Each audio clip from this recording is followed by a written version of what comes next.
Happy last Friday of the year! Last time in Karkalla, she sent a man to hell.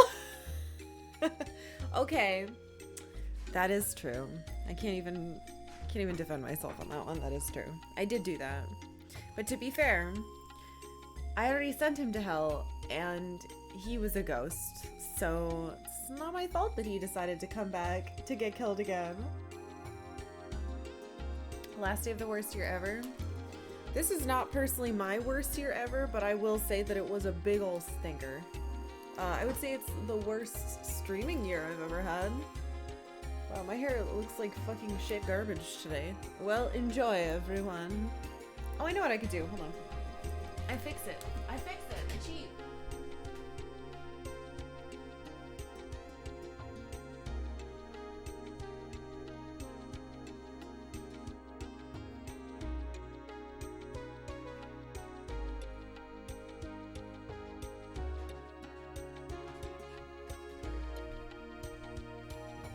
Magic of headbands. Boo, right next year. This kind of got Kaffer on it now. Thanks, Octavia. Yeah, the final Friday. It is the final Friday.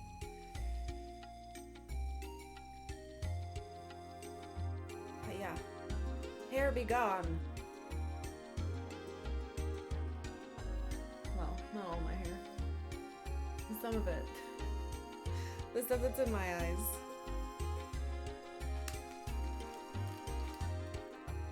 Already 6 of 2023. Well, that's not good because it hasn't started yet. So he must be some type of time traveler.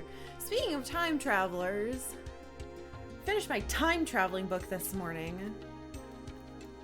Those fuckers did a little bit of a cliffhanger at the end. I'm pretty pissed about it. This looks weird. It's like I have 2 bars on my head.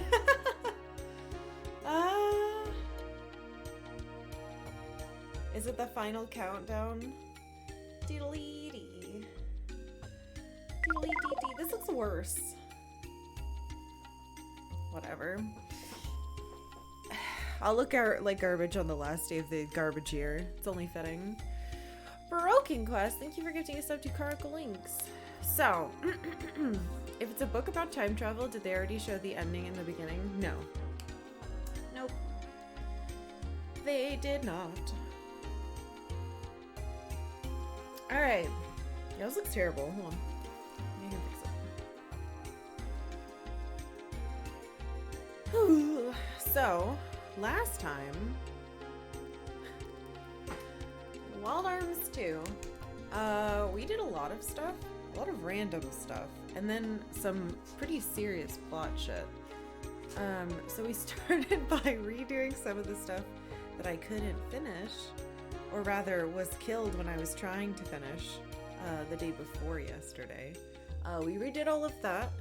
We basically spent the morning running around with Marivelle and like following weird threads about her, I don't know what you would call it. I don't want to call it her race, but I guess it is her race. Her like special vampire group, brood. So I guess basically, we discovered a bunch of her tools. All of her tools, actually. We still don't have... that's something to be worried about. We still don't have Ashley's last tool, which is a whole thing. I'm assuming this is plot-based now because I've looked all over the place. However, I thought we were at the end because we supposedly had trapped the parallel dimension inside of the tetrahedron, trapezohedron. So I was wandering around doing a bunch of stuff. We found all of her tools. We found a hint that apparently the Ragu man, the big optional boss that I did not do in the first one, is back, so probably not gonna do that either. We found out there's a place called Filgai's Navel, which is apparently the origin of all life, including the Crimson Nobles, which is interesting. We looked all over for secrets. I found this fucking thing, this is my mic thing, and I can use it to open up actually I had a dream about this last night. I had a dream that I opened up a third pyramid, so those little pyramids that have been all over the world that I've been writing down. If I do this song at them, it pulls the monster out because it summons monsters or like makes them attack you or whatever. And I had a dream that I tried to do a third one, and it was 2 monsters in that one again. And I was like, what? Another set of 2? And I think my dream moved to something else. Anyway, so I found one, it had 2 monsters in it, and it sucked. So I tried to do a different one in Halmets, and it was a monster called Titanius. And I have 3 turns in order to do more than 30,000 damage. I was only able to do 30, but every 3rd turn it heals all to full. So that sucks. So I gave up on those. I think I need to be, maybe, it might be like a max level type of thing. I also thought I was at the end of the story, which I was not. So let's get to there. We went into the trapezohedron, and it was a huge puzzle. And I had to map it because I got like to the end and I took a wrong turn and then I got disoriented. We finally got to the end of it and we fought the encroaching parallel universe larva. We beat it and then everyone was like, well, you failed. And I was like, what do you mean we failed? And it was like, well, we used literally all of the planet's power to create that trap. It did work, but the parallel universe was smarter than us. It sent down like a piece of itself, and the example they gave was like, we cut off the lizard's tail, but it's still fine. So in theory it worked. We made a physical vessel for the universe's soul to become flesh in, and we were able to beat it, but it was only like a little piece. We get back down and Irving loses his ever-loving fucking mind, but not in front of us. We saw a scene, and I talked to my husband about this last night, and I was explaining how fucking weird it was.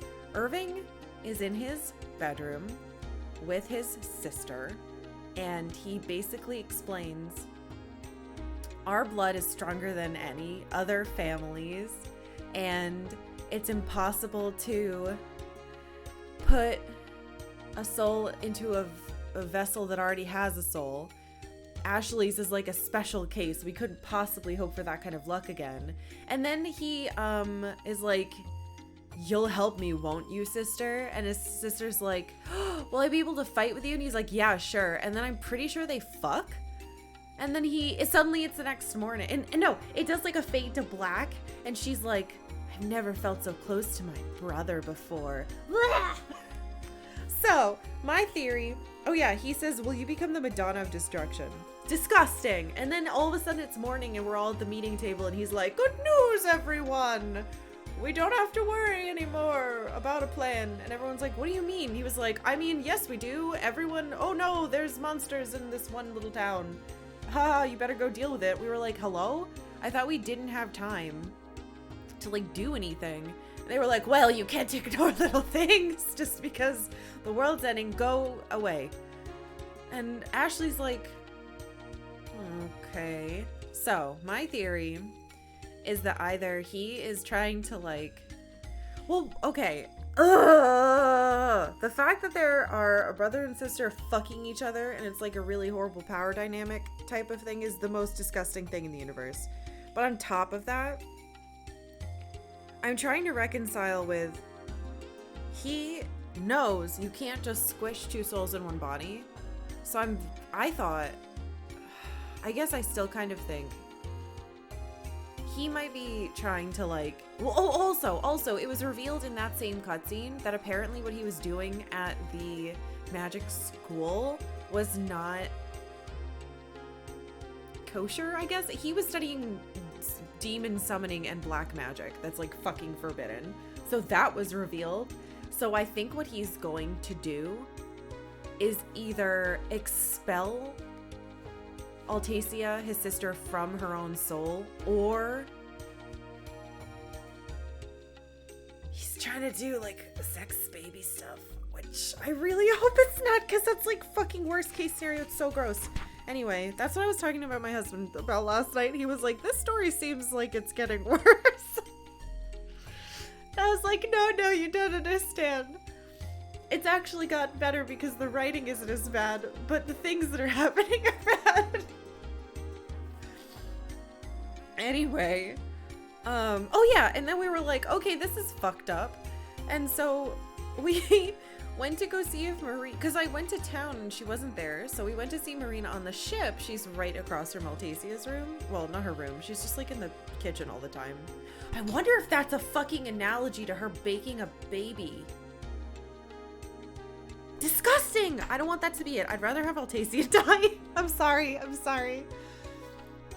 Ugh. Yeah, the Targaryens, basically. At least in the boning aspect. So, then, something else happened. We talked to... I'll actually show it to you. We talked to, Marina, and all of a sudden, that stone Drago that I got from doing those horrible puzzles, like, triggered a cutscene, and it was Ashley and Marina inside, like, her mind space, and she was talking about, like, all of her doubts, and they finally, after, like, 50 of these, had a proper, okay, heart to heart, we understand each other, we're finally on the same page, and a guardian appeared! Zephyr! The medium of hope. How fucking cool is that? So, we have two other ones. So, what I was trying to do... Where the hell are they? What I was trying to do... the stone god and the stone lion. I was like, alright, so who could the other people be? So, the first thing I thought was Meryl, who had a connection with Brad. The story went from yeehaw to what intonation to there's an incestuous snake in my sibling boots alley reality. God! It's true though! Thank you, Karkalla. Fuck, you're right though. Blech. Seems like some Twilight shit. Dude, yeah. Okay, so. We went to go see Meryl with Brad and nothing happened, but instead of that happening, she told me that apparently she was going south to some place called the Good Luck Zone. And we went there and it's 2 locked doors. And then there was something next to it and it was called the Fiery Wreckage. And inside of it was a ghost of Vinsfeld. And I tried to fight it and he did... I went back and watched the VOD, by the way. He did over 5,000 damage to my entire team on the first turn. But they all died. And I was like... That's so weird. Brad has over 6,000 health. It's because it's 1-hit KO. It doesn't matter how much health it does. It's a death move. I went back and looked at it. So, I'm a genius, and I went back and I used Turn Undead or whatever the fuck the move is, and he died. He left a sword, his like stupid mountain sword, and I can't take it. Anyway, that's what happened yesterday. It was a lot of stuff, even though we technically only did 1 plot point. I don't care. So, today, we are going back to the wreckage, first thing. This stupid whatever can wait. Oh yeah, and I'm pretty sure, so I don't know what one of the connections is, but I'm pretty sure to get another one of the cool guardians, I need to bring Tim to Colette. I'm not sure what the third one is, because if it's not Meryl, I'm not sure. It's not the dog either, I clicked on the dog. Anyway, so... I think it's right over here. Yeah. It's this hole. So this must be pieces of... And it didn't show up till now, so I guess maybe plot-wise. We know that the ship shot up into space, but it looks like this is just some debris that broke off. But yeah, I did this stuff yesterday. But then we got killed. And then I ran back in to try a plan and it worked. So, and then this also happened. It's a console port. Listen to what this fucking says. Corrupted data is displayed on the monitor. In the broken and scrambled data is detailed information on Odessa's funding sources. Information on the nobility financially supporting Odessa is presented in fragments. So, it says nobility. Literally the only nobility we know of is the Valeria family. So I think, and this is what I thought at the beginning of the goddamn game, I think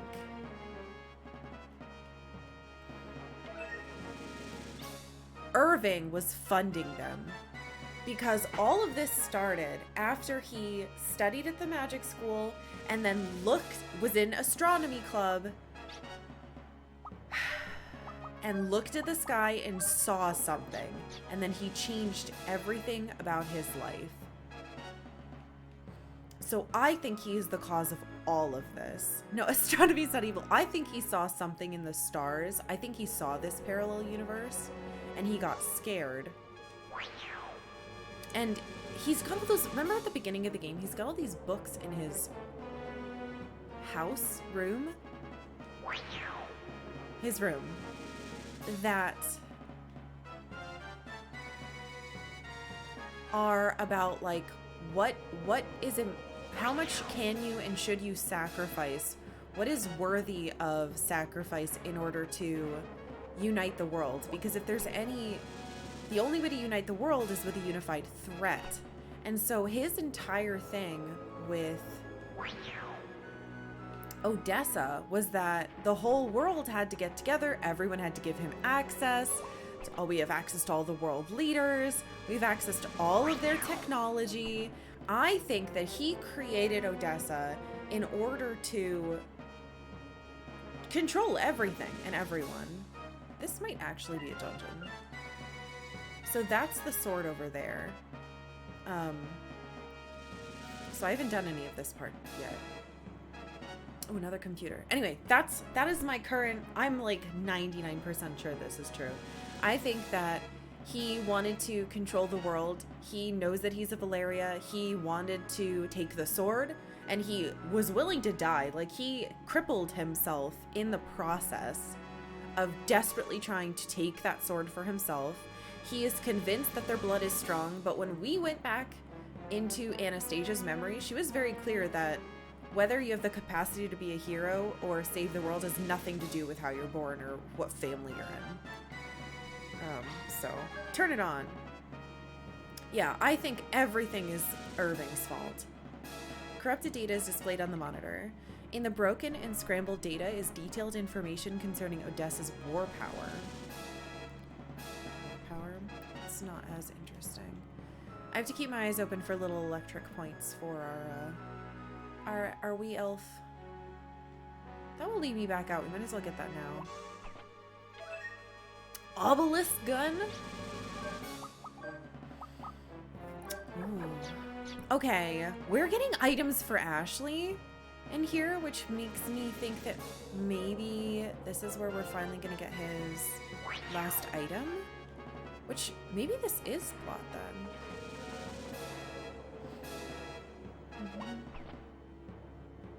Anyway, so I've got a lot of thoughts about this game right now. And I think that I'm finally right. I think I was right at the beginning, to be honest. But you never know. Console panel, start it up. Corrupted data is displayed on the monitor. In the broken and scrambled data is detailed information on demon summoning. I'm fucking right. The demon summoning experiment used the newly formed special unit as guinea pigs. Right, well, we knew about this. Yeah! So if demon summoning is what happened in the original terrorist attack, that was him. It looked like it was Kana and Vinsfeld. I swear to God, they told us this at the very beginning of the game and expected me to forget it. The information was leaked to Odessa regarding the date and time of the ceremony for the unit. Okay.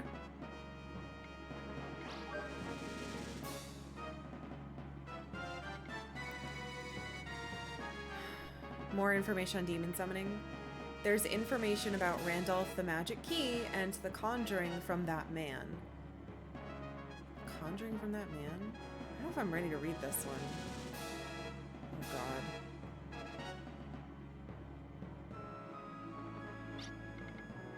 Is the power supply not connected? To start this console panel, all the slave units linked to it must be turned on. God damn it. Okay, I guess I really wasn't ready. Sounds like a plot from Watchmen. You know, it kind of does. He's the fucking asshole. Ozymandias? I haven't read Watchmen since college. It's been many years. All I can think of is the cat. There's a cat named Ozymandias. Anyway. In the broken and scrambled stuff is shit on the Heimdall Gazo. That's it? Is that all I need to do? A good guy doing evil deeds to unite the world against greater threats. Yeah, which I think we all know is also evil. Alright, maybe it was just all of those. Alright, here we go. This looks like the wreckage from the Heimdall Gazo. It said you can access Odessa's main databank from here. What do you want to do, Ashley? Odessa's databank? Vinsfeld must have meant the Kuiper Belt when he spoke of the encroaching menace.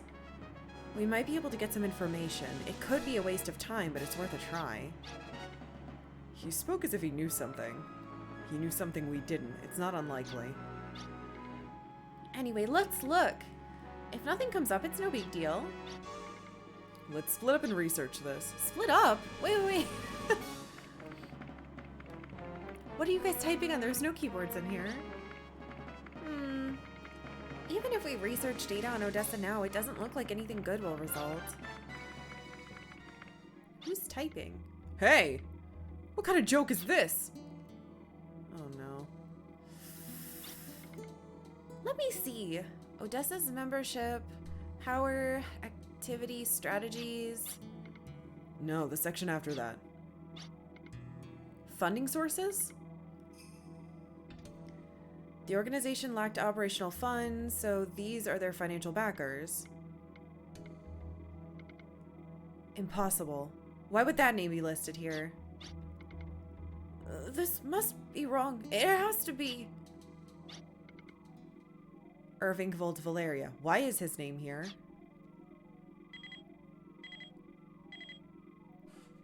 Oh my god. Oh god. Oh my. Geez, we're done for. Calm yourself down. Wait, calm yourself down. What's going on? We just found out something horrible over here. This is as usual. It's pandemonium here. Irving and Altacia are gone. They're not in the chateau. They left a note, so we know where they went. Understood. We'll hurry back right now. No, we will not. We will not hurry back. This is the fucking plot, then. Where did they want me to go? I was supposed to go to the inlet. To the east of Hallmetz! Oh no, I did plot! By accident! Fuck! No, I had 2 other places I want to go. While you are all getting this, I will be preparing the final plan against the Kuiper Belt. Oops.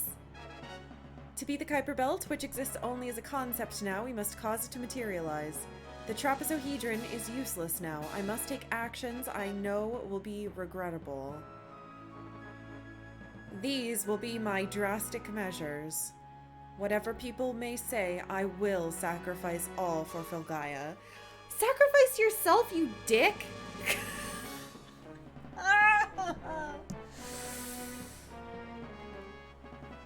It's true my actions in this have not all been beyond reproach. Blah. I do not ask for forgiveness.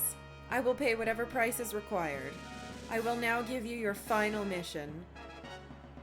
You will travel to the heart of Filgaia. The heart of Filgaia is the center of the world and the root of this planet's life. If you still believe in me, please grant me this wish. Then, pray for the future of Filgaia, Irving Vold Valeria.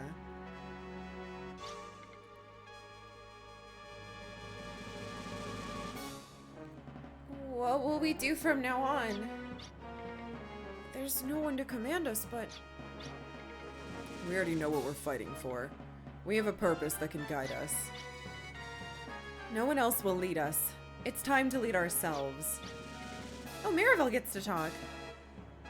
That talk is all fine, but I just want to protect what's mine. I will not let anyone ruin the world I live in, not without a fight.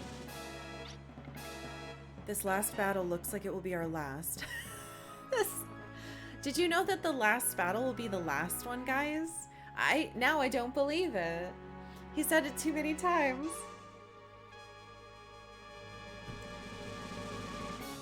Everyone needs to decide for themselves. We will disperse for now. We will meet here again at this time tomorrow. Those with a will to fight can come. I might have accidentally point of no return to myself. I really want to go back to the good luck zone and the pirate zone. Whoa. Accidental plot. This shows Karkal kryptonite. Thank you.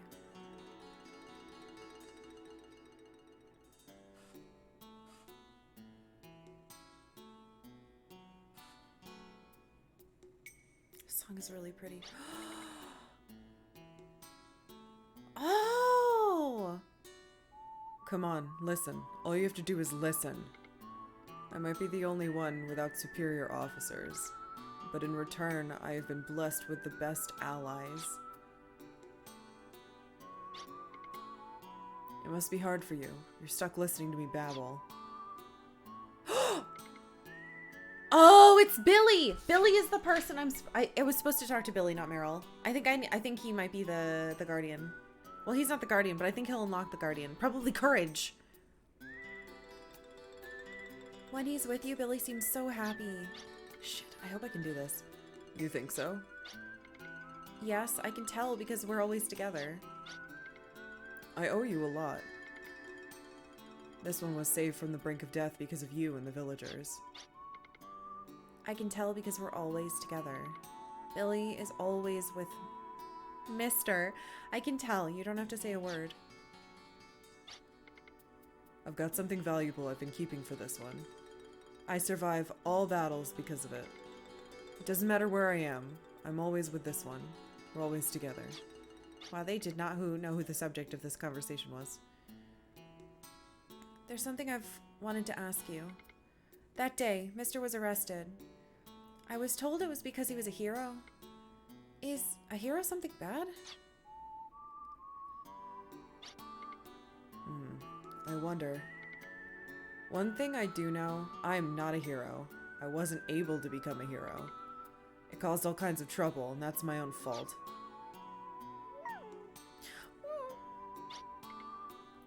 Rashi is shaking with fear. How long are these conditions going to last? It'll be over soon. I'll make sure it'll be over. It's the only thing I can do now to thank this guy. Just say his fucking name. His name is Billy. Billy! Oh god, look at the camera shake. Oh, it's fucking Terry. You flew out here? Then you just came back without any warning? What? Terry! Looks like she's giving you the middle finger. You always are so indecisive. I didn't come back here to see you. It's no big deal. Well, that's true, but... Oh, Billy. Thank you, DLs. What? I've decided to take the kettle test. Wow, really? That really difficult elite test? Well, sort of. You've got a rotten personality, but you sure know how to study. How about our taking the test together? Kettle? This is the classroom Sis sat in. That's it, I've got it. As a way to get close to Sis, your dream girl, you need to take the test. If you insist, I'll look at your late homework. I'm so in awe of you, Sis. But I am Lilka Eleniak. Not your sis. I have something I want to do, and in order to do that, maybe I'll try taking the test too. Yeah! Let's. I'm sure that'd be the best. Shut up, you little perv. And he's not a perv. He just has like a crush on her. Well, now. You going already? It's too early. I thought we checked the test area together now. What is it? Always wondered why you seem so to pick fights with me. It's not that you like me or anything, is it? What? Who would like Lolka? That's true too. But remember, someday I'll be a mighty fine woman. I'll be sure to give you the honor of being dumped by me then. What the fuck? You're making fun of me!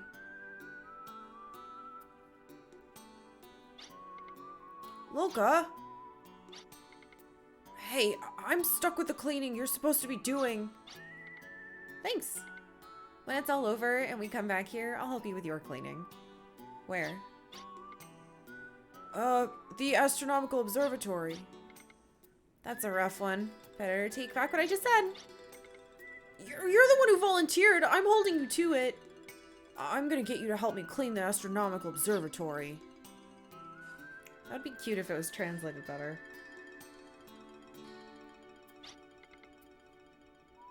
Oh, you know, her and him might be one. Maybe it's them. Boy, I haven't seen this guy in a long time. Yeah. It's different from having something fun disappear. I never imagined that having something so familiar disappear would make me feel so lonely. Yeah. I've made up my mind. I'm going to bring the sky back to Filgaia. I'm going to show you the sun once again. I promise you. Her shoes are so big. Then let's shake on it. Give me your left hand. Let's meet here again. Colette. When someone you wanted nearby leaves, it makes you lonely. Even if the sky disappears, I still have sunshine. This here is a special secret sunball. Huh? Give me your left hand and promise me again. Aw, that was cute but confusing.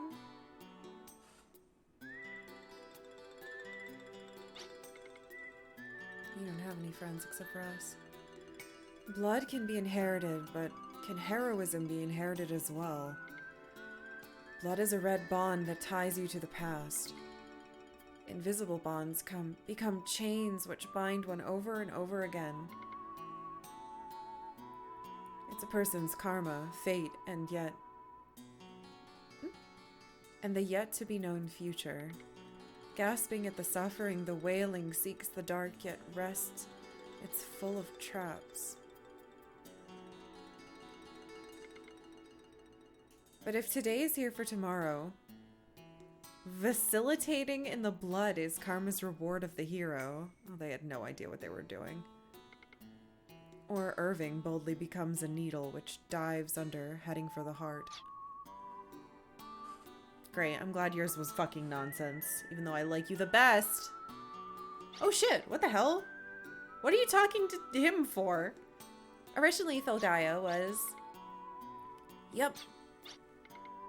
Destined to be the ruler at the top of the ecosystem. Yet they came charging in one by one without permission, and later gave no reason. That's criminal. Yup. Oh god. Now is the time for a true ruler, a crimson noble. Hey, what's the top of the ecosystem? You don't know? That's the problem with the uneducated. Well, it means he's all alone, right? Exactly. The true rulers, crimson nobles, know solitude intimately. That must be very lonely. What are you talking about? But well, people like to have friends around. I'm used to things like that. Think about it. I'm the only crimson noble left. No one's left who can share these hours with me. Well, I could be your friend. Oh, well... If a crimson noble bites and sucks my blood, can I share those hours with you? If that's the case, then go for it. I'll be your friend, your first friend. Oh my god, no, please don't turn him into a vampire. You're a hopeless idiot. Think about it. Your resignation from humanity means you could lose a lot. Even so, if I did this, I'd be able to be with you forever, right? Oh, stop it! Stop it! I have no interest in children like you. When you hit those pudgy middle years, I might just consider it. Really? Really and truly? All right, tomorrow I will become middle-aged. Well, you aren't dull, that's for sure. Maybe if I were with you, I might not be so lonely after all.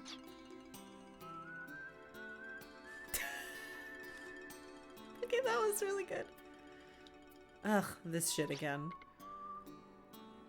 Did something happen? Sorry, I guess I should say something. It's alright. You don't have to force yourself to say anything. But? If Ashley doesn't talk, I have a feeling I'll end up babbling. I'm glad they put that fucking block there. Go ahead.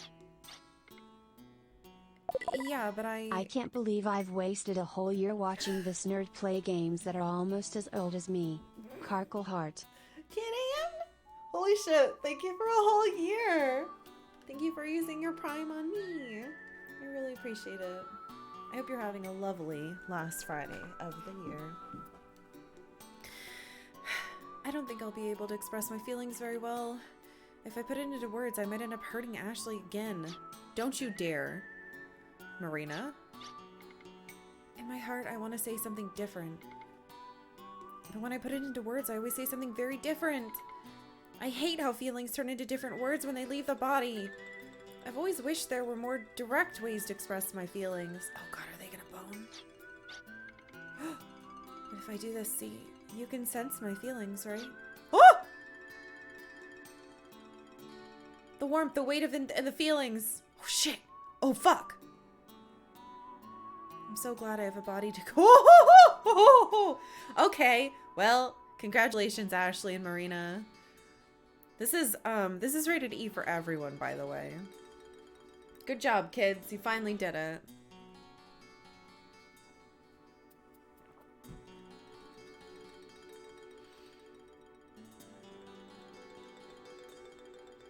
I'm never gonna know what's in those two other places. This is pretty, but I don't know why I'm looking at it. Can someone explain? They had sex. They were roommates. Oh my god, you're so right. Hello? Can I do things? No. Weren't you the one who wanted to fight together? Ashley's gonna die now. He had sex, so he's gonna die. God damn it. Hey, Ferris. Waldarms 2 joined Xenogears, the rare category of games where they bone. Were you the one who wanted to fight together? So why are you keeping quiet and fighting alone, Irving?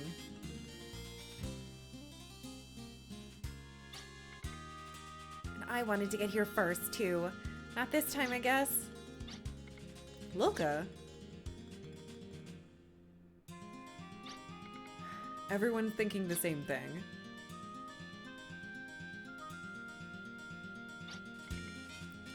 We all want to hear from Irving before we decide.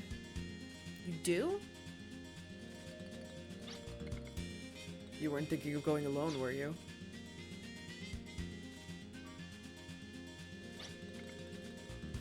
They're all crazy. Everyone. This isn't all of us. Everyone, he came back. Do you know what it's like outside? The encroachment has gone much farther since yesterday. It's much more dangerous now. So now there's danger wherever we go. Let's go, Ashley. You've lost, Ashley. What? I don't think that's right. Everyone. What the fuck? Brad was not supposed to say that. Let's go then. We finish everything once and for all. Okay, can I keep playing though? I'm not ready. It's true that ARMS defeated Odessa, but it was international teamwork that helped defeat the threats that came after Odessa. We couldn't have done it alone. If all of Filgaia pulls together, I'm sure we can fight off any threat. Alright, we've got to get out of here. I guess I will save, but I have a couple things I need to do first. I was really hoping I was gonna get my third tool in there.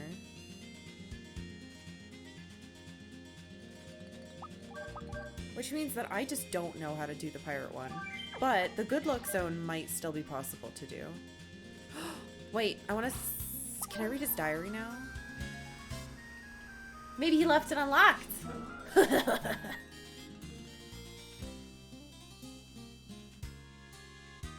don't remember.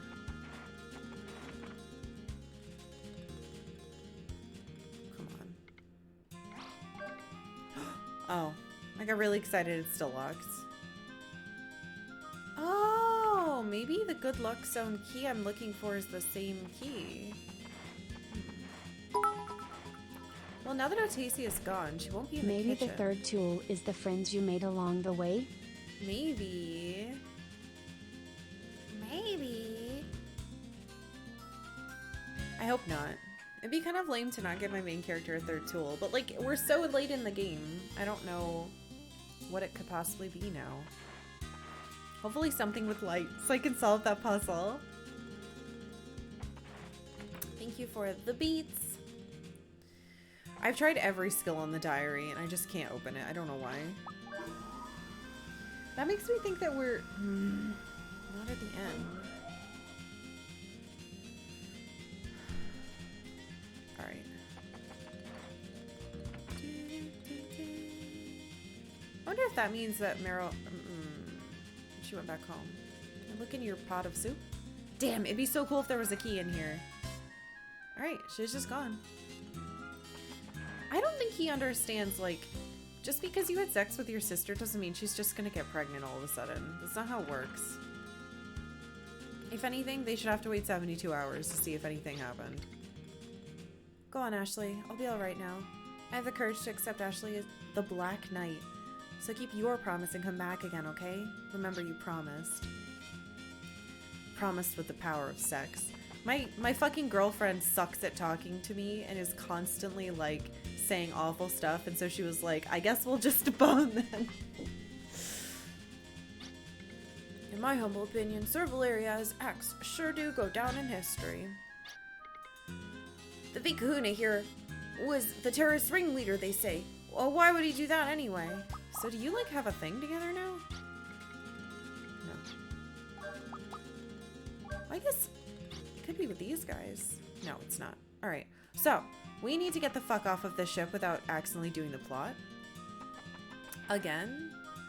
So I'm gonna go to the first floor and try to leave. So he wants us to go to... hold on. Valeria funded Odessa. Sad face. Let's go around the back. So I want to bring Tim to Colette, and then I want to bring... I should really bring Brad to Billy, and if it's not them... Shit, I already forgot what the other one was. Whatever. Oh, right, it could be her and the fucking shitty boy.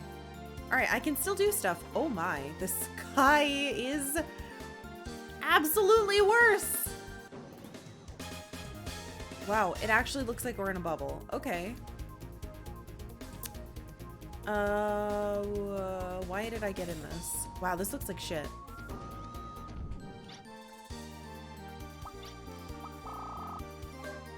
Alright, let's do...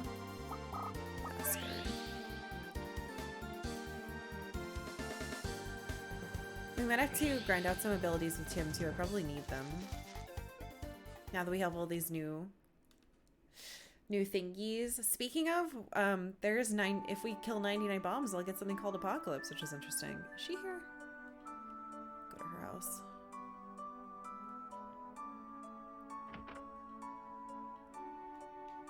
Hello. What's happening? Why am I so excited and nervous and even more excited but all familiar too? I felt the same way when the medium began to shine. I think, yes, that's right. Yes! Alright, so... Tim plus Colette. Oh wait, no. Plus, shit, Stone Goddess. equals something. The stone goddess begins to give off a soft white light. What is it? Is it the medium? No. I don't know either. It doesn't feel bad though. Alright, what are we doing?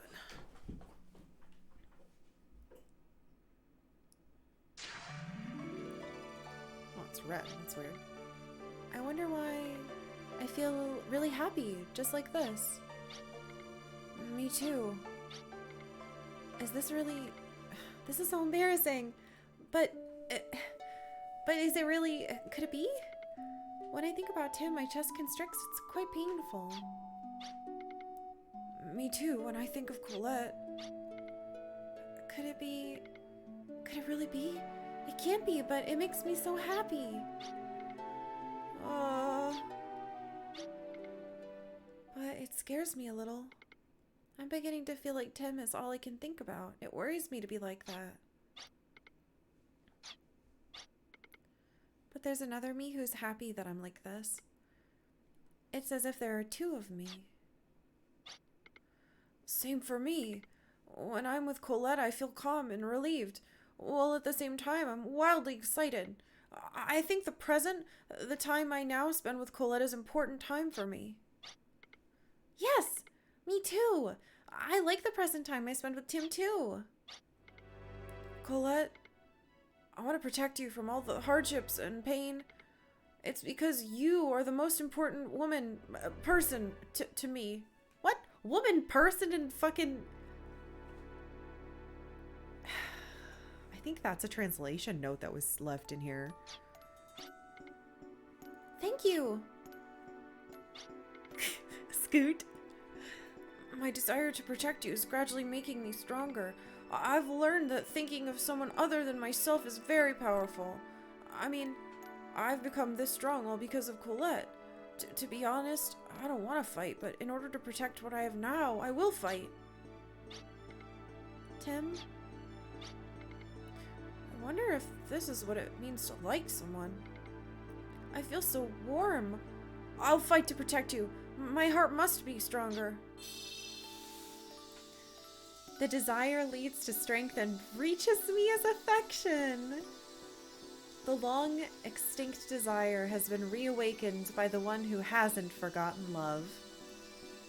If what you desire is each other's hearts, you best stop me. When hardship confronts you two, my power will become a ceaseless tie that will have you rid it all? What? What? That doesn't even make sense. It's making it sound like when you guys are really into each other, I'll fuck you up.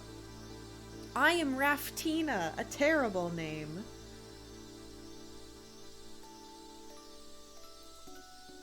The guardian lord who guards the people's hearts and Filgaia.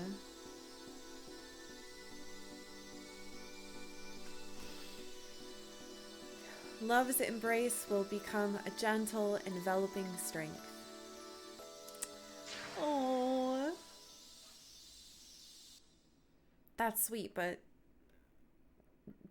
fuck this translation. Hell yeah.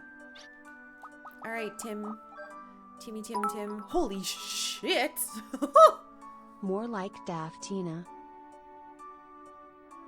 It just increases every single stat. Thank you, Serge. Yeah, the power of love. What does it do? Invincible? Hold up.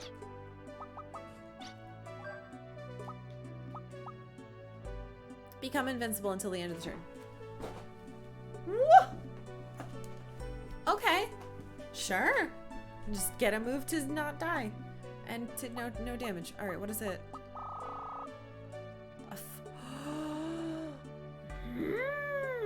47 full heal. God, we have so many of these to do. Alright. Okay.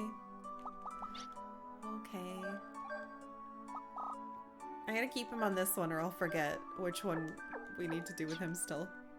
Okay, well that was cool. I may not be much good, but I still want to fight together. If we can always be together, then I would be happy. I think one day I will be strong too. Maybe just want to go be with them. We will all fight to protect Filgaia. If we do it, then we can save Filgaia without depending on a pillar. That's true. Alright, hell yeah. The last one...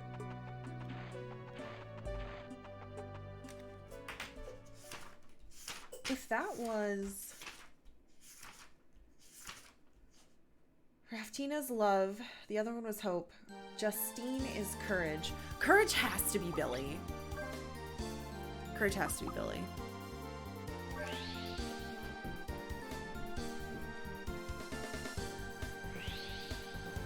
I feel bad. I went here and I completely forgot that he was here. I guess I kind of assumed it would have to be the girl because I thought they would all be relationships after Marina, but I don't think that's the case. Then again, if this doesn't work, then it's gonna be Lilka and the fucking shitty kid, but that doesn't feel right. I guess it could... No, we just tried vampire and boy who wants to be vampire. What house is he in?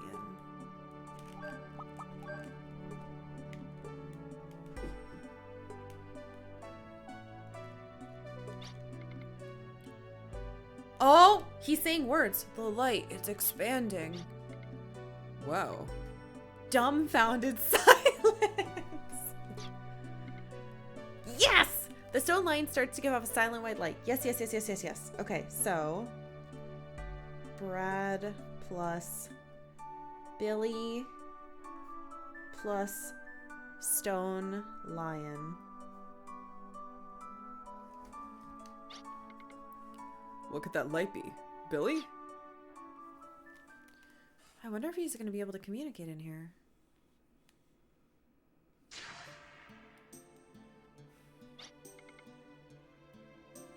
It's the old hymn. A hero should be a symbol of how to control one's power. I'm beginning to understand your true feelings. No. Strictly speaking, you just might reach a different conclusion. He can talk. A different conclusion? Yes. We don't have a need for heroes anymore. That's what I believe now. Are you saying heroes are unnecessary? It's not really what I meant. A hero isn't bestowed on you, nor can they be relied on, nor do they have shape. But a hero exists in the hearts of anyone who tries to accomplish something.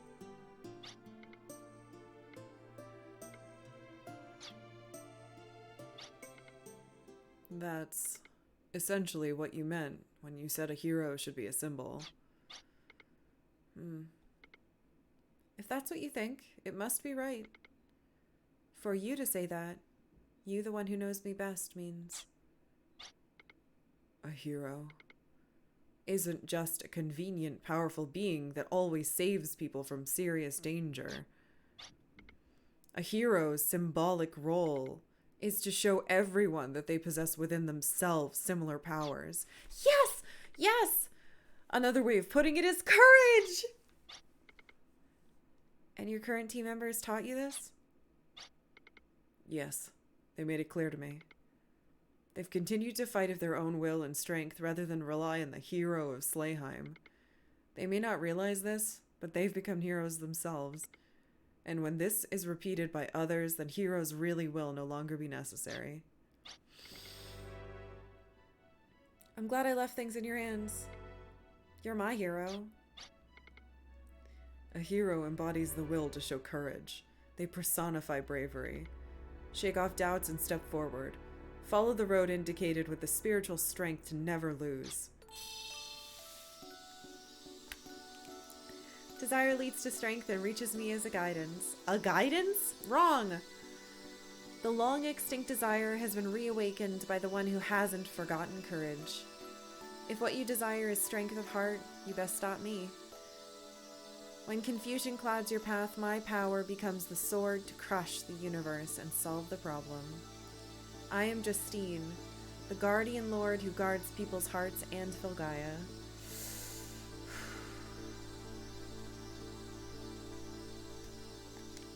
The sword of courage will make the heart full of strength.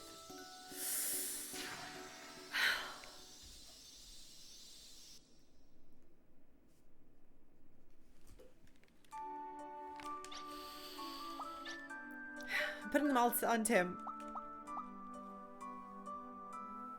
Oh yeah, it's definitely for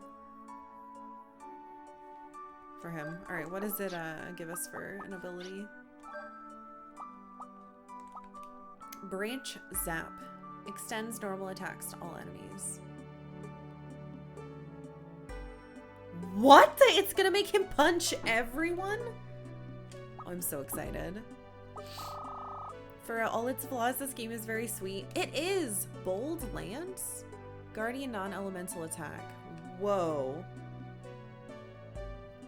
Well, we have a lot of Tim work to do. God. These moments have been really, really, really lovely. Oh, this is yours, buddy. I guess she can... Oh, she is Dan. You have Zephyr. I guess... Why doesn't Canon get one? I must be missing one. That's weird. I wonder what it is. It might be in the good luck zone, and it might be in the pirate zone, actually, so... Brad, where are you? Where? Fuck. Oh, man. Alright, well, I also kind of like that there isn't some magical moment where we just help him out of his chair and he's fine. Like, the consequences are still there for Billy. Reminds me of a Mass Effect moment that I read an article written by someone who was like, hey, I have a terminal disease, and seeing a character who had a terminal disease not magically get cured by space science meant a lot to me, because I don't get that. And I remember reading this ages ago and I was like, holy fuck, Jesus Christ. Ow! But that's what this game is doing. People get permanently injured in war. That is a fact. They don't magically get better. And it's important to, unlike me, remember that they're there. I like that this whole town came together and is keeping him safe and okay. God, this game deserves a better translation so fucking much. Alright, I'm adding this to my list. This game, Secret of Evermore, and Xenogears. They all deserve complete remakes. Like, they deserve better than what they got. Or where's that stupid fucking thing? This thing. No, this is wrong. Where was it? It's around here. Also, we need to go over the entire world and look for,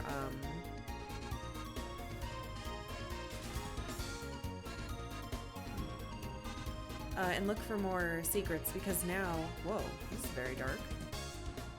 Now there's... Whoa, green! But I'm scared because I don't know what's gonna be... Oh my god, yes. So there's more stuff. Where the fuck is the... There was a thing. Oh, there it is, there it is, there it is. Okay, so it's on this little tip. Alright, good luck zone. What's your deal? Remaster, remake, whatever. I think... So with Secret of Evermore, it's like a fucking incredible, perfect game with a lot of really great systems at the beginning. And the dungeons are, like, incredible. Like, I can't even express to you how fucking incredible they were. And then, like, the second half, especially the last third of Evermore, you can tell they ran out of time and money and resources. They just ran out.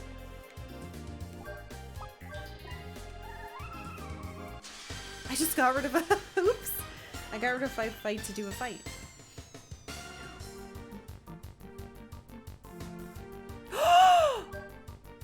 Oh my god! This is the creature that had... No, it's a different... It's a fucking reskin. This is what the Babaloo looked like. The thing with the duplicators. Do you have duplicators? I'm gonna switch. Ain't of Evermore, another go and finish it this time. It was fun. I honestly think the first third of that game is, like, incredible. And then it just just keeps getting worse. And then we all know Xenogears, like, they just didn't, they ran out. Like, it literally, it's like, here's what we plan to do. Ah! We tried so hard. And that breaks my heart. Okay, don't kill me. Oh no, I have the wrong thing on. Hold on, we gotta, okay, if these have duplicators, I can go get the other stuff that I'm missing.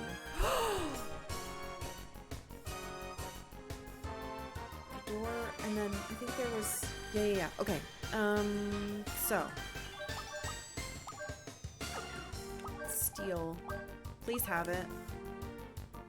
Please have a duplicator. Please have a duplicator. Please have a duplicator. I failed.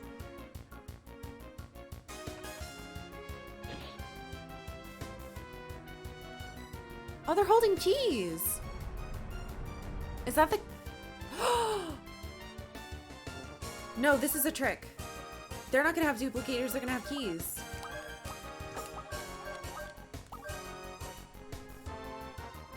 Because I need keys to go into the room here. Oh, you fucking piece of shit. Oh wait, no. No, they don't. Duplicators are keys, dumbass. Never mind. Please don't fuck me up too bad. Okay. Duplicators are keys. Oh my god. Okay. Give me my duplicator. Pickpocket failed. I hate you. What the fuck? I can see you holding my duplicator. He has so much magic defense, he cannot be hurt by this. Ow. Stop it.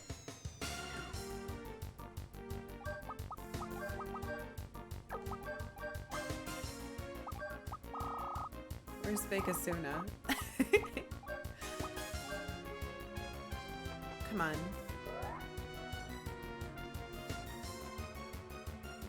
Secret key! Wait, so the other thing is right? Where's my fucking duplicator?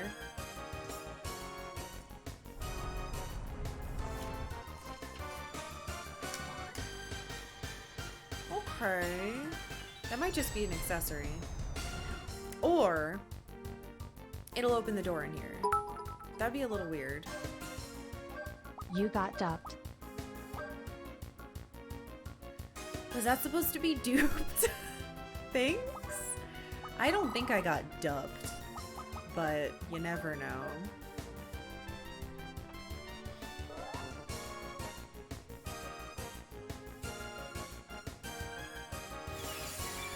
Duped? Do you think if you spell it D-O-O-P-E-D it would work? She might say it right. My text-to-speech lady is bad. Yeah, I don't think there's two B's. Clonk.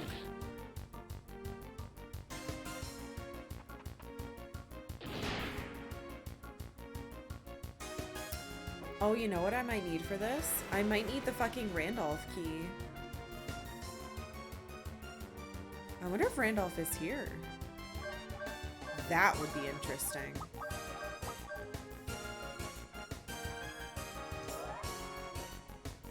Oh, no, you don't. I'm not giving you... No, no, no. You can check... You can check... Dude. Thank you. Somebody posted... no. We posted her name. Her name is, what the fuck was the stupid text-to-speech name? There's a website where you can, like, test them or whatever. Reen sent it to me. Sally! That's right. This is your test site? Yeah, but you can... Never mind. Fine.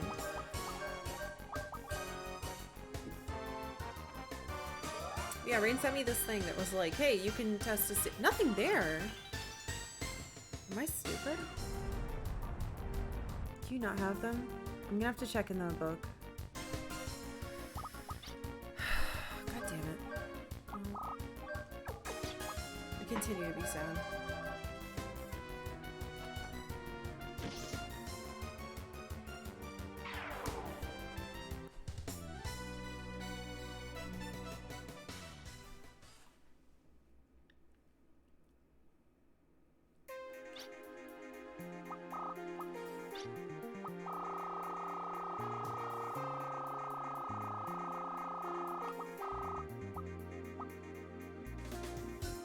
Ghost is in here. I could have stolen a tiny flower. It's fucked up. Alright, Golba. What the fuck? It is the same model though. But he's got a key. Do you also have a key in your picture?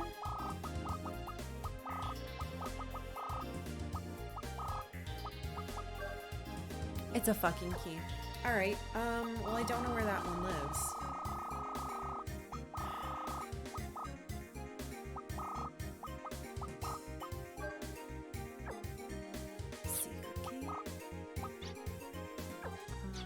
It's probably an accessory.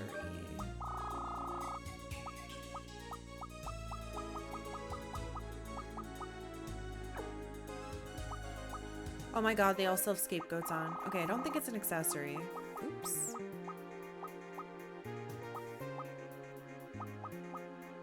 What the hell did I have you wearing?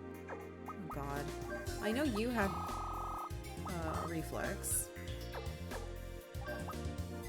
Tim, you can keep the Holy Grail.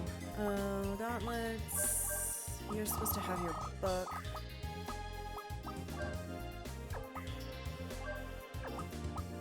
Brad, what the fuck were you wearing?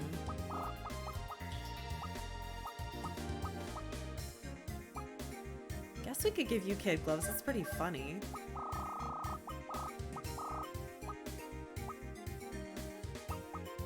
Alright, sure. Where is it then? Secret key. Oh, I got two of them. Key stolen from Golba. Okay. Oh shit, that's backwards. Can I go on the door? It's securely locked. Looks like a special key is needed. Okay, so this just goes here. That's interesting. Oh, a crest! Hell yeah. Is that it?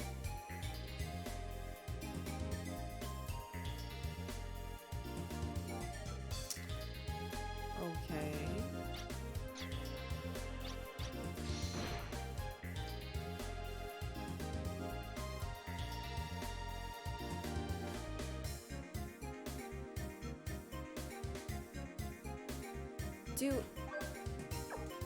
I need more keys. No, I still have two. What the fuck?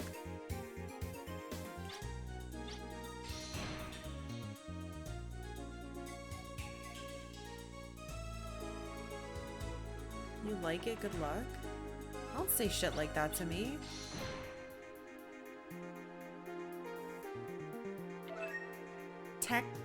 Texas number? Is that for you?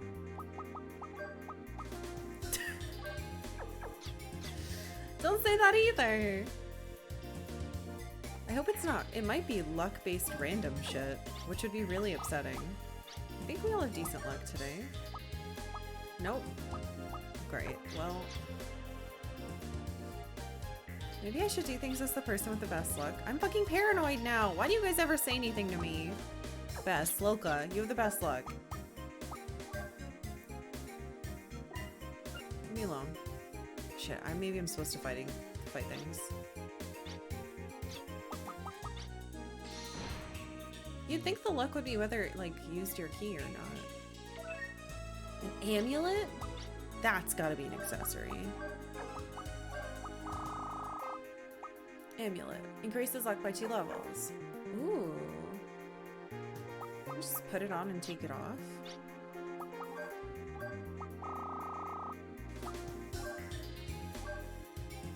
No, it'll put it back down. Well, you have good now. We all have good luck now. Howdy. Hey, Megas. Howdy.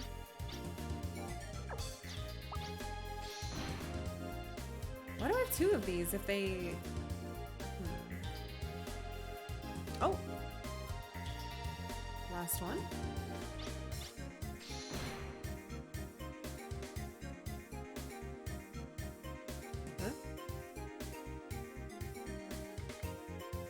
Trying one's luck is one way. If you're so sure of your luck, try asking the door about it. This is fucking Alice in Wonderland?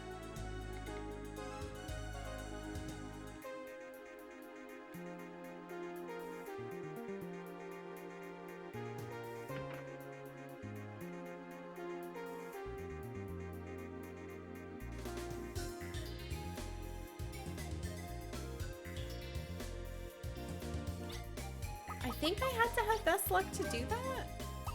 I was pretty lucky. Hello, Guardian. I was not standing on it.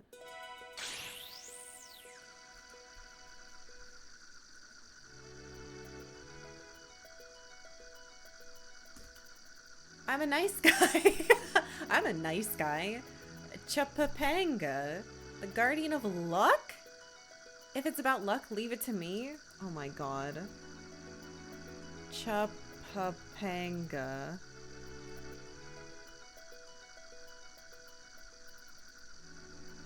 I don't know why I wasn't expecting a fucking guardian. I should have. That's all that's out here. Oh, it's another gold one. Chapapanga. Even when you have power, without luck, you won't turn out okay. But with some luck, you'll be fine.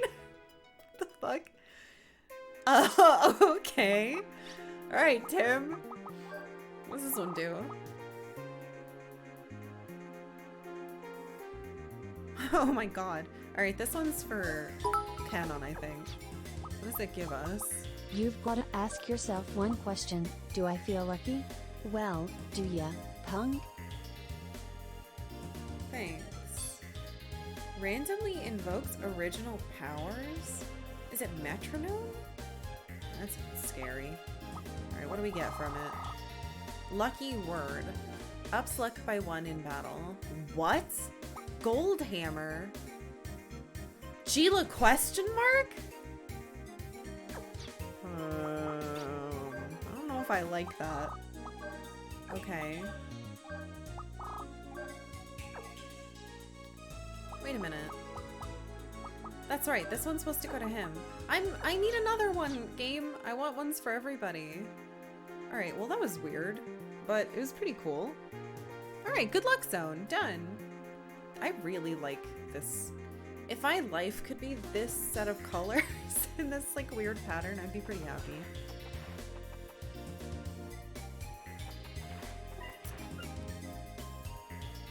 I should fight the stuff here. I'm curious if there's any other enemy. Also, the fact that there's like a little key guy might mean that I could get duplicators in here.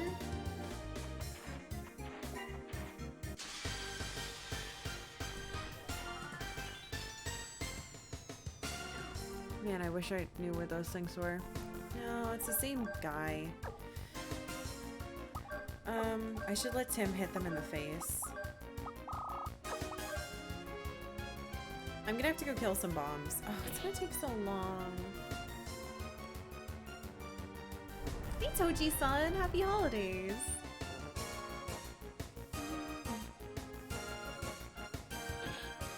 Somebody's gonna not get a special one. Well, I think it would have been fine. I think doing this stuff with Tim would have been fine if I had... The first, like, half of the game, we were getting a bunch of them. And it was great. Because we would get one and I'd be like, cool, and I'd kill some bombs and then we'd have it. But now, the problem is that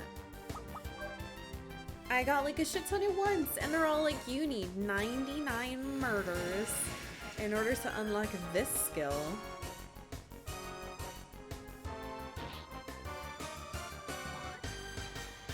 But it would make him ultra viable.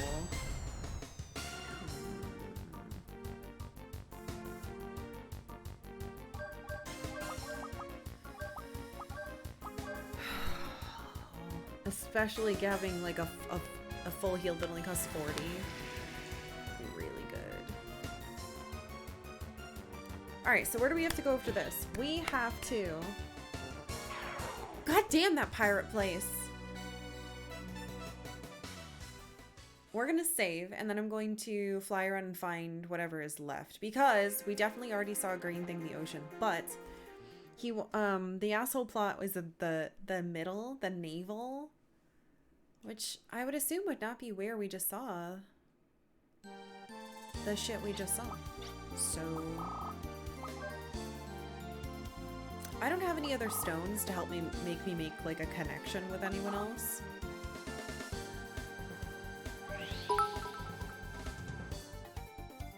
99 murders for Tim on the wall, 99 murders for Tim. Yeesh. Yeah, it's more than 99 though. Thank you, Fractal. I don't know. I want to have her talk to what's-his-face. I don't even remember his name because I don't like him.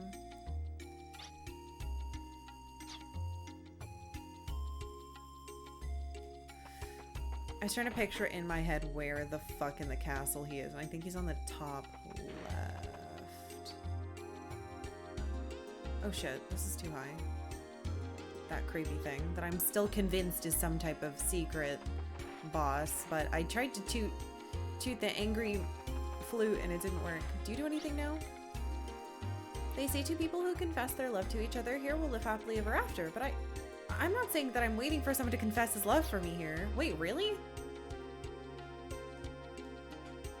Oh, interesting. Maybe that will be a thing with this kid. Come home soon, little runaway girl. You have surpassed your big sister. I so have confidence. I know she's watching too. Oh. At Valeria's suggestion, the peril that threatens to devour Filgaia has been named the Edgeworth Kuiper Belt. This mysterious peril presents a challenge to me as a scientist, for that's not what it's called. Alright, so he's nothing. Yeah, Miles Edgeworth, that one. I meant to save and I did not do it. It's very strange. 98 murders for Tim on the wall, 98 murders for Tim. I think it's 97 now. I killed 2 though. Close enough. Alright. Maybe we can find another Gold Guardian. Because right now we need one more for everyone to have one. Which would be nice. 97 murders for Tim on the wall, 97 murders for Tim. Thank you. Can't do that every time. We will lose our minds. We'll die. But I appreciate the memeing. Alright. I have saved. I have saved. I have saved. I'm not as scared. You know what we should do? We should see if there's something spooky in the middle.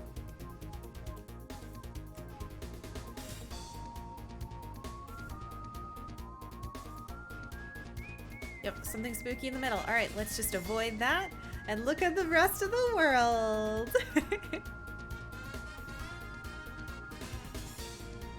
I still need to find my last stupid tool for my dumb son. This is the pirate thing, I think. Yeah, stupid pirate.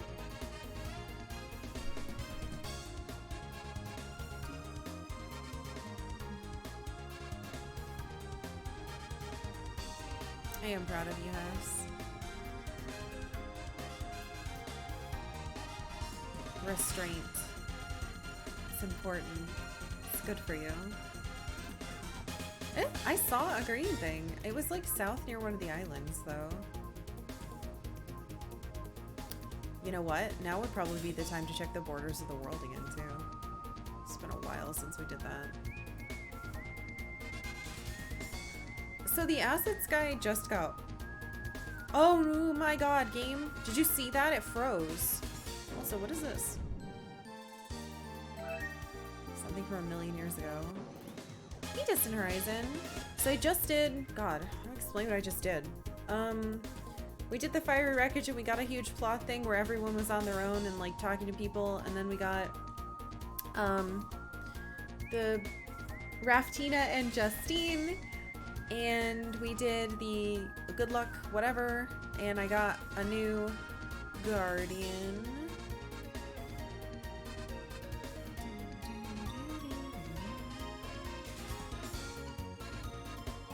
Oh, you asked explain? I thought you said replace. And I was like, well, it already did get replaced. It was better before.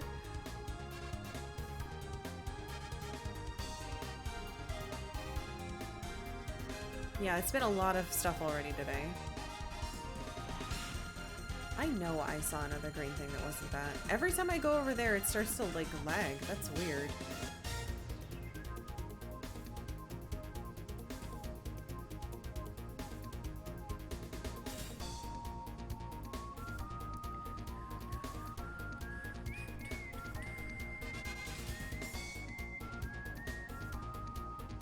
fucked up if there was something else in here, but it would also kind of make sense. Yeah, so I still don't have his third ability, Ashley's, which is my biggest complaint so far. Because you'd think it'd be plot-based, but if that's the case, how the fuck have I not gotten it yet? And if that's the case, how the fuck is this not the end of the game? I say for the 500th time. Yeah, holy shit! Thank you for 3 months in a row at tier 3. Thank you. That is really, really cool. Welcome back. It was down here. Because I was, yes, remarking at this. Whoa, it's the crater thing.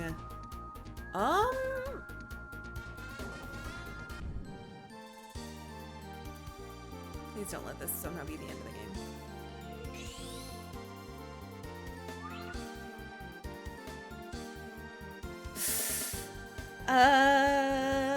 Meteorite crater. Okay.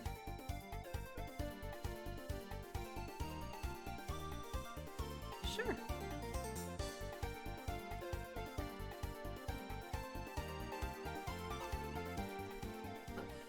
Let's just jump in here. This will be fine and probably fun. And there's cat hair on my new monitor. Thank you, Octavia. Oh no!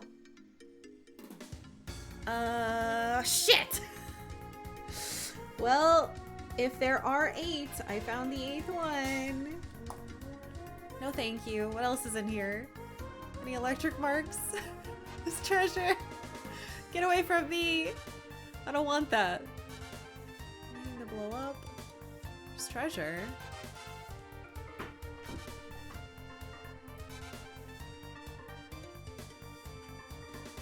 Alright. This has gotta be something else then if there's a... You want me to jump in a hole? I saved, it's fine.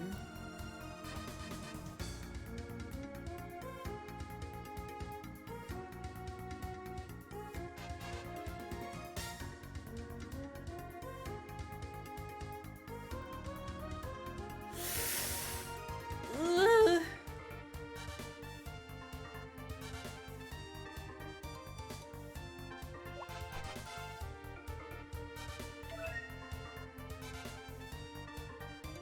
Earth grown? What am I doing now? Where did it go?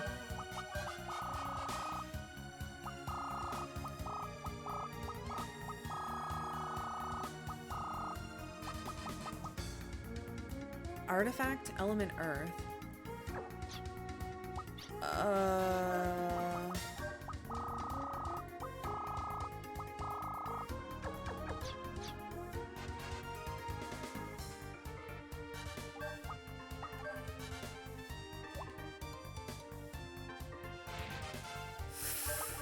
Sure.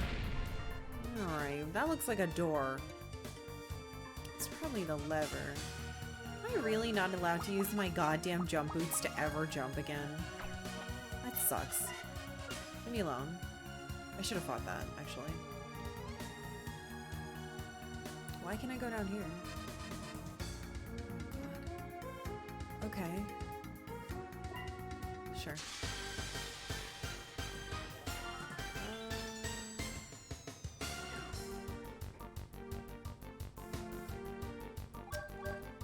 Mold gnome. Sure.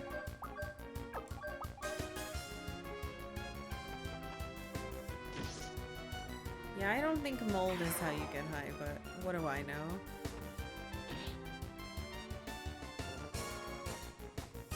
Not as weak as I thought. Oh, I hate their little arms.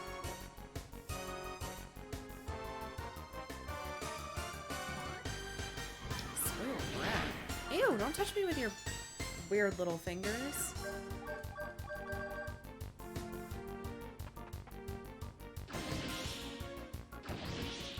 They also have fangs.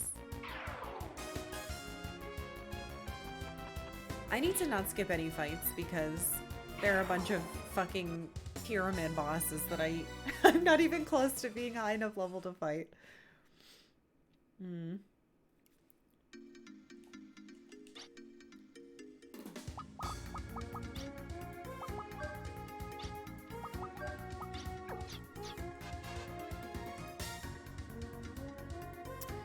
Okay, there was another door up here. Is it this one?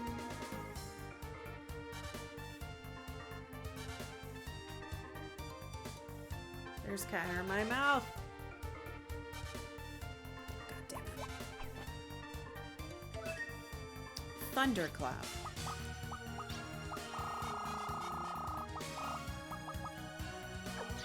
Okay, so it looks like we're getting artifacts for every element.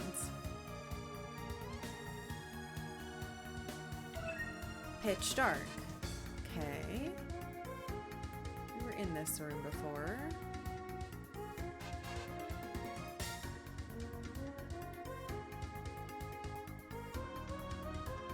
Oh, that's not where I wanted to jump. I don't think there would be a hole right there. Okay. I want to go... This should be back enough. Yeah. Light flash. Alright, can I go somewhere else from up here? That looks like a fucking thing to blow up. I might need to do that lever to open things, though. Because, like, this isn't working. Which honestly doesn't make sense. It should blow everything up.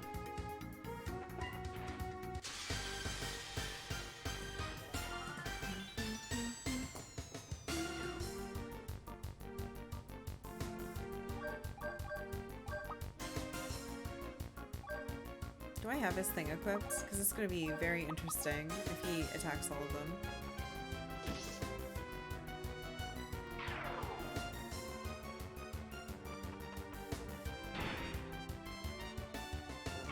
Oh no, I have to use it as the thing. It's not a passive. Damn. That would have been so cool. I wish there were passives in this game. Like proper ones, not just crit and etc. Like the personal skills. Wish it was a little more. Haha, you can't even hurt us anymore, you stupid thing. Okay, so the meteorite crater, that's number 8.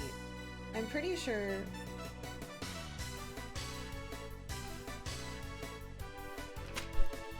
That's all of the triangles in the game. But I have a feeling you're supposed to be like level 99 in order to do them, which is kind of a bummer. I really like trying to do everything I can in a game, but I'm not gonna sit here and like, oh boy, time to find a grinding spot and throw lucky cards and we'll all sit around together for 17 hours. No thanks. Where does this go? Hey there, Slytherin. Is today the day we catch all the legendary Pokemon? That's a good question. Of course, it needed the lever. Wait, then what about that? God damn it. This is the day that we actually have gotten quite a few Guardians, so we'll be doing some weird stuff. So maybe. Maybe the Austin. Alright, if that goes down there... Don't I want to go...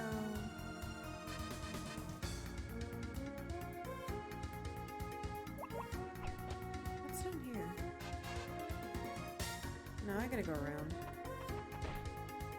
I can't go back up. No. These things are not giving me anything helpful, so I'm just gonna skip them.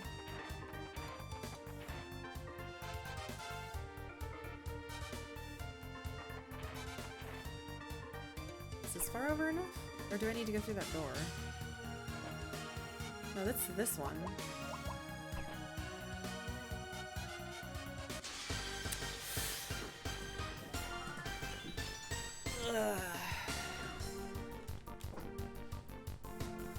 What the hell are you?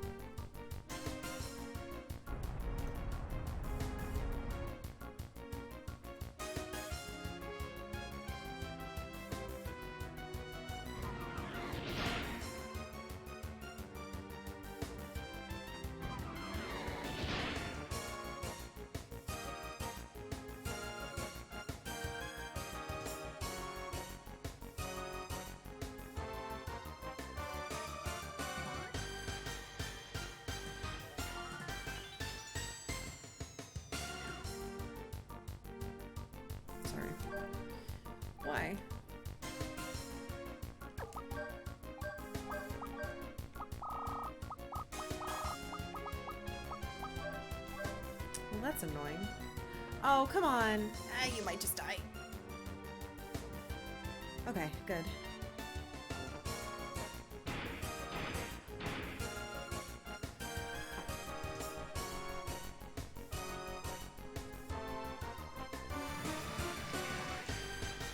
Were the pyramids crazy strong? God damn it, please. Hold on. I'm just gonna say this real quick because I've had to do a couple timeouts for this game. If someone's asking a question that could be a spoiler to me, please don't answer it. Tell them to go to Spoil City and you can answer it there. Please and thank you. Please, please, please, please, please. I don't want to know anything about the alternate bosses. I don't want to know how strong they are. I don't want to know how many there are. I don't want to know anything. Please. Please do not discuss that here. Thank you. It's a bummer because that doesn't AoE, but it doesn't do very much. Didn't I get something?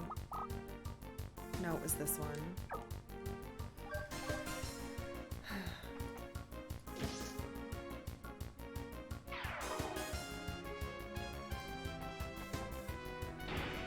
Yeah, I just don't want to, I don't want to know.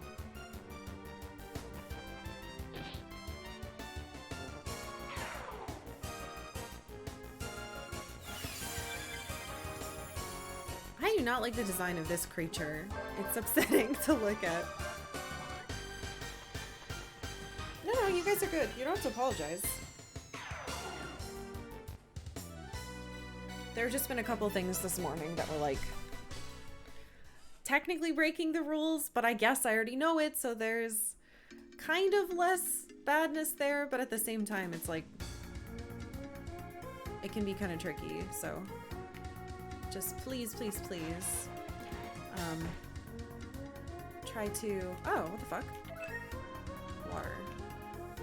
Try to, be careful about that stuff. There we go. This one. Okay, I'm gonna write down what I have. So, earth, water, thunder. There's probably gonna be a puzzle with these.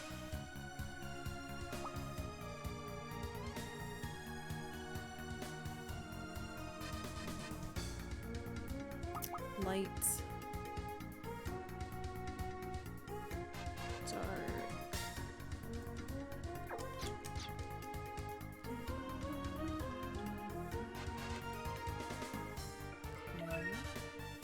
The first room.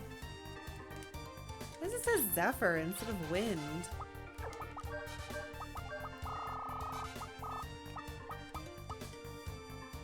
It is wind though. So we're missing fire at least.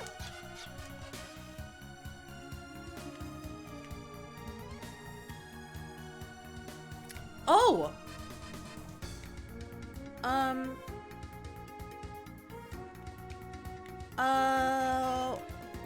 There's a guardian in here. I don't know if it's gonna let me have that if I don't have all the elements. I don't want to touch that and get yelled at and have it be like, ha ha, you idiot, do it all again. Hold on. I don't know if that's actually a thing, but now I'm paranoid. Shit. No! Where's the next one? Of course you must fight alone. That's fine. She's very strong. Fuck you. As long as you don't get stabbed.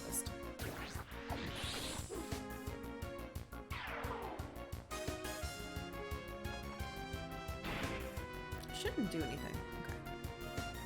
Haha.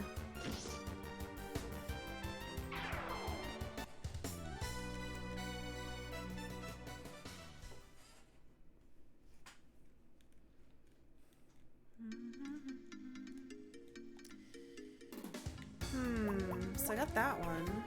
Where could fire be? Because, hold on. Let me just double check something. We're missing fire. We have lightning, thunder. Sorry, they call it thunder. We have earth. We don't have ice either. I don't have ice or fire. Right, I knew there was another element.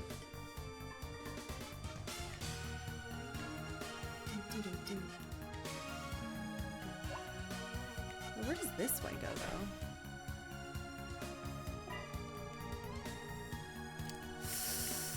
Ah, these are the two rooms I was missing. Okay, so I need to probably fall down.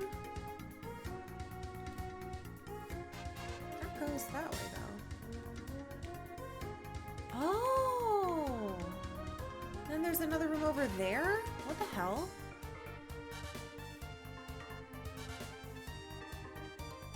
Huh? Oh.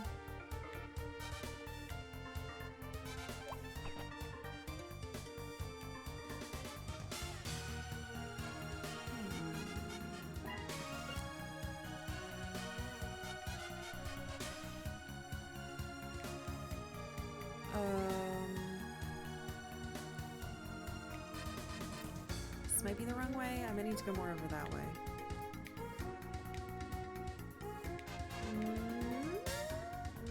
Maybe this into here? And then it goes up? Yes, yes, yes, yes, yes. Okay. Fire.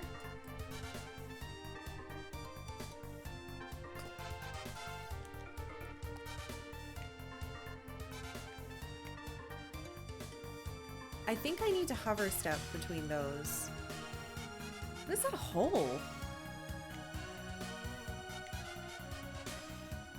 I think it is too late to... Unless I can do it from here. Which I think it's too far.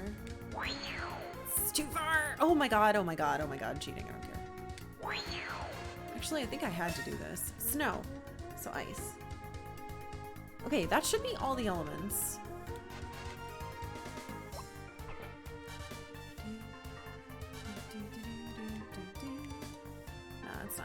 I clearly had to do that. Alright, so how the fuck do I get back? I don't know how I get back. That's the problem now.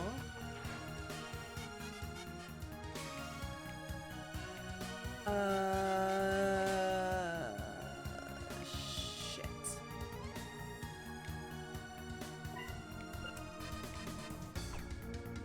This is the lever, right? No. Oh, this might be right then. Yes. Okay, sweet. Alright, I have your elements. Please don't get mad at me. I don't know who you are yet. I hope this is a gold one. I am Rigdobright. Sure.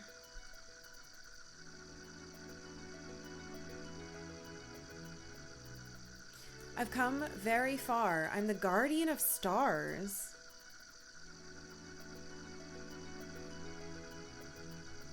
Cool. Wait, do you not care about these things I have? Oh, you're silver! Whenever you need me, call. I'll come flying, but don't eat me. Don't eat you? Why did I get all these stupid things? What the hell do I have these for?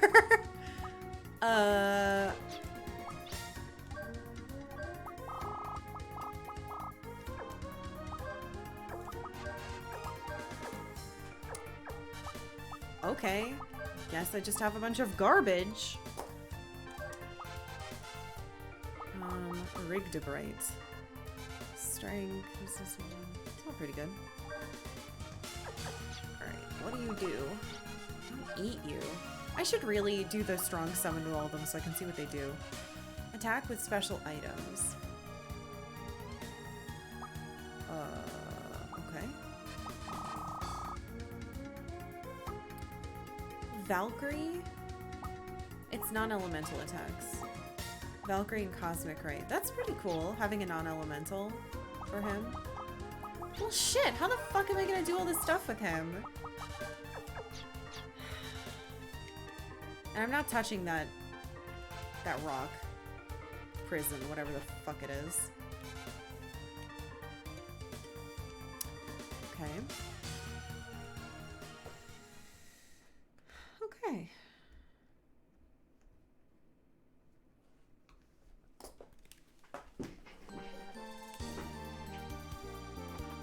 Let's check out the other island. So I'm gonna say first.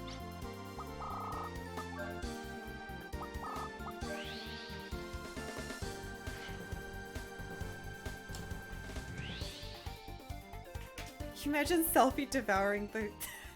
It's because I would do that if I had her.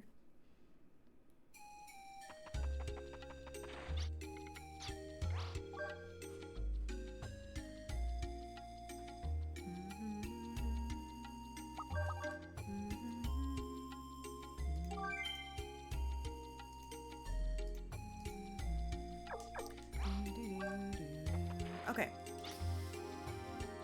Well, fuck. We have a lot of abilities to get with Tim. I don't know if I want to get them all. We could, I guess. But I don't know if I want to. Alright. Some other locations to peep, see if there's anything on them. And I am still upset that I don't know what stupid tool I need. Unless I'm supposed to... And like what... I don't know what these things are for now. This is Monster Island that killed me.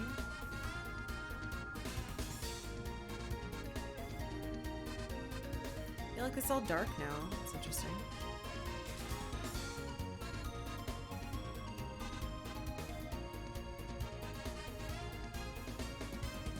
I do want to...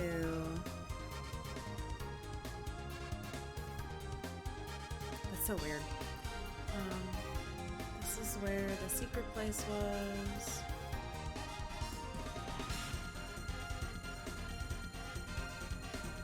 Alright, I think that covers all of the islands, but I do want to skirt the border just in case. And then we'll go back to the pirate thing.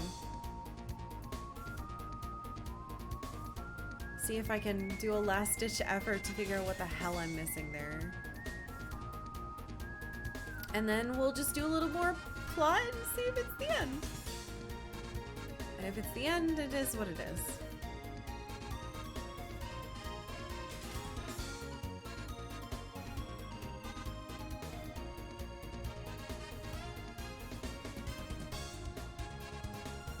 I am surprised this game hasn't hidden anything in this little corner type of area.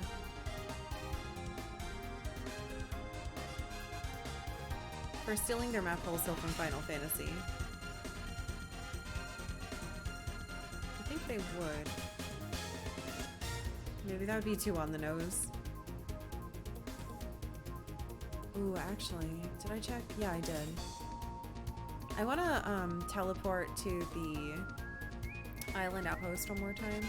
I might be able to land there. Actually, I don't know if I could land on the island.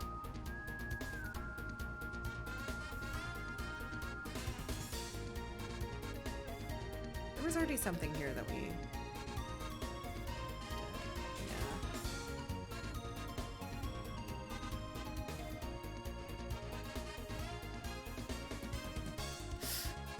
I can't land on that terrain. Okay. Alright, I think that's everything so far.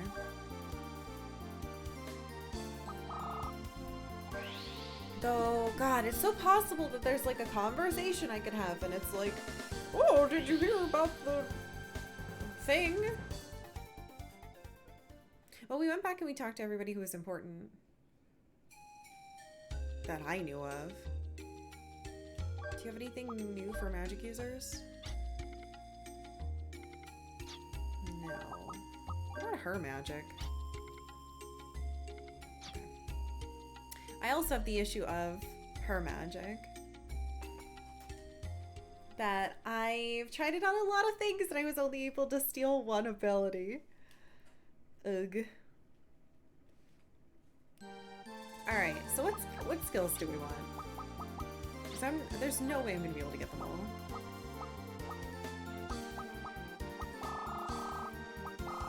There's so many now. This could be really helpful. Shit, what window is it? Protects all from sudden death could be really, really good. That's fucking incredible too. This is all of his stuff, which makes me think it's like his ultimate move. I love a full heal. I don't know about these.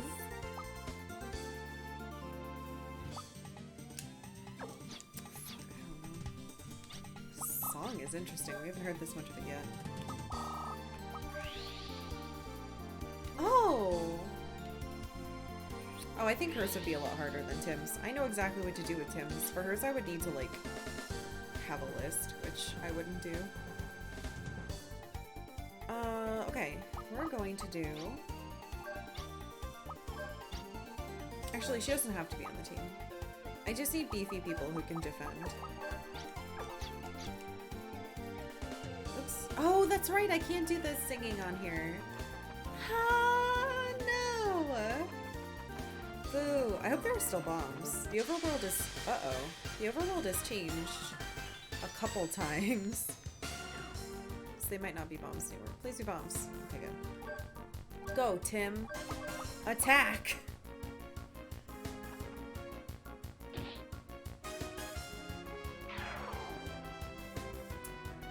Yes, make more of you. Yes, you fool. Feed Tim. Feed my boy. 300 balloons later. I don't know how many I have to do, but it's a lot. So how was your year? Did it suck? Was it good? Mine was pretty bad. Mine was pretty bad. I had a really rough year, unfortunately. Your long COVID's almost gone, you think? Oh. This year sucks. This has been my hardest year in a long time. 2020 and 2021 were both fucking terrible and wonderful because I started streaming. But this year has been one of the worst years of my life for a lot of reasons. And it's made streaming really, really hard. This year took your cat from you, it can fuck itself. This year can fuck itself. Yeah, a lot of really bad things happened to me this year that I can't really talk about. So it sucks. 2022 for you is better than 20 and 21 together, but that's not saying much. Yeah, 2020 was a blur and also an amazing year because I started streaming and all this like great stuff happened as far as like internet stuff. But the other stuff that happened, as we all know, was shit garbage. And then 2021, I had a great time streaming and I played some fucking incredible games, and the year continued to feel like it was 2020. And then this year, I got super duper burned out and I tried to like reconnect with my family, and that went horribly wrong. And it like fucks me up, and then I couldn't like, I don't know how to explain it. I couldn't feel like myself again. But I couldn't stop streaming, and when I'm streaming I have to like show people me, and I didn't want to be me for a while of this year, and so it made streaming really, really, really hard. So yeah, this year sucked. I also got a lot of motion sickness, and I got a bunch of migraines at the beginning of this year. Or maybe it was the middle of the year.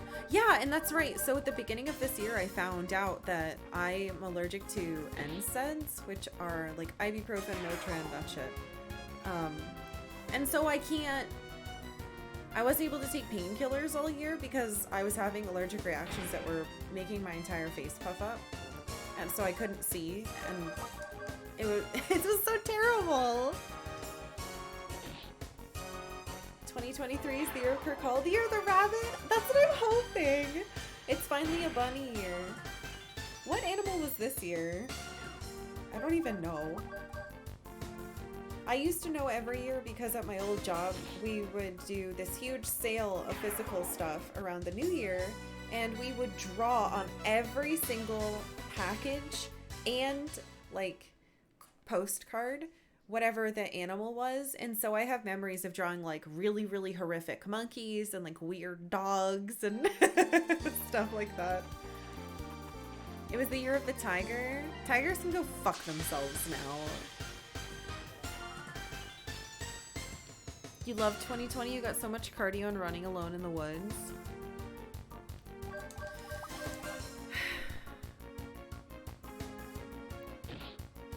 Yeah, this year I think was especially hard as well because I knew a lot of people this year who were just like, yeah, COVID's over. And I'm sitting here like, where? Where did yours go?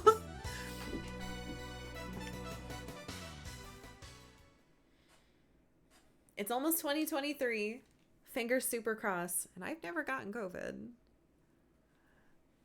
I'm like quadruple vaxxed, and granted, my doctor was like, if you get COVID, you're fucked, so you better take this seriously. Because I have a fucked up immune system, because I've got some shit. So I've been taking it super seriously. But, yeah. You're making moves to make your 2023 much less stressful than 2022. Here's to hoping. Yeah. Something else that I did that fucked me up is that I started doing bonus streams because I wanted to play more games and I wanted to stream more. But I overestimated, or rather, I underestimated how taxing that would be on my mental health and my ability to like get things done. I personally cannot like feel comfortable and relaxed unless I'm in like a clean, orderly space. And not being able, like I had 1 day a week, right? 1 day a week to do all the laundry and clean the house and make sure everything was organized and then also relax. So the relaxing part just wasn't happening. And when I got like burned out, I was like laying on the couch and watching TV and taking a nap, and that was my entire weekend. And then the house would be dirty and I'd be mad all week because I didn't have time to deal with it. I also started doing a YouTube in July, and that is a shit ton of work.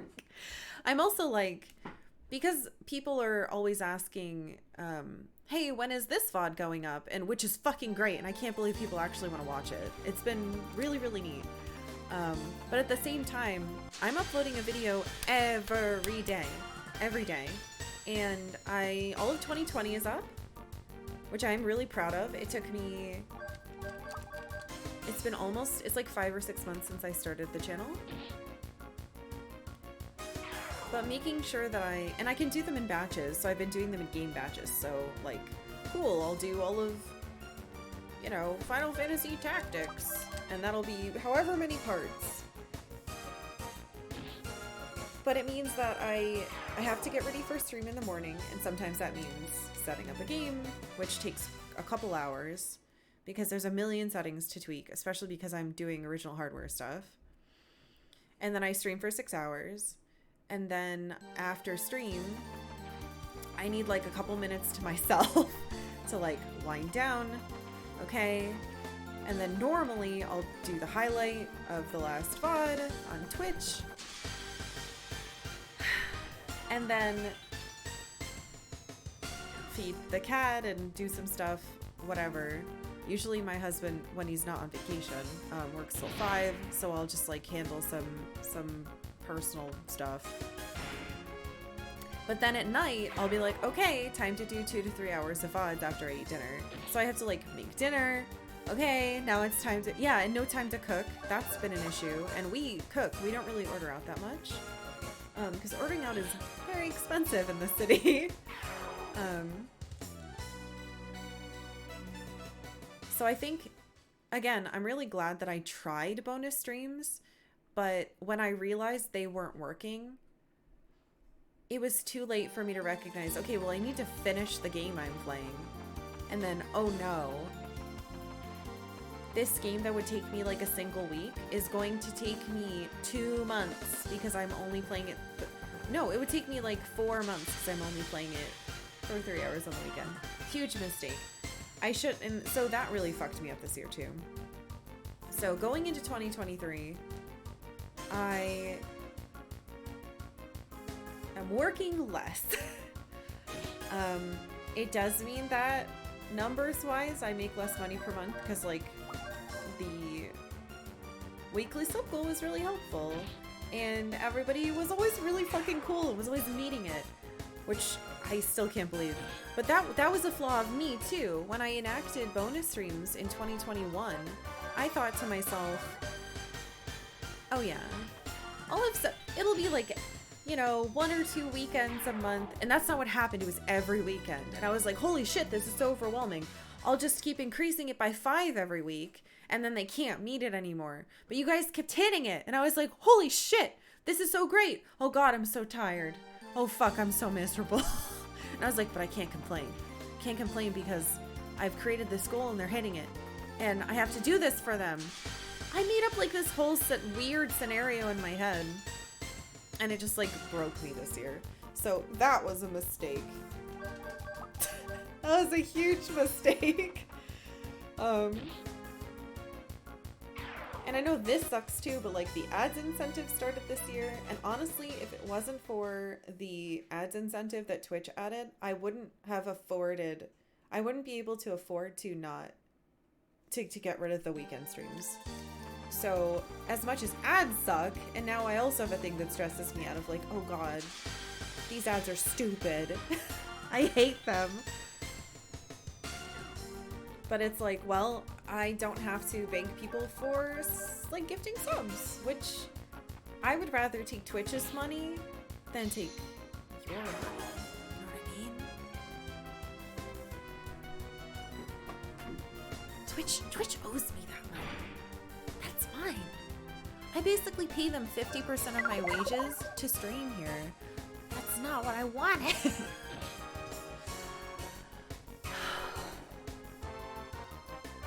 Hydra, thank you so much for gifting.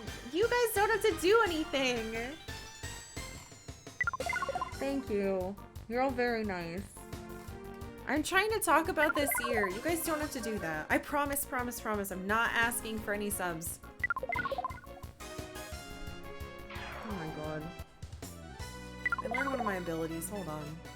Thank you. Thank you guys. But what I'm trying to say is that like I would feel better. I don't know. Never mind. I don't know what I'm saying anymore. 2023 is the year of Karkalla self-care. Well, yes, that one. Who did that one? Yes, correct. I can't see. It's all fucked up. Thank you guys. Now I'm gonna have to scroll really far to see what people are saying. This jokes was probably already made, but I thought you were playing Wild Arms 2 and not Pokemon. That looked like a Shine coughing. It did. Oh, Shiny coughing. She can't read. Yeah, I gotta keep doing this for the Thanatos one. Thank you guys so fucking much. I'm terrified to look at this.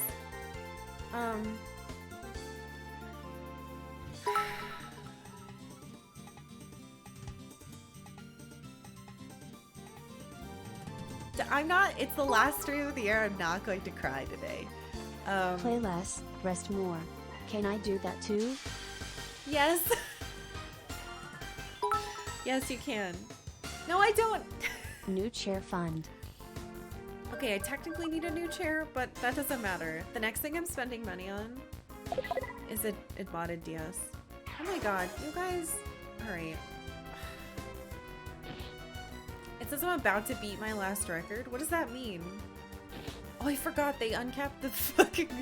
That's something else that happened this year. They uncapped the subtrains. That's kind of cool. All right, okay.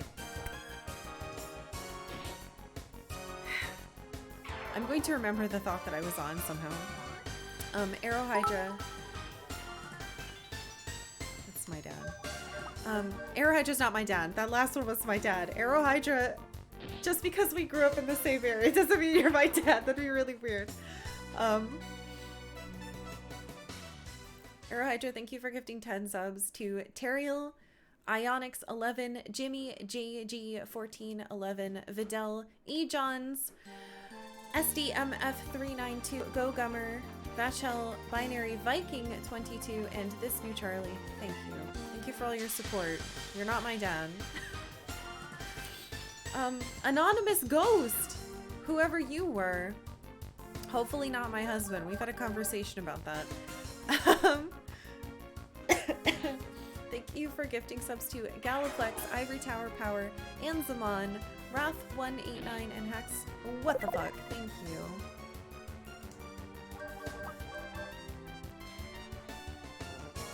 Oh my god. Old and Flexible, thank you for your ridiculous support. Thank you for gifting subs to 10 of them to, well, not all to one person. 10 subs spread out to a fake user, Zaye83, Rec503, the Salaris, Gnarly Nose, Sierra, it's my friend Sierra, Temporary Lake, Uvoon, oh my god, 9, Jesus. No, I can't play less, but I can rest more. Can someone do my job so I can rest more? I could try. I wouldn't be good at your job though. Probably. Oh my god. I'm not even caught up. Old and Flexible, I continue to thank you for gifting subs too. 9 out of 10 and Soul 1. Thank you. Oh, it's March. Yes, March. It's the year of bunnies. Speaking of, I'm wearing a bunny shirt. I probably should have saved this for, I'm wearing a bunny shirt, but I should have saved this for next week. Thank you, Marchie, for the bits. Serge, thank you for gifting a sub to Yoshida. Cashel, who I used to pronounce wrong, but now I pronounce right thanks to a video game. Thank you for gifting 5 subs to Missing String, Kelthric92, Folklorist, Actress, and What a Dilemma. Here's a little known secret. You can wear a shirt this week and then wear it again next week. That's true, but I also have a system so that I don't double wear a week in a row, you see. That's how my wardrobe's organized. DLs, thank you very much for the beats and for the Pokemans. Yeah, this is definitely a wheezing that I'm killing. Arrow Hydra, you gifted more subs. Thank you for gifting 8 more subs. To Red Dusk, Lunky Boy, Phi Rig, to Kings, Olivier David, Ryukachi, the Giant Enemy Crab, and Sartorius. Jesus, guys, holy shit. 11? Oh my god. Thank you. I know, fuck, a hype train that doesn't interrupt a cutscene, it hasn't happened in years. Scoobs McGee, thank you for gifting 10 subs.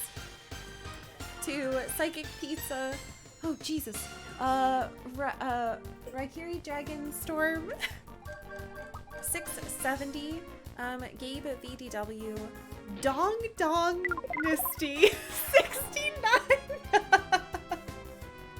Dong Dong Nisty. Jesus, okay. Enjoy your sub. Lacrand. Holy fucking shit. Derich Tibaba?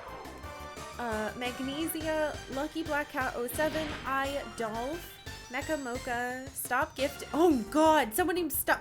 Mildane gifted a sub to someone called Stop Gifting Me Subs. Thank you, We're all making gonna be 2022 better for us all. You rock. Take care of yourself, Karkle. Love Karkle. Hi, Karkle. Heart wins Best Streamer Award. I don't. Best Streamer Award does not go to me. Thank you. Mildane. Diddler, thank you for... Holy fuck! How did you get this in here? Diddler, thank you for 4,900 beats. Old and Flexible, thank you for the 100 beats. Broken Quest, thank you for the 420 new chair fund. 420, indeed. 420 is the chair number. It's Suicune and Throwback beats. Oh, 49. That's mean. 49. Distant Horizon, thank you for gifting your very first sub to 10U, which is a very good name. I'm not gonna be able to read what anybody said. My dad, thank you for 300 bits. My dad. Not someone named my dad, but my actual dad. Fractal, thank you for gifting a sub to Syroxis. Jesus, guys. Tempest, thank you for gifting 10 subs.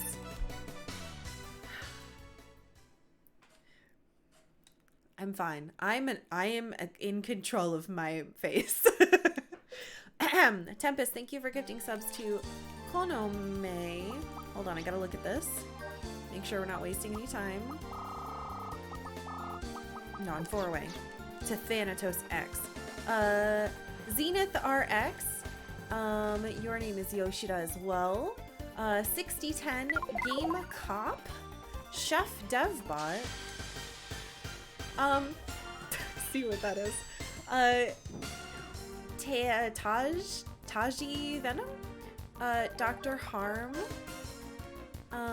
Draco. And Paul's Place. Thank you, Tempest. Old and Flexible, thank you for the bits. I would do your job if I could. That's not true. The problem is that we're all working too much and we should simply not do anymore. That was what this conversation was about. Shiroyoni, oh my god. What are you doing up? It's so late. Thank you very much for gifting 20 subs. To H Monk, Zip Xavier, Congo Jack 99, fart quietly then walk away.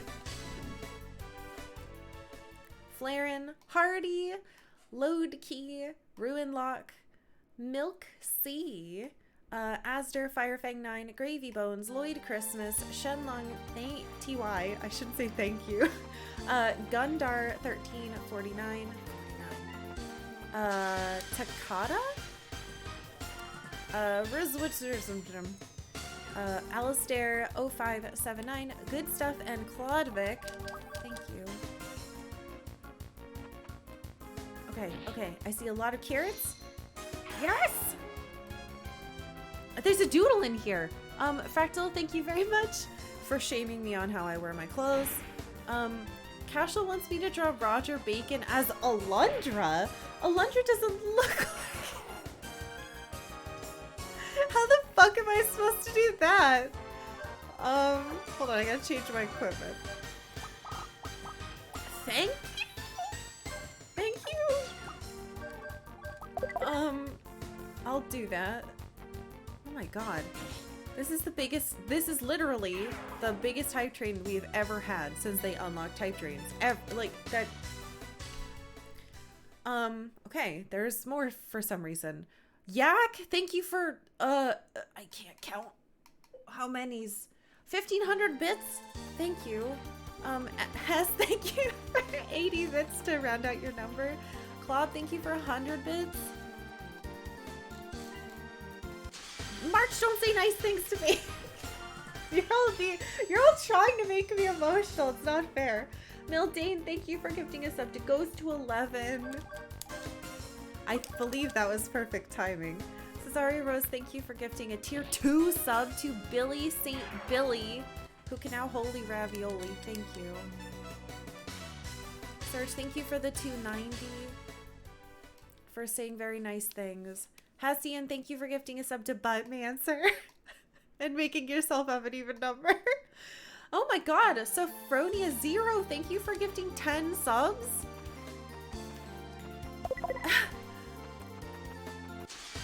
To Retro World Order, which, oh my god, totally sounds like a wrestling group.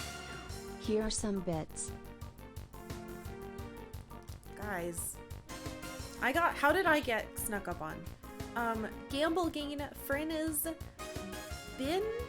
Binskits, Alaric, Tim Mozbombos. I'm gonna have a harder time. The Pumpkin King, Highlander BH85, Coffee Please, and Chronos Chris, thank you. New record, 70% until level 12. I'm not even done reading them. Mildane, thank you for gifting a sub to my dad, you jerk.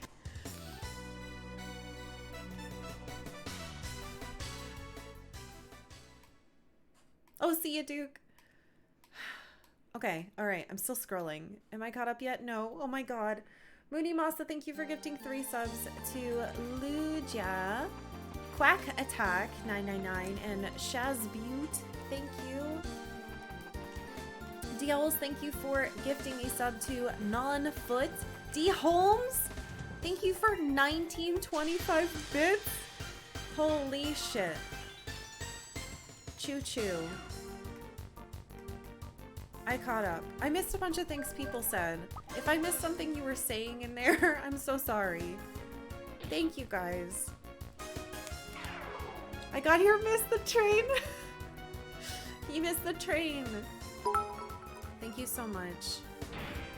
Oh no, wait, I'm only 248 bits from Sad Bomb. Well then.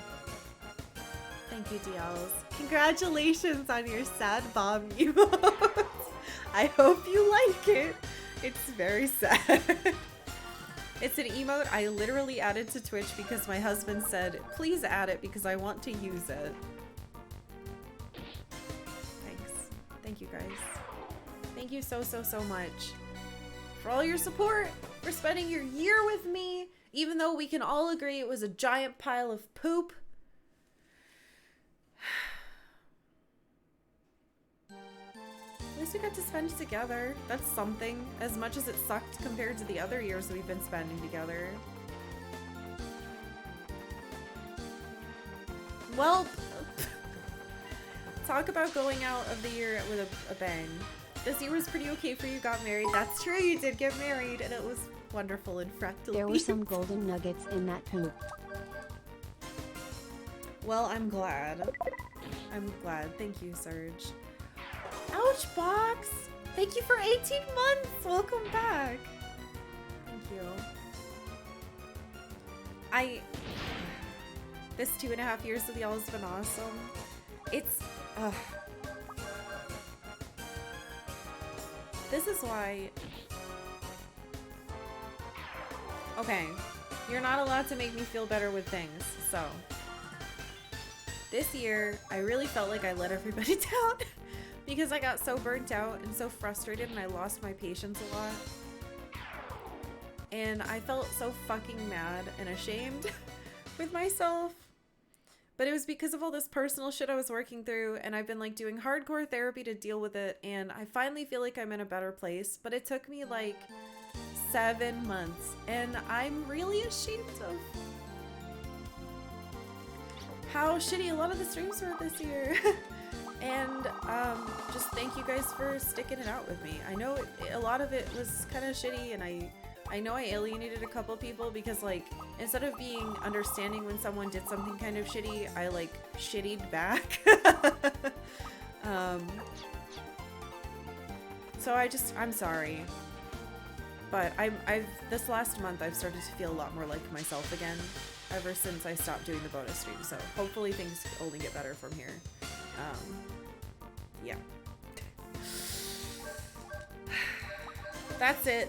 That's all. I need to make sure I don't slowly die.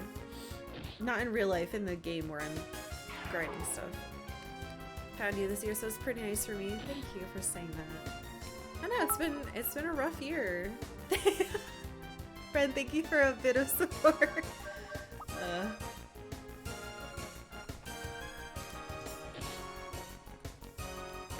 I see what you're saying, but it sounds really funny if I read it out loud. It's tofu hot work. It's tough to work on your self-image while it's on display. Yeah, that's really it. I think it was a mix of like personal stuff and having to come to terms with a lot of things that are really rough about like what made me who I am. And there comes a time in your life, if you're doing therapy, that you uncover... How do I explain this without it being too realistically what I'm dealing with? Sometimes in therapy, you like peel back a layer and you see too closely why some of your stuff is fucked up. And it kind of breaks you for a while, and that's what happened to me this year. So that's why, and I was overworking myself.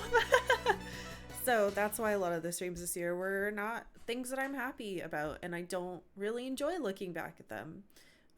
But after the last month or so, I've really, I think, hit a point where I feel okay again, and I'm ready to like be me again and not feel bad every fucking moment. So yeah, that was why this year was so rough. Also, I think there's a cat in here now, or she went in here and ran away. Octavia was very mad at me this morning. I ate a little bit of cheese and she wanted it really badly, but I wouldn't let her have any. You expose all the messed up parts and it really hurts. Yeah. It not being Halloween helps. Yes, it not being Halloween helps. Anyway, sorry for getting stupidly emotional and whatever. But I'm feeling a lot better. It's just been a really hard year. And I think a lot of us are going through that.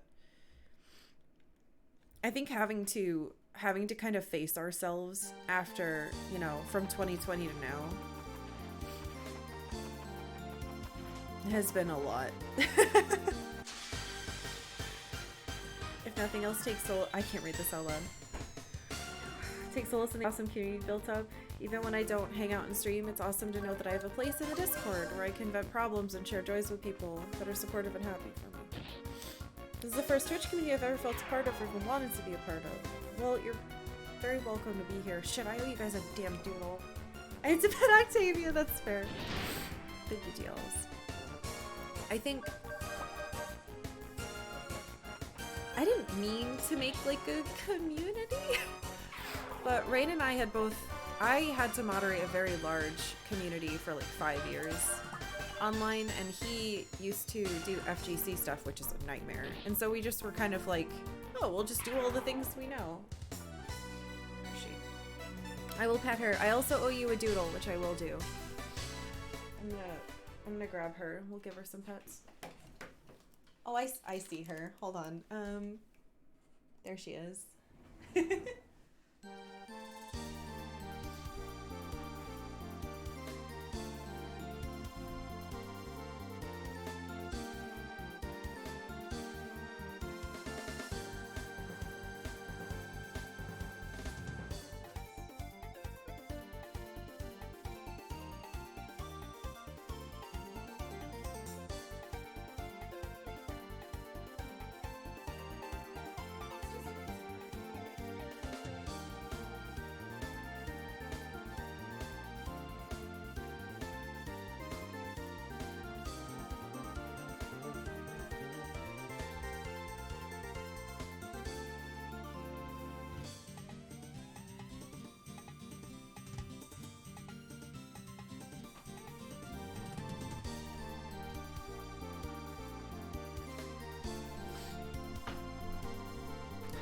Sniffly, it's your fault. Blah. Please enjoy the cat. There's a little piece of cat litter on the floor. We do like pellets, and she. Congratulations on accidentally creating the best community on Twitch. Didn't even try. Wow. That's amazing. Not. Damn it! That's not what I meant. Thank you for more beats, Bren. Thank you for $4.99. One of my favorite quotes. Shared joy is increased, shared pain is lessened, thus do we refute entropy. That is a good quote. Thank you, DLs. Thank you, guys. Alright, pet complete. I owe you a stupid doodle. Yes! Cosmic Ray. Alright, I gotta change. About a year ago, I tried lurking less and joining in more, and I'm glad I did. Oh, Clob, I'm glad you did too. I have to switch to a gold one, which means we have to switch someone else first. Here, have some garbage. Chapapanga. Sounds like Topanga.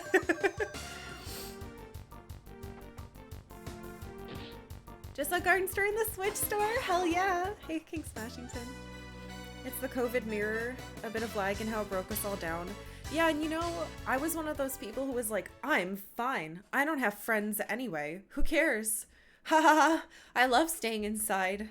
I just left my job and now I can't go get a new one outside, which is what I had planned to do. fine, whatever. I'll follow my dreams and become a streamer. I win! I win! I'm not owned! I said in 2021, starting to lose my mind.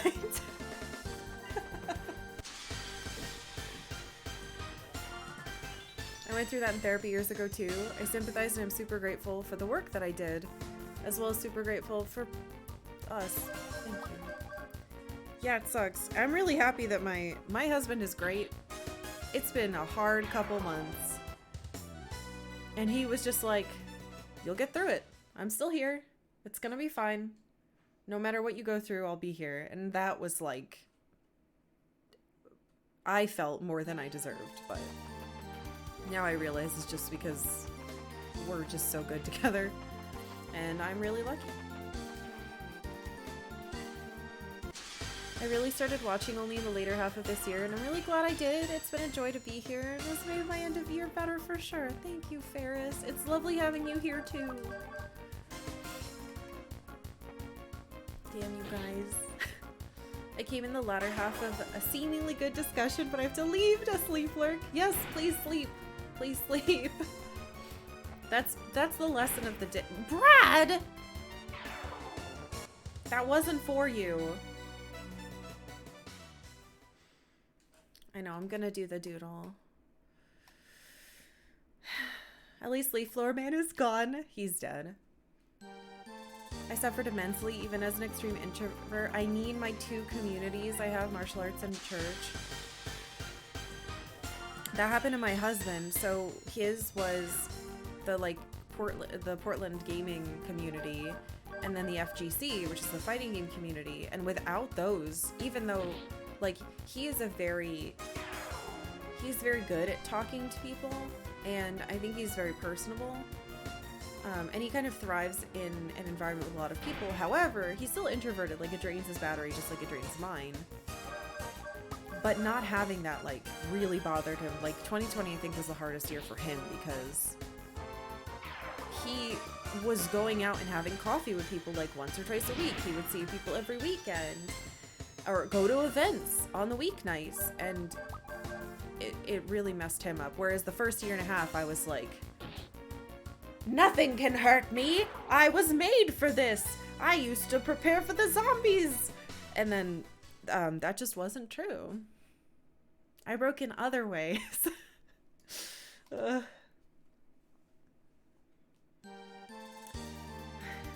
that you've sad bomb, it's time to start the long haul to Moranio.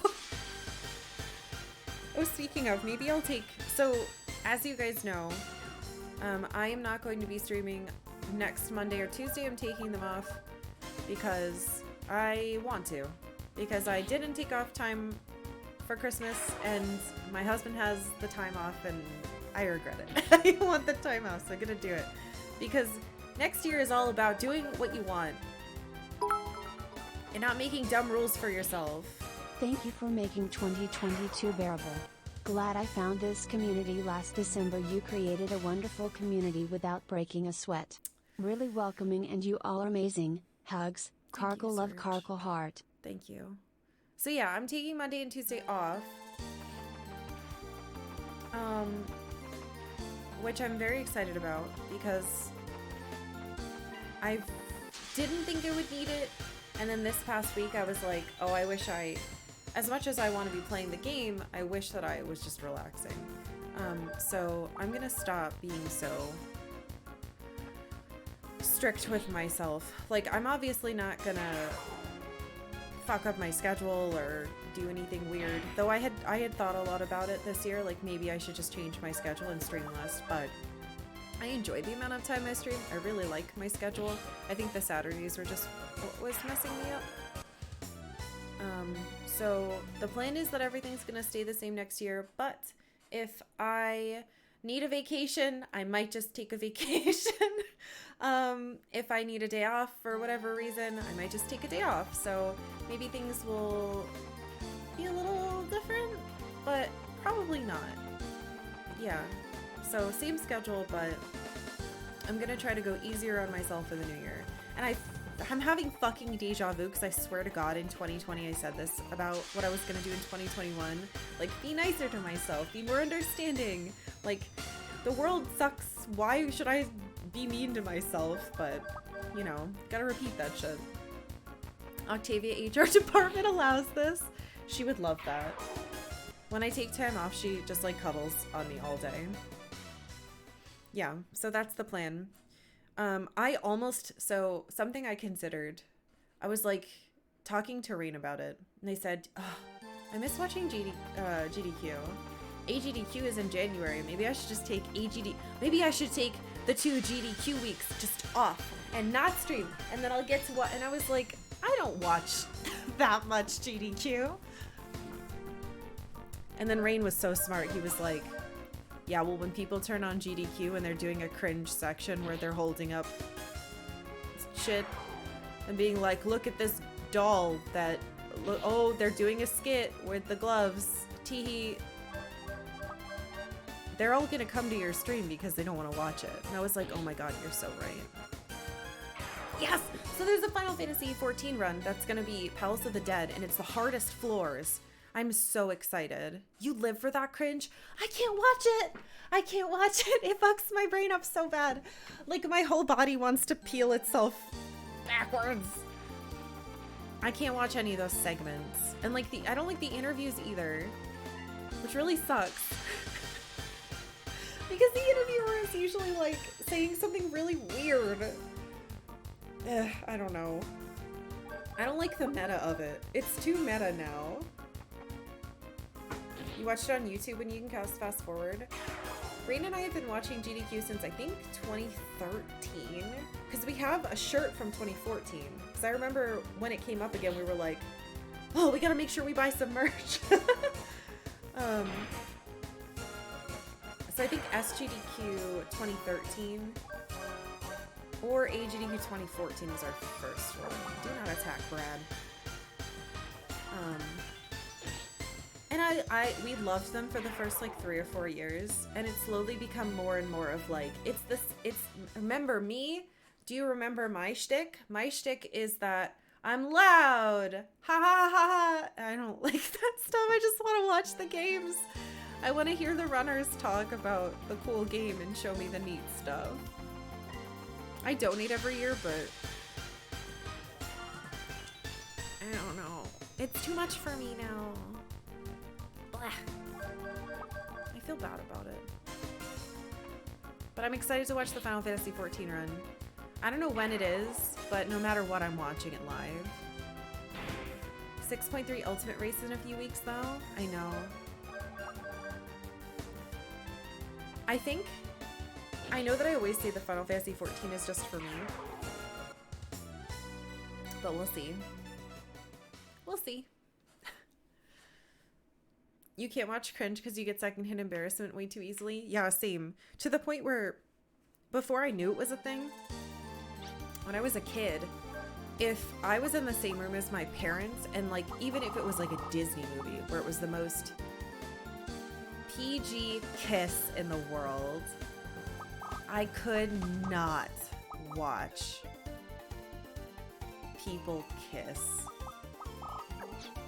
Did I get them already? Hold on. Because I would get so uncomfortable that my parents were there. Like, it's always been really bad. Okay, I think that's done now. We have Cosmic Ray. I'm not sure.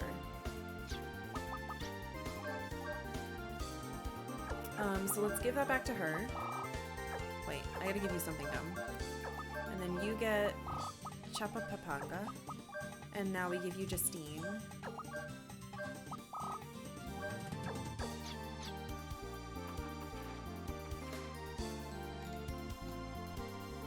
You went to GDQ 2020 and dressed up as Robot. Yes, I saw it. Was so good. I remember the fucked up thing is I saw you in the crowd before I knew who you were. And then when you posted pictures, Rain and I were like, oh my fucking god. We remember this. It's pretty cool. I only tune in for specific games or runs because of how my work schedule is. I miss like 98% of GDQ. See, I didn't used to. I used to be able to watch it on my other monitor, but now that I stream, I can't. Honestly, one of my dreams when I started streaming was that they would be like, "Hey, do you want to do the talking part and shifts, etc., etc.?" Like the person who's like, This donation comes from Boobity Bobbity 23. Cancer sucks. Go Mario. But that'll never happen because it seems to be a very incestuous crowd.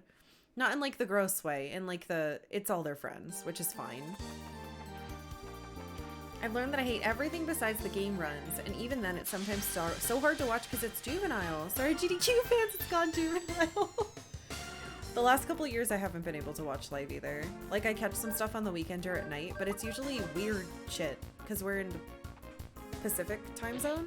So it'll be like, haha, it's fucking weird game hour with guy making jokes you don't understand. I'll turn it off and watch like a Moon Moon or something. When I was a kid, I couldn't watch anything I liked with any of my family in the room. I felt so embarrassed to enjoy nerdy shit. Nerdy stuff, really. For me, it was definitely like anything. Actually, that's not true. Anytime there was rap, I wasn't allowed to listen to rap. And so if there was rap, I would be like, shit, I have to pretend I don't like this.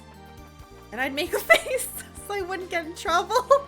Because if they found out that I knew any of the songs, like I remember my dad put, it was like an Eminem song that I knew from middle school on the radio. And I was like, shit, oh, I hate this song. Can you change it?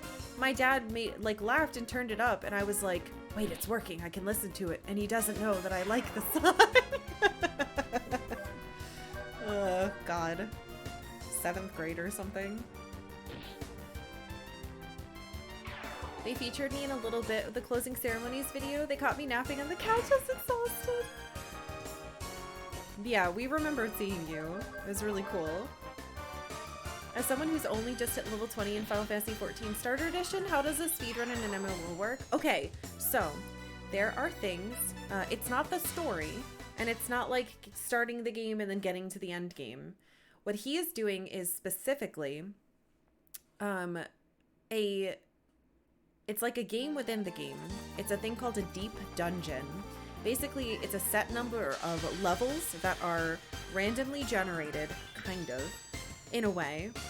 And you go deeper and deeper and deeper in, and there are really, really difficult bosses. There are special items just for that area.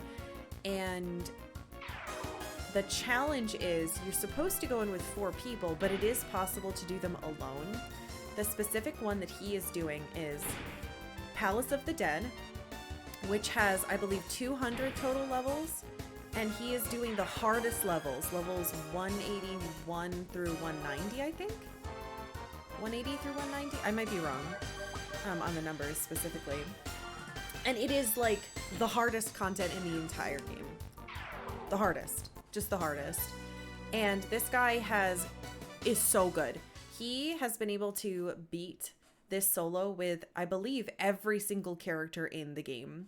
So it's going to be phenomenal to watch. Like, very specific movement. You can only fight certain things. There are mimics down there that will put something on you called, like, pox, and it'll just kill you. It's like a permanent tick of damage for like the rest of the time, unless you have a special item, which you probably don't. It's gonna be really cool. Awful block, best block. You'll still watch GDQ, but half the time it's on mute. Yeah. It bums me out for the specific reason that when GDQ was newer to me in like 2014, all of the runs were good. Like, I don't know how to explain this. I didn't need to know the game because I hadn't played that many games that they played because most of them are retro, right? So I would turn something on, it would be like an RPG with a little knight walking through a castle. But the way that it was explained was so entertaining. So I'd be up at like 3 a.m. with fucking insomnia because I was on this stupid medication giving me insomnia. And I would turn on GDQ and it was so nice because cool, now I have an hour of entertainment for this video game I've never seen before, and it's funny. But now it just feels so serious. Some of the runs are not fun anymore.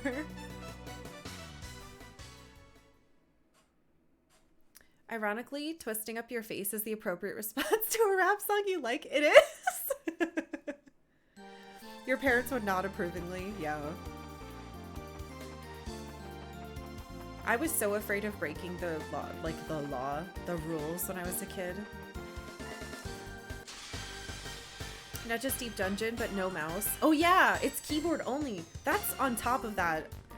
Even if it wasn't there, I would still be super excited for it. I'm a little terrified now that it's that. Old GDQ felt magical. It felt much more authentic. Unfortunately, it seems like it has lost a bit of the magic, but I don't think that doesn't mean it can't come back. I just think that it's quite a large production now, and the people that are in it have so much infrastructure to worry about. So, I mean, it can't be fucking easy. It's just, I think some of the, oh shit, we're setting stuff up, we need to have a silly little skit in between. I fucking hate that stuff.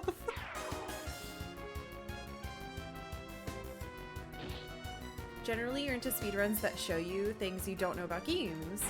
You're very familiar with, or things that just have, I think that's Mystery Science Theater 30,000, which I've never seen, but I had friends who liked, so I know how to say it. Do you or Rain speedrun, by the way? I do not, but Rain does. He's like 37th in Earthbound Boogie Percent or something. Yeah, he started speedrunning this year, actually. He started with Final Fantasy Tactics, and he was learning that run, and then he realized that he just doesn't have enough time to do a full run is like 5 hours, and he just doesn't have that much time to sit down. So he started doing Earthbound speedruns, and he's actually gotten really good, and he loves it. He streams them sometimes. Arrowhydra just linked it. Yeah, he streams sometimes. You're not built for speedrunning. Rain apparently is. I am not. I enjoy specific things about games, and most speedruns are not what I would enjoy. It tends to be tough for me to grab onto a game I don't totally know. I think these days with GDQ, that's how I feel. But back in the day, I felt like the quality was so good that it didn't matter as much. I'm gonna peep at our status. I'm so sorry if this is boring. I'm trying to get abilities, and then we're gonna do the plot. I promise. What am I getting? Whatever. You grew up. It grew so much. It's still great. It's just different. Yeah, it's just different. And some people have to like the cringe stuff because it's still there. If nobody liked it and it was resoundingly like, hey, we fucking hate listening to this guy talk and looking at his face, you probably wouldn't be there anymore. So people like it. It's just not me that likes it, and that's fine. I can accept when I am not the majority.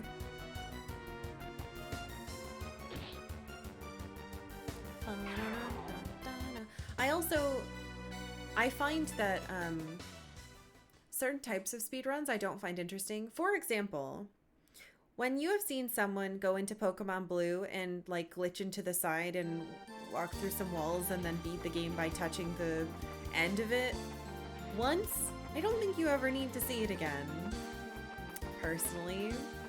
But every year it's like, tee-hee, we're playing Pokemon. Oh wow, Twitch chat is in Pokemon Blue. And I'm like, okay, this doesn't count as a speedrun. And then they're like, tee-hee, we're doing Taz stuff. And I'm like, okay, Taz is fine, but please stop making it so there's no Pokemon runs. I want to watch Pokemon go fast.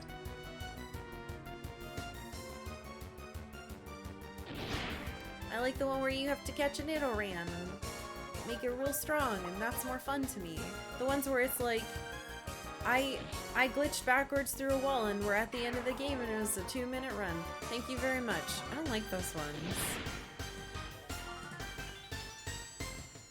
This is like peak RPGing. This is what we talk about as all did as kids. Sit on the couch and grind for hours. Talk to your siblings or friends. Alright, fine. I guess that's true. I wouldn't assume that they necessarily know what most people want. They have such a huge audience, though, and people are donating. I guess maybe what's more important is how comfortable the Prevent Cancer Foundation and how, What's the other one? The medical one that's French. What's their name? I guess how comfortable they are with it is really what matters. Yeah, Doctors Without Borders. I don't know why, but like the weird French name wouldn't stop flooping in my head and making it so I couldn't figure it out. Tim is gonna be so strong. Tazbot turning Mario World into Tetris or Mario Maker was cool. I think my complaint about the Taz things is that they tend to do the same ones in a row. It's not it's not fucking Les Mis. It's not Les Enfants Terribles. Oh my god. It's not an omelet either. Yeah, MSF. That's what I was thinking of. Not the full name. Wow, March is so smart. I like the Tazbot using inputs to reprogram Mario World into Mario Maker thing, making a level and beating that. See, this stuff is interesting though. This stuff is like creative. I'm talking about how like every year it's Pokemon Blue, look funny. And I'm like, I don't care. Show me something else. I think they did one with like Celeste Tazbot maybe last time. And Rain and I turned it on just to see how fucking crazy it was. Because he played all of Celeste and loved it. And that was wild. It needs to be different. It can't be the same thing every time. You started learning the classic Red Nidoking route? Yeah, I personally agree. I think that execution that someone does is more interesting than watching like a neat little tech demo. I think the tech demos are neat still,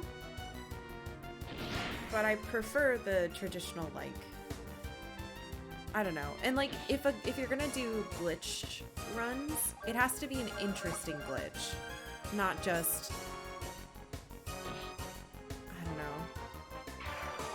I jumped over a wall backwards now that we're at the end of the game. But maybe it's because I've seen too many of them. Maybe I spoiled myself. I don't know. Maybe I'm a snoot now. Smart March. Smarch. We're gonna be getting Smarch weather soon. I can feel it in my bones. It's gonna be January 2nd and it's gonna be 80 degrees. We're gonna cry. You don't think there are any Tazbot runs this year? Oh my god, maybe they read my mind.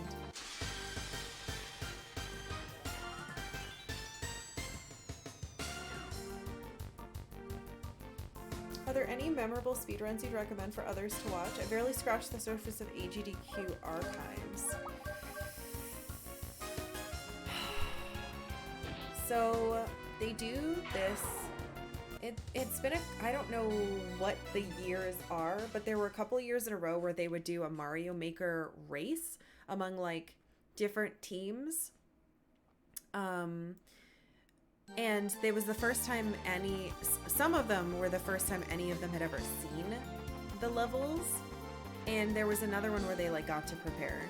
So I would say any of the Mario Maker races, at least the ones I have seen, are very, very good. And I think you could watch them at any time and be like, holy shit, this is incredible.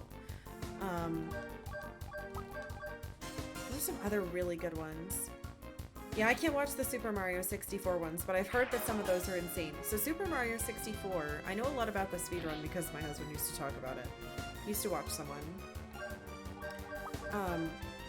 It's perfectly planned. Everything is cycles. Everything is precise, so you can do it perfectly.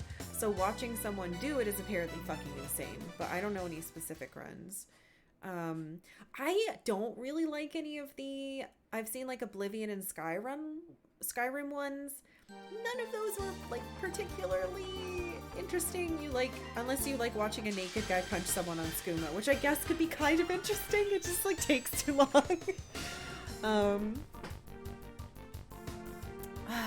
There was an old Conker's Bad Fur Day one that was at night, obviously, that I thought was quite good, but this was years ago. They haven't allowed it back. Oh, there's an Earthbound run that does the one that has to do like specific RNG manipulation with movement. I think it was Caleb Hart. That one was really good, but Earthbound, they don't like have it back much anymore. There was a run where the Mexican runner was blindfolded and got through turbo. Oh, there's the blindfolded Super Punch Out one that somebody sent to me when I beat Super Punch Out. That one's fucking good. Yeah, there are some Tetris ones that are insane. I love Tetris, so watching high-level Tetris is very good. Okay, this isn't GDQ, but there's a video of Utada Hikaru, the singer, challenging fans to Tetris. That's quite good. She kicks all of their asses. I think it's the DS Tetris. Highly recommend that. It's not GDQ though. Could you imagine? The best speedrun I ever saw was some Sonic game in the 2 a.m. block, and the runner asked everyone to yell and cheer as loud as possible when he attempted something hard. There was definitely a Pokemon run that was really good. I think it was Emerald, but I don't remember it. Watching the Tetris Grandmaster speedrunners is mind-blowing. Yes, so I was lucky enough, back when Portland Retro Gaming Expo was running and in person, I think the last one I went to, they had some of the Tetris Grandmasters there playing, and so you got to see them, and there was a giant monitor thing like behind them, and you got to watch them play. It was so cool. It was so cool.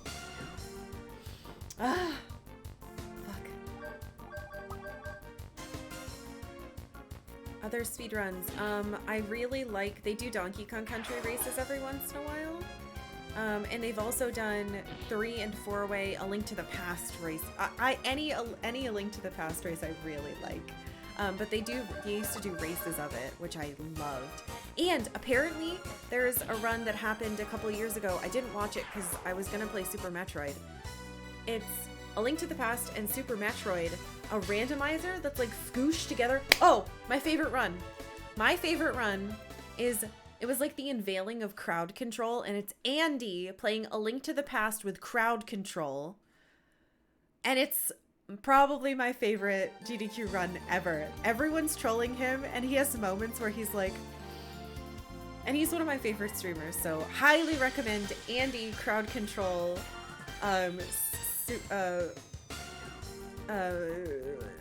Link to the Past. I think that's probably my favorite run. I might watch it tonight actually, because God, I loved that one.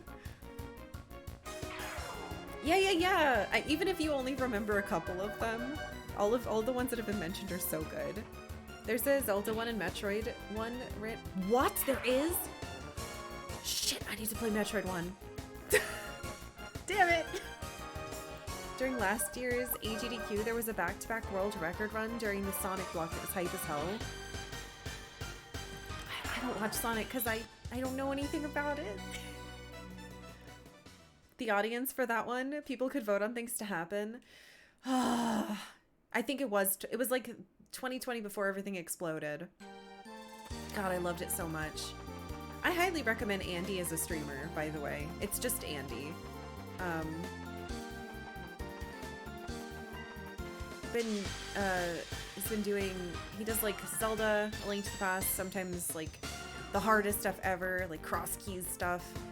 For a while he was doing like some 3D ones, and then he does like Pokemon challenges.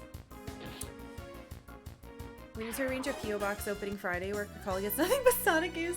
Well, I don't know if I can play Sonic, because I think they might make me sick, so I might have to do handheld ones. I don't know. Are there handheld Sonics? There have to be. I thought I saw a bug. My favorite speedrun of all time is actually when the Mexican runner and Angry Lynx took the Contra 2 player world record in the GDQ practice room. What the fuck? There are handheld Sonics. Maybe that would be better. So the reason I'm worried about Sonic is because it's quite fast, and we were doing like a let's just see how these games are day once co-op with my husband, and damn you, Brad. We tried to play, what was it? The Yoshi game with Crying Baby Mario. And the background, it was so fast that it made me nauseous like immediately. So now I'm worried that if I tried to play a Sonic game, I would get violently ill. So I don't know. Yeah. Yoshi's Island. Because there's a different Yoshi game I have that's for the N64. Yeah. I think you'd be fine with Sonic 1. What I need to do is sit down and try it. I need to sit down and try it, and then we'll see. Actually, I have cables for the Genesis?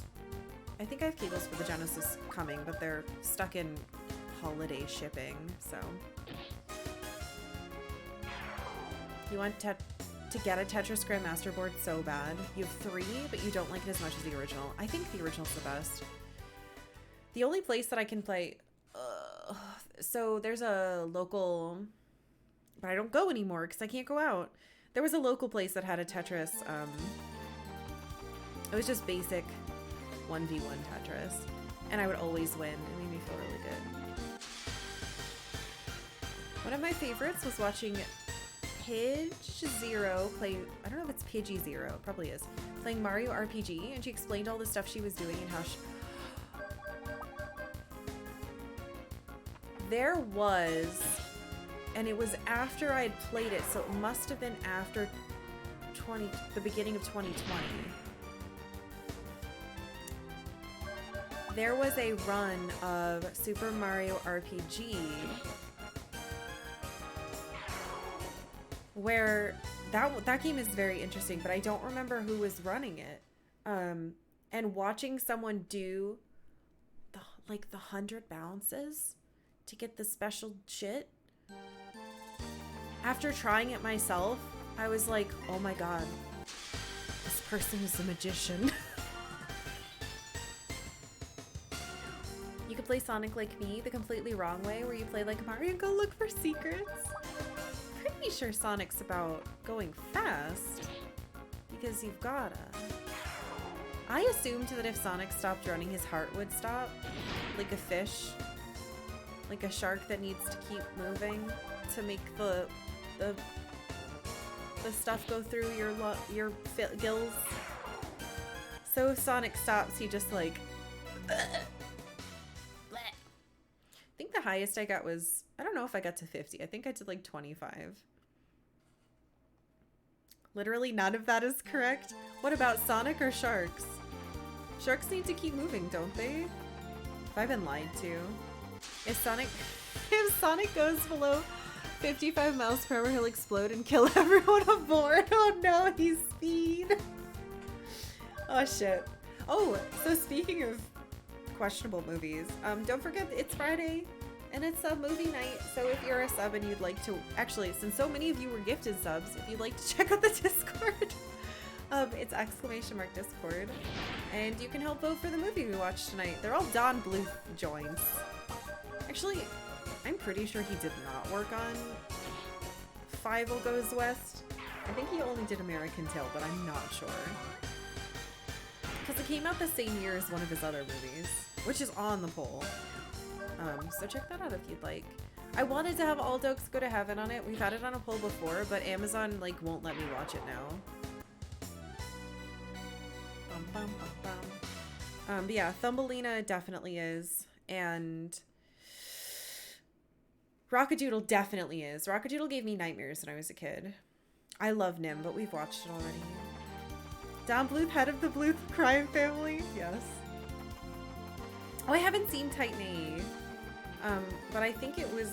I haven't checked to see if it's available. They're having Metal Gear Solid 3 on this year's HDQ. I can finally watch a Metal Gear at a GDQ. That's exciting. I really liked that game. I was actually thinking about that game this morning. Why was I thinking about this game? I was getting out of bed and for some reason I was thinking, I wish I'd appreciated Metal Gear 3 more. And then I thought about eating frogs and snakes.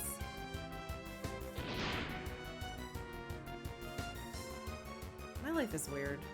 Did you climb a long ladder? No, I didn't. That's exciting. 7:30 p.m. my time? Fuck yeah, I can watch it then. That was the best stream of the year. I wish I was scared in that one like I was scared when I played Final Fantasy VII. I was like, why is everyone so excited? This game seems scary. But to be fair, Metal Gear Solid 1 was really hard, but fun, kind of. But there were so many fights.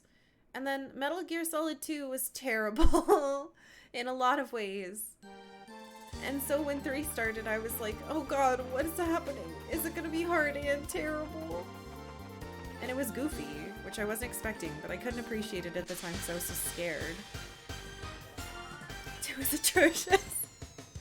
Watching Metal Gear Solid 3 speedruns is fun because you see the tricks that make you want to try them. Perhaps I shall watch it.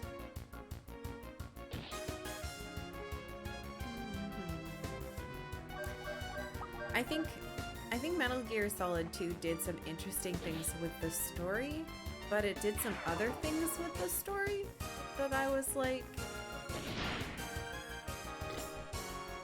14 once during my stream. Yeah, I already decided that, I thought I just said it a bit ago, but I'm watching that no matter what. And if we're watching it together, we're watching it together. I don't care when it is. That Final Fantasy 14 run is being watched live by my eyes. It doesn't matter what it is. Maybe we'll watch it together in Discord or something. How many? I think I'm gonna take my lunch break. What a silly day this is.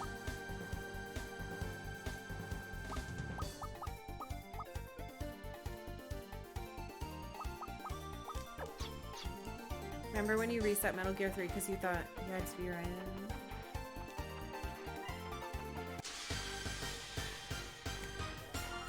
I mean, if you were in my shoes, wouldn't you do the same thing?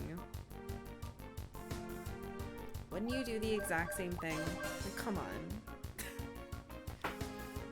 2 words, Naked Raiden. I hate him.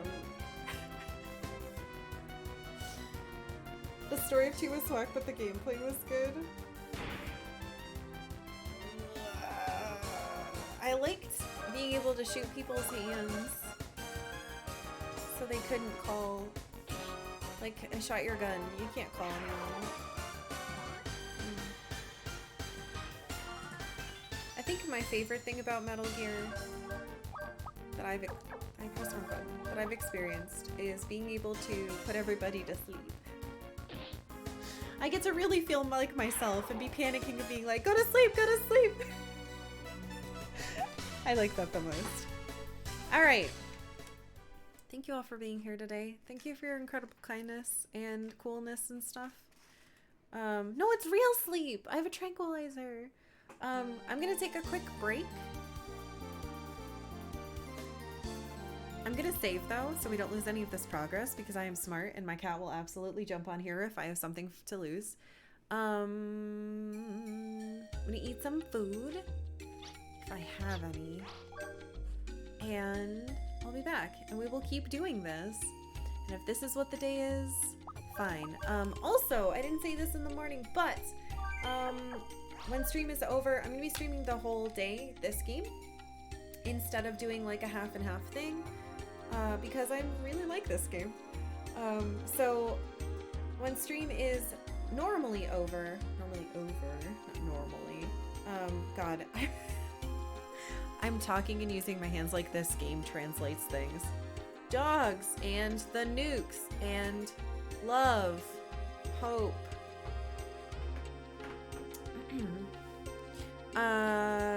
Stream is gonna end at our normal time and then I'm gonna be opening packages and it's a terrifying pile of packages that you guys have sent. So we're gonna be opening all of those live on stream and yeah, I'll probably end the stream just so it cuts it up nice for the VOD, but that's not happening now. I'm gonna go eat something and I'll be back. So stick around if you'd like. Button.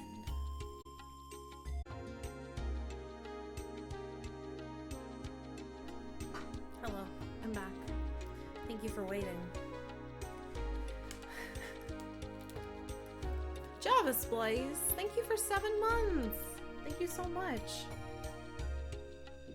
You would not believe what happened. So, I'm sitting there, eating a bagel. My husband said something to me about someone or something else. And it made me so mad, I like breathed in funny and I got fucking hiccups. And I was like, God damn it, hold on. So I walked into my office and I grabbed my water. I'm walking back and I'm trying to drink it. And as I'm drinking it, I hiccuped through it, which made me inhale a bunch of water. And so I choked for like 2 minutes. Just like, blah. It was awful. No, Rain, my husband.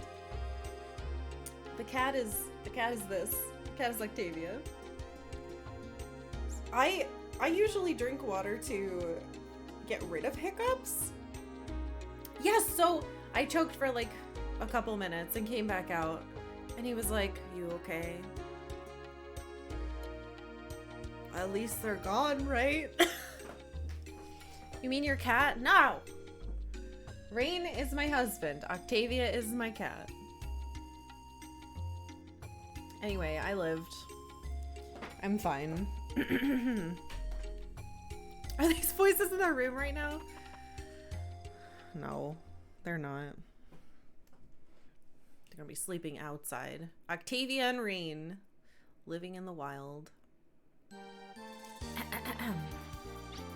Alright, so let's look at our prog. We got Valkyrie and Cosmic Ray and Arcana 13 and Thanatos X. This one's very exciting because apparently there's a bunch of people who just do fucking sudden death to me now. You love when your girlfriend has hiccups?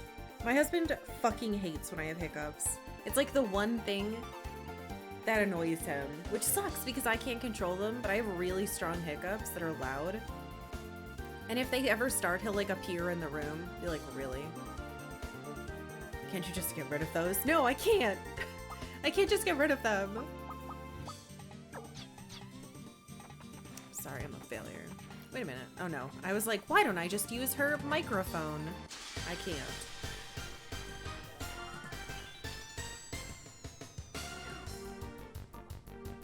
Do noise-canceling headphones block out hiccups? I would assume so. You don't recall any instances of your wife having hiccups? I get hiccups usually when I eat 2 specific foods. One is a hot dog. I don't know why. Please don't make fun of me or say anything lewd. One is a hot dog, and the other one is like muffins. I think when something is very bready, I like breathe in too much when I'm like, and then I'm like, and I die. And I get hiccups and it drives me nuts.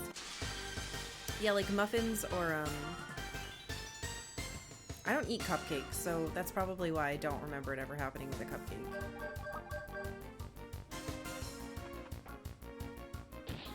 There's the hold the breath and count to 20 trick, and it takes sips of water. So I used to be able to just get rid of them on my own.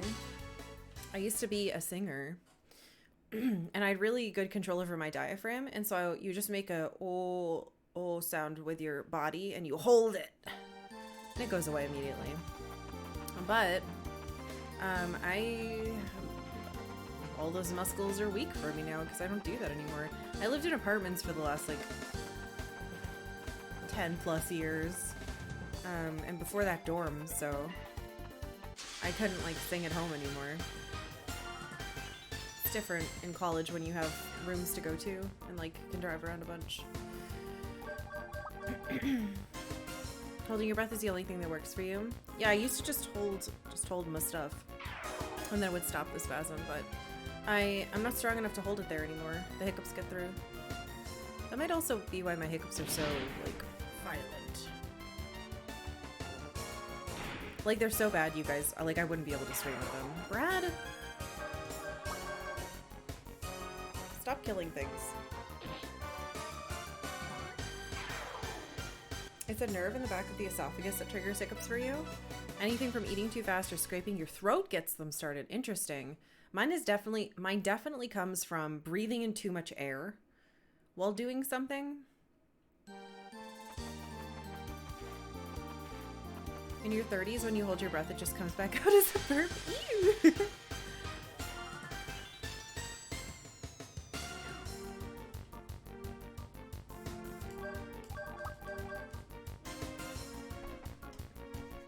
I wish there was something with no health that gave me 1,000,000 experience. But this is like I don't want to waste any more time than we already are. Please don't counterattack. Oh, I gotta switch Brett out. He's gonna make this take longer. Drinking water upside down. It's just because you're like focusing really hard. That's the argument for that one. You have to like pay attention, and I think it scrambles your brain bits. I washed my glasses this morning. Wash is the wrong word. I cleaned my glasses this morning. I've got stuff on them probably from me coughing and dying. Who has no counterattacking?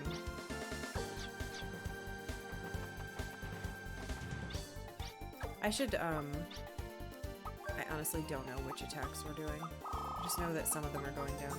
I think it's the full heal. Full heal's at 50. It might be 50, 36, 50, 36, 50, 36. I'm gonna remember that for sure. Alright, so we've looked all over the world, and I don't think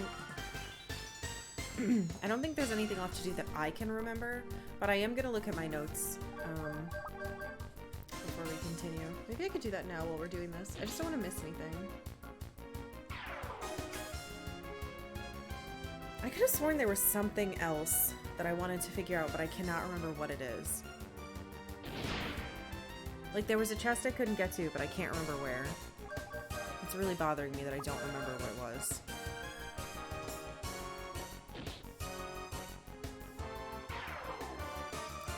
My great aunt used to have this trick where you're supposed to plug your ears and your nose and then drink water from like a fountain. And that worked actually pretty well. When I was a kid. I'm just gonna flip through my notes while we do this. Do cartwheels from here to Yosemite, it'll take care of your hiccups. That sounds like Bugs Bunny would tell you to do that. And then demonstrate himself. And then a different Looney Tune would be like, oh, I'll do it too. And then they'll just like fall off a cliff and die. It's not going down. It's this one, Bold Lance. Do I really care that much about this one? I guess so. We've committed this far much.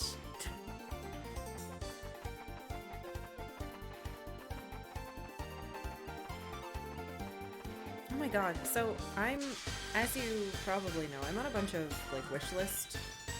Wishlist is not right either. I'm on a bunch of lists that I use a wish list to keep track of for video games to see if there are good deals. And I got an email being like, hey, Phantasy Star 2 is under the normal price. And I was like, oh, that's cool, I'll check that out. It was like $150. And then there was another one that was like, hey, Kirby and the Crystal Shards or something, under the normal price. Yippee! And I clicked on it and it was the manual. It's an N64 game. I do not want an N64 manual. I care not about that. Not on a watch list. It's a wish list that I get updates on. Kind of. It's not a watch list because that would imply different things. Yeah, $150 feels too high. And I was like, how the fuck is that below the normal price? If it was Looney Tunes, they would cartwheel to Yosemite Sam, who would shoot his guns a lot to surprise them and get rid of the hiccups. Oh my god, you're right. That could be an episode for all I know. It probably is. No, not a watch list. You jerks.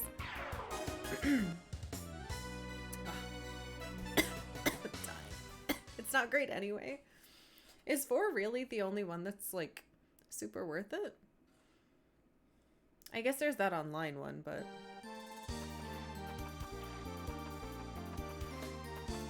yeah, some prices have been going down a little bit, but then Christmas kind of donked it up again. Fragile wants you to play 3? Oh, really?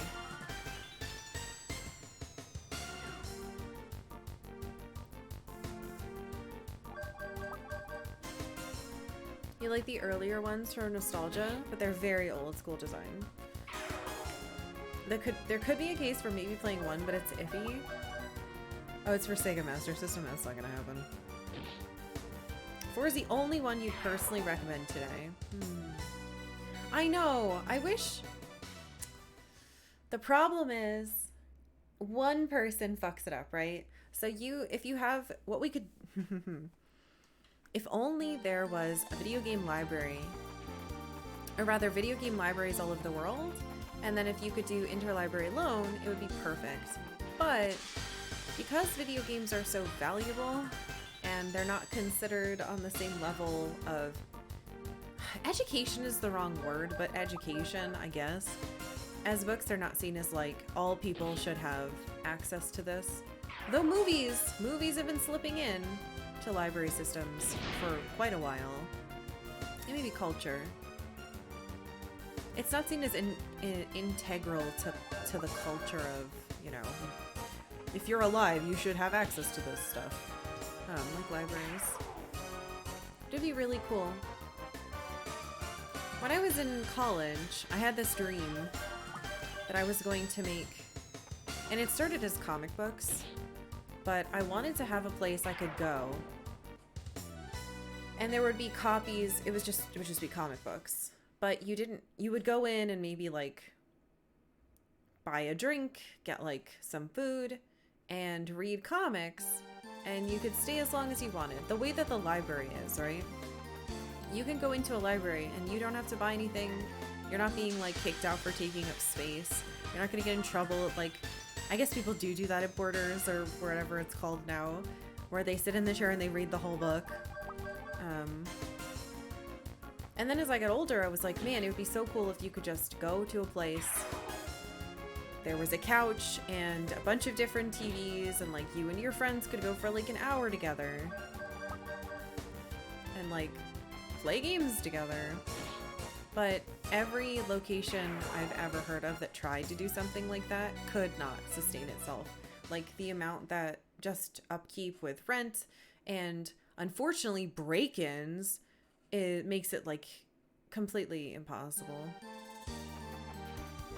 Millennial boomers are the equivalent of film fans who grew up in the silent era, and now all these talkies are coming out. Nobody bothered to preserve a bunch of our old silent films because they weren't art at the time. That is a very... I'm trying to wrap... I think me having to read that out loud made it hard for me to understand.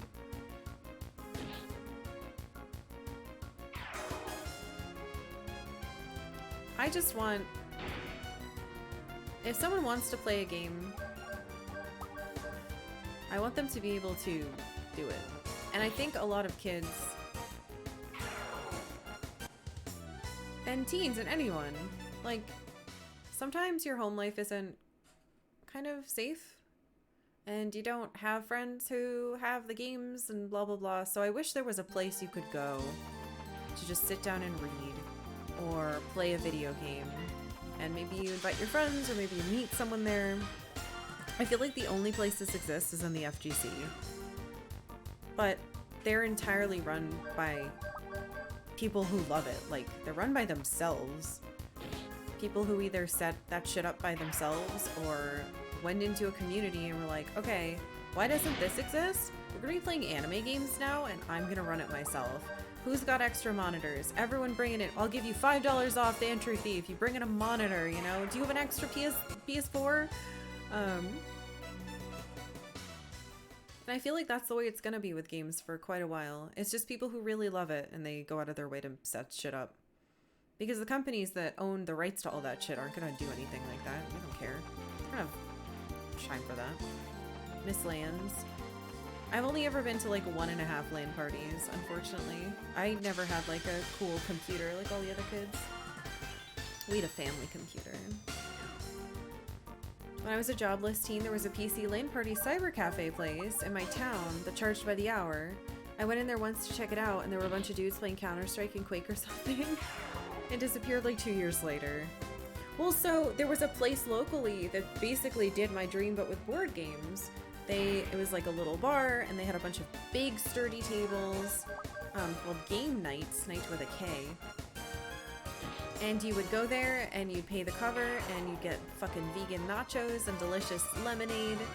And they just had one whole wall was just board games. Any board game you want. And I used to go there with we used to go with different friends and I loved it so much. And they fucking died with COVID. So even before COVID, those places had a hard time. And like, if you think about where in the world it could probably survive, it would be like a cool city like Boston or Portland, and they couldn't even do it because COVID killed everything. And I miss that place. And I wish there was a place like that for video games. Unfortunately, the only ones that I've been able to see are arcade games, which are fine, but I'm not a huge arcade fan other than like some pinball games. I want like to play Mass Effect with a friend, you know, and it'd be cool if you could like buy a memory card, you know? That was my idea. It's like you could buy a memory card because if you go to places in Japan with fighting games, you get like a card. It's not a memory card, it's like a physical card and it keeps track of all that stuff. You like put your money in and it keeps your win-loss ratio and shit. And I was like, oh, it'd be so cool if like I want to play PlayStation games. Alright, you can buy this memory card or rent it from us and come in and out and use your save where you want. But again, unfortunately, most of the places around here are arcades that only have arcade games. And then the other side of the coin is there are some retro bars, but they are alcoholic bars and you are meant to drink there. And most of the time, honestly, it'll be like, hey, we have an SNES on the counter. Which game do you want to play? And it won't be anything that I want to play. And you have to deal with the fact that like, all right, somebody deleted all the saves on it. Which is whatever. But I don't drink alcohol. So there is really no... And all those arcades, by the way, do alcohol as well. So there's kind of no way to separate adult gaming in a public space from... You have to be drinking. You can't just like relax. I find that difficult. Your LGS? When you were in college at a bunch of PCs that changed by the hour and people would go and play Diablo 2 and such? Oh. We have a board game store that has a board game library and has magic events. There's no way to make enough money, it's just an arcade. Yeah, I know, and that sucks because that changes the culture of the place, I think. What I'm looking for is like a bright,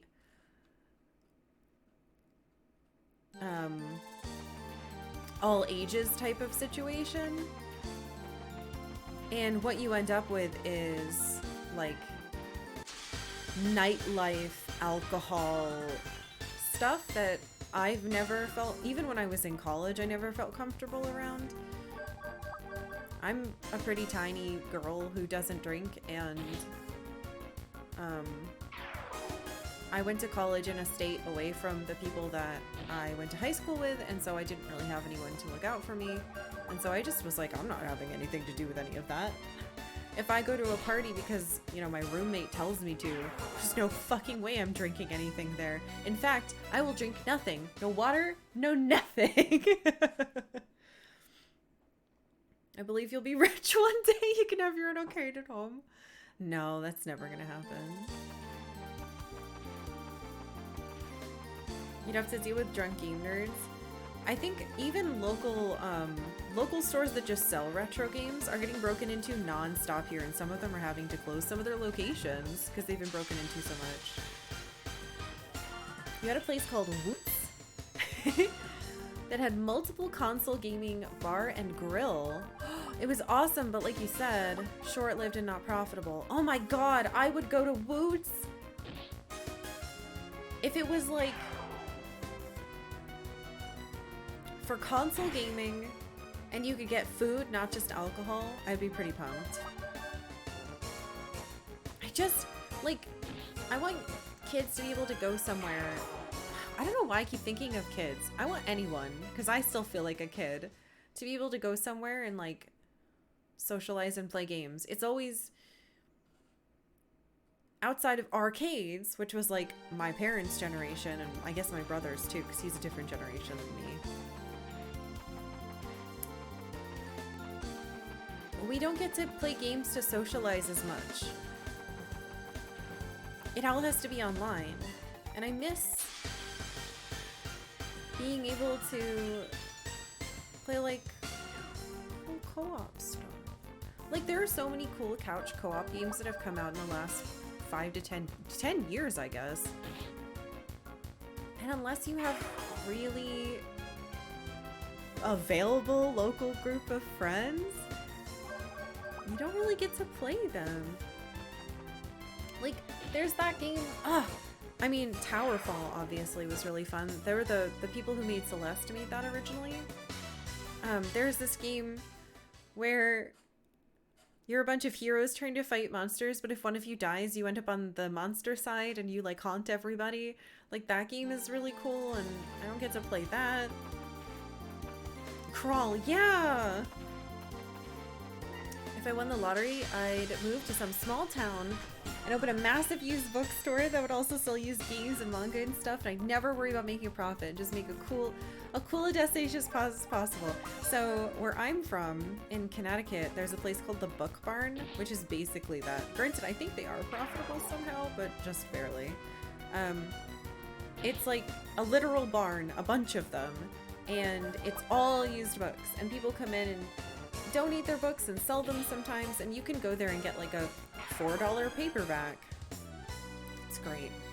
I miss that place so much. It was on Niantic. There's a place near Full Sail called Beat the Box that had a ton of consoles and recliners. You could just go and play by the hour and play what you wanted. See? That sounds fucking kick-ass, don't you think? The only reason it works there is because it's Florida. Florida near a school that teaches games. Game stores can have board game nights, but that doesn't require the same amount of hardware. Yeah, I mean, I can only imagine. And if, for example, if you had, say, a card of Earthbound and you were making it accessible for people to play Earthbound, yes!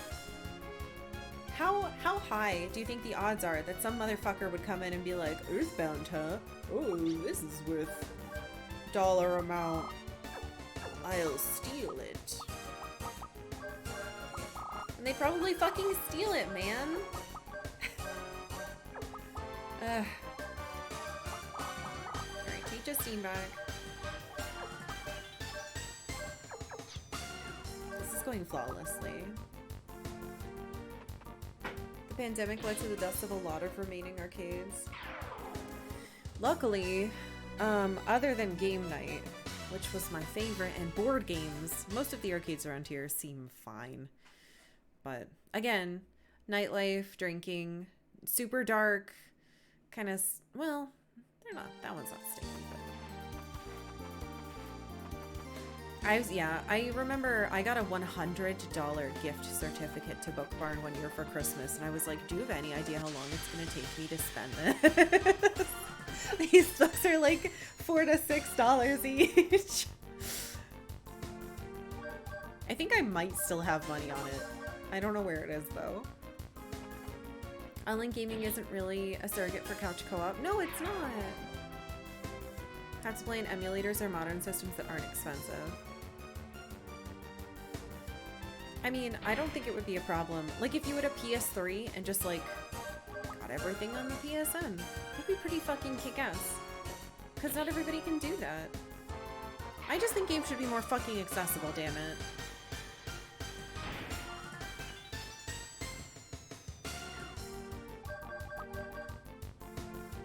It bums me out that there are games that exist that are going to slowly disappear. There's something like that in Baltimore called The Book Thing. It's all donated books, and they're free. I got a bunch of old classic sci-fi books, and everything stamped with their organization info, and that they are not for resale. That's awesome. My library used to do that when I was a kid. So they used to do, they would have multiple copies of books, right? But then, you know, as time went on and those new releases weren't as popular, they would give them away for free, and sometimes you would be able to, like, name your price and be like, I'll give you extra money as a donation. But they would have a thing stamped on it that was like property of the library, and then there would be another stamp over it that was like not for resale. But they usually had that crinkly cover, the plastic cover. God, I loved that.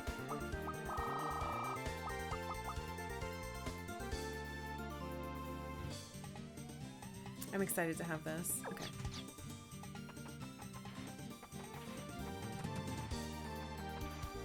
That's why we haven't tried to open a Shot Taker's... a Texas Shot Taker's location. Dallas-Fort Worth has around 10 to 12 arcades. Jesus. Yeah, that sounds like it'd be really, really horrendous competition.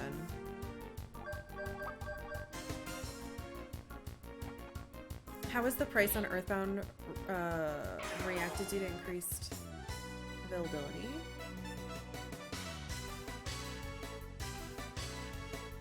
Weirdly, I don't think it dipped at all when it came out on Switch. I can tell you though, since we're doing this, so I can type at the same time. So if I look, I would say that overall over the last few months, most games have gone down a bit in price, which has been great.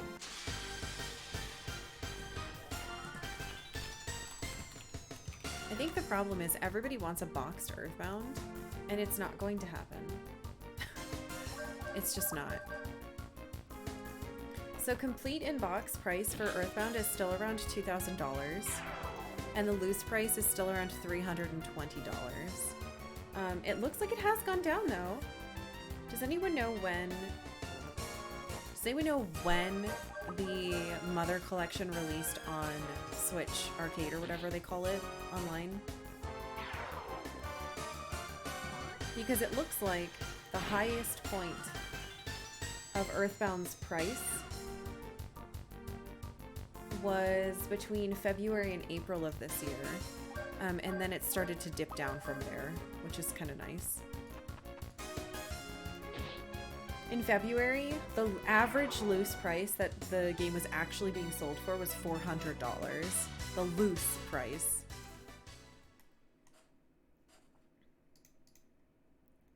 Oh my god. So, complete in box.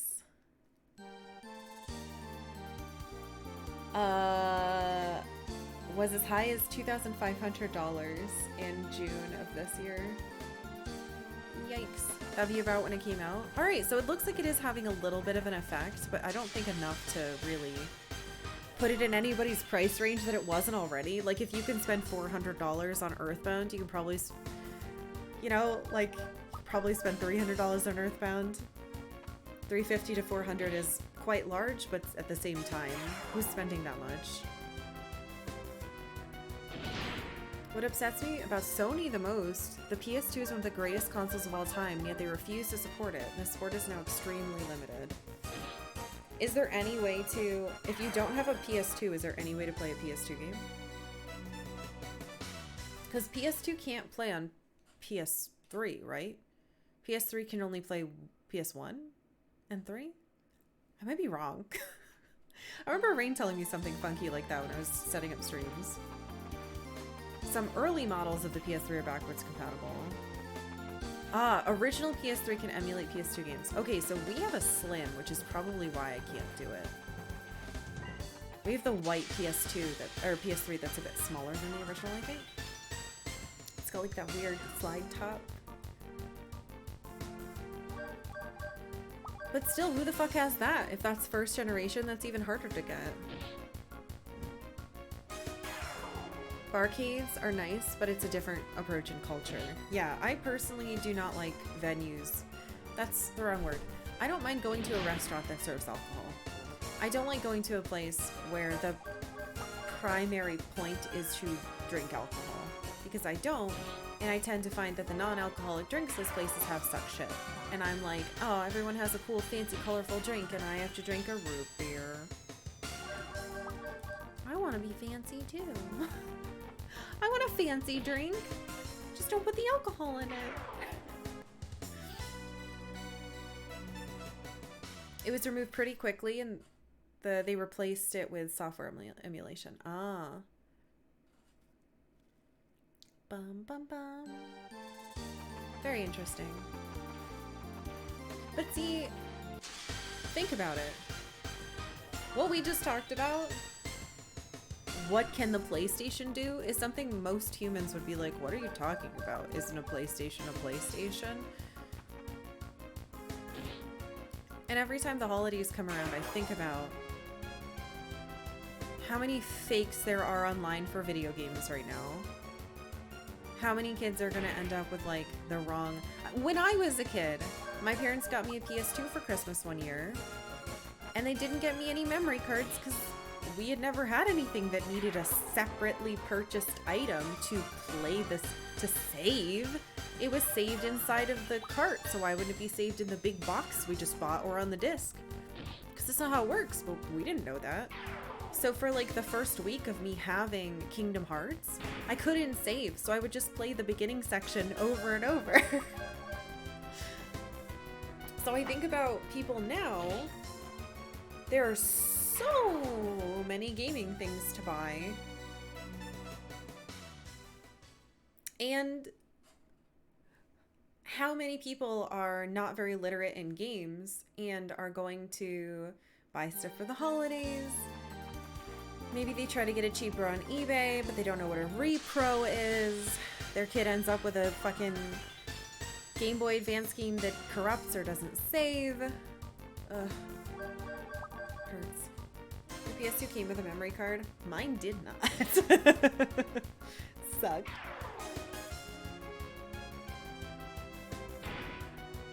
I think I remember reading like the manual or the back to my parents and being like, it says I need this thing, and they were like, no you don't.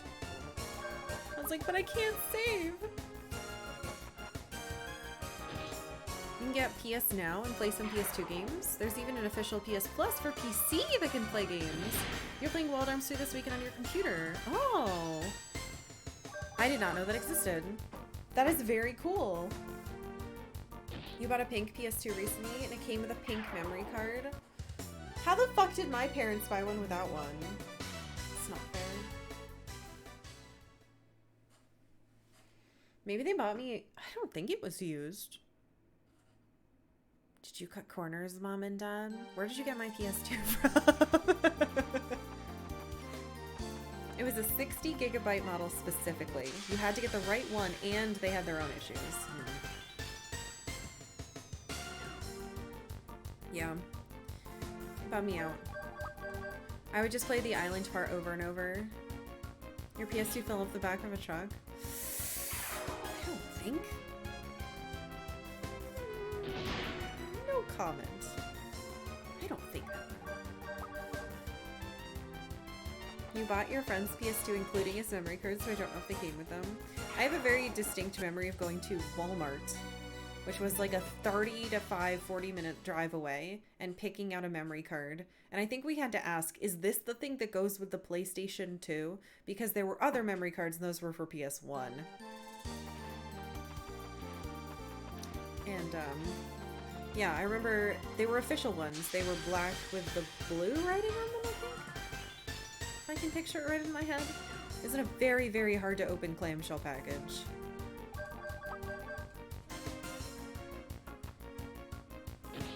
Man, I want a pink memory card. Your PS2 came from the island of Misfit Toys? Nobody would want a PS2 with no memory card. Holy shit.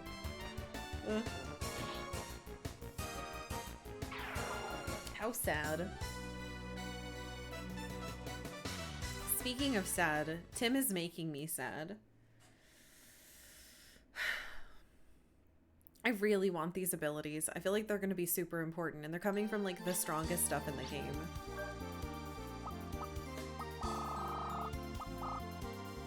So close to having a full heal.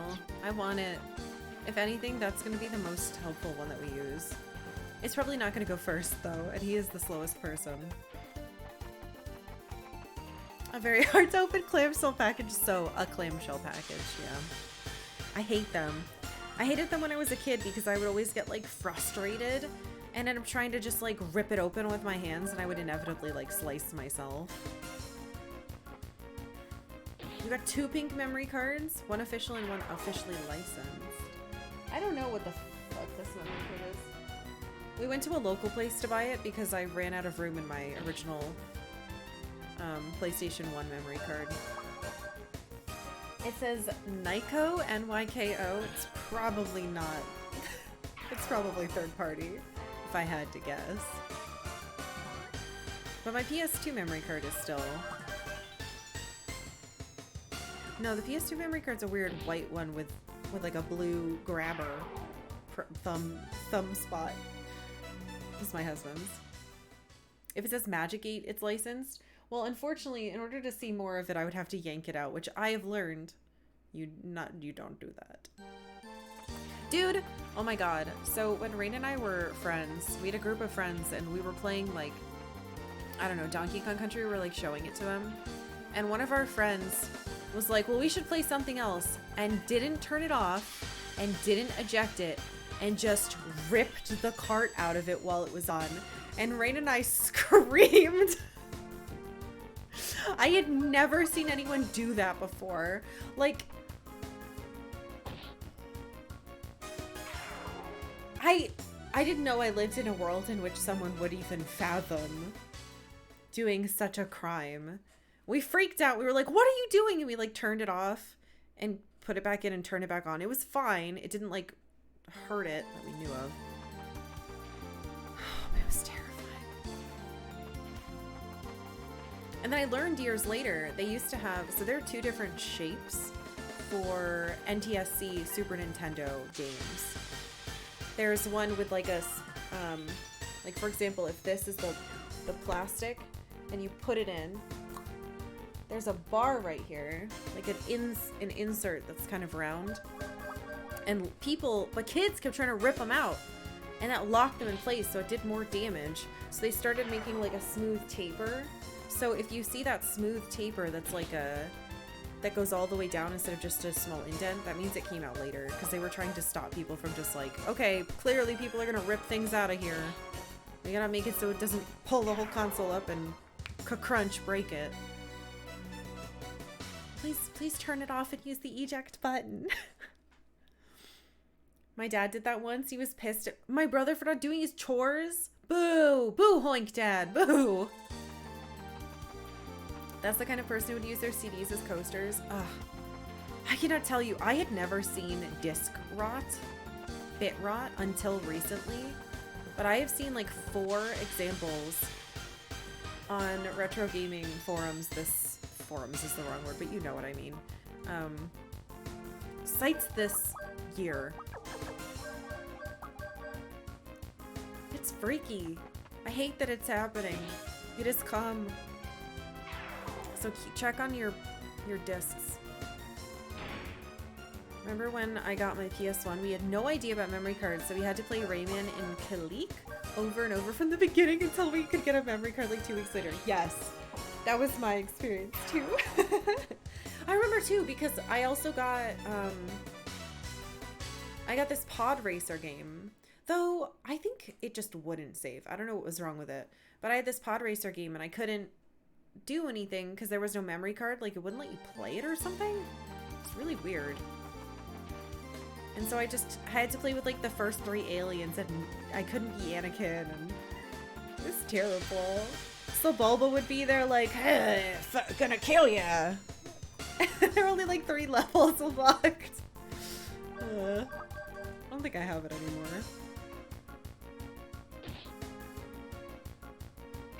It's usually fine if it's not writing to it, but it better be sure.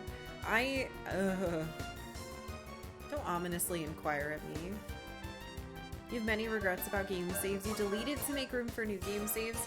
See? That's why I just keep buying new memory cards. Because what if I need it someday? I think I'm just a little bit... I think I have some hoarder tendencies. But I control it. It's just memory cards. And video games and books. And I find it very hard to throw out clothes if they haven't actively fallen apart. I'm just frugal.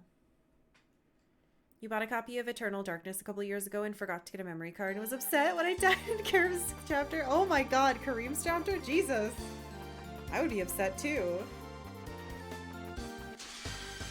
I can stop buying memory cards anytime I want. Exactly. I'll stop when I want. Just don't want to. Cannot hurt her. Please stop booping her.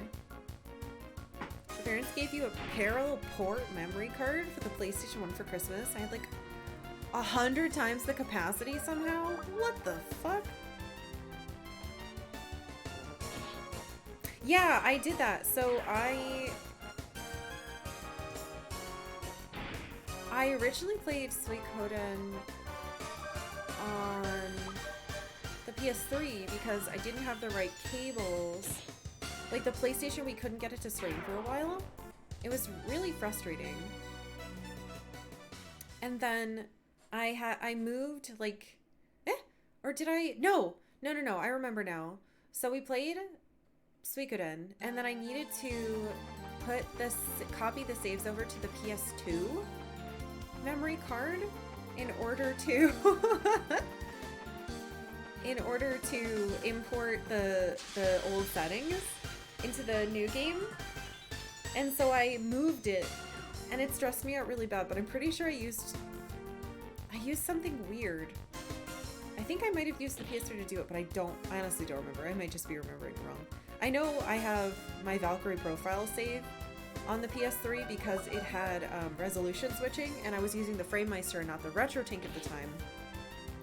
So the only way for me to stream it without the screen going black during cutscenes was to use the PS3, which bypasses that because it normalizes all the resolutions to be the same natively.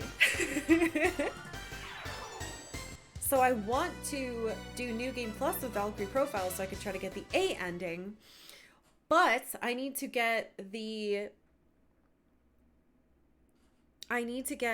some type of cable in order to take the virtual save off of the PS3 and put it onto a PS1, I think? Hey, Austin! Yeah, there's like some type of memory card adapter thing. So I plan on getting one of those eventually. My priority system right now for game stuff is pay off this computer.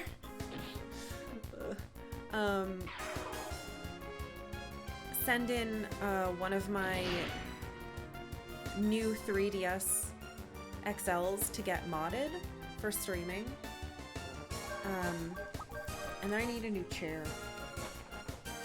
This one's falling apart pretty bad. You can hear it. It's kind of chunky now. And then maybe a memory card adapter. Oh, I also need to get a Dreamcast cable, but that's sold out. It's been out of stock for like a year, so. It's only like $20 to $30. Yeah, I'm just hoping by the time I have the money, the people doing it are still doing it.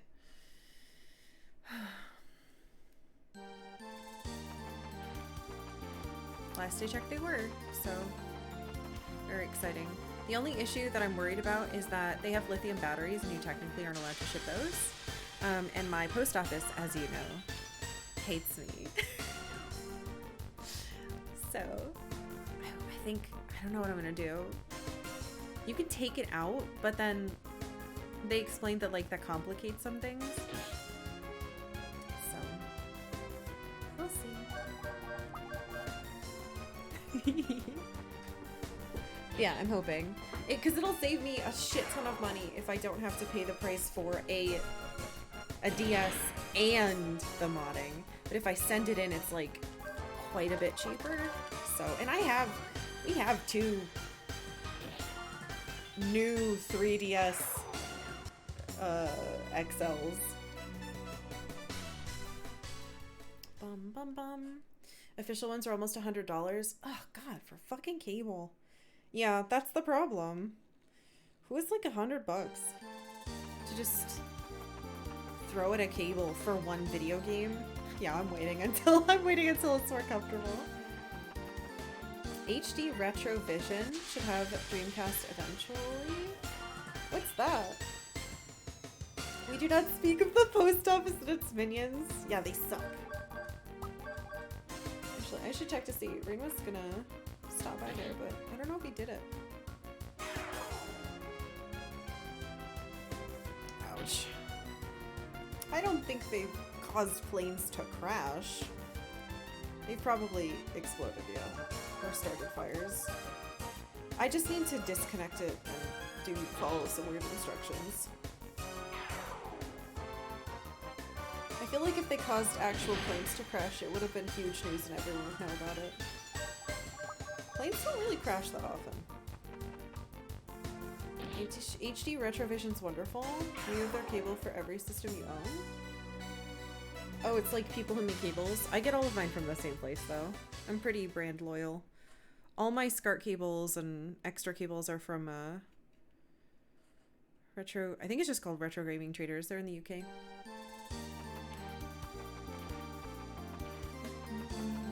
DC RGB from the console and convert it to component. Oh, weird. Why would you want that? Just to be able to plug it into older 2Ds and stuff? Without having to use an upscaler? Or any of the other shit that I use? I don't know why you would want to go... Because most TVs don't support RGB. Okay. Yeah, I was gonna say, it's gotta be used to use certain TVs, because that sounds very bizarre. Like the opposite of most people think they want to do. Tim, hurry up and learn full heal. I might do more plot.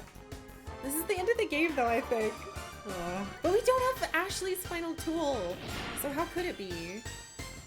And I don't know how to do the pirate thing still.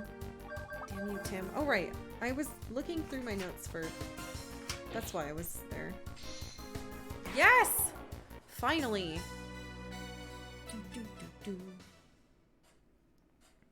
Maybe Ashley is the final tool? But...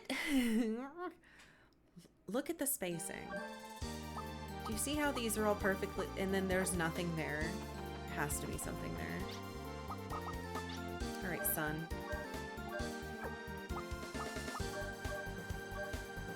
Wait, were you not Raftina? I thought you were.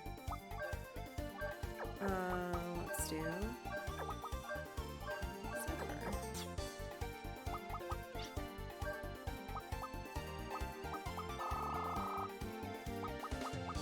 Zephyr's this stuff. Because it should be the speed one, yeah. Two more.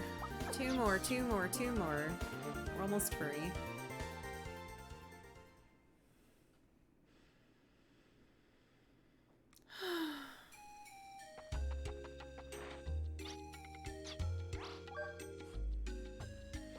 Oh no, I know it has, I know the tank has component. What I'm saying is, most people... How do I explain this?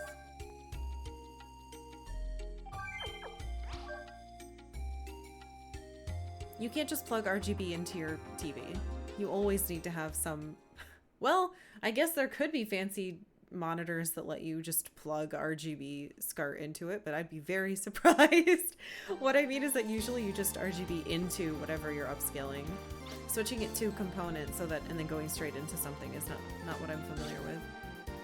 That's not to say I don't believe you and that people are doing it. I'm just not used to hearing about it.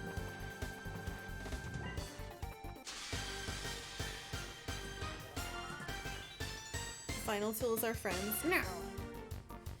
Looks like there's a single plane crash so far, arguably attributed to lithium batteries. God damn it. Some of them possibly shorting out and starting a fire. Either way, smoke entering the cockpit was the reason for the crash.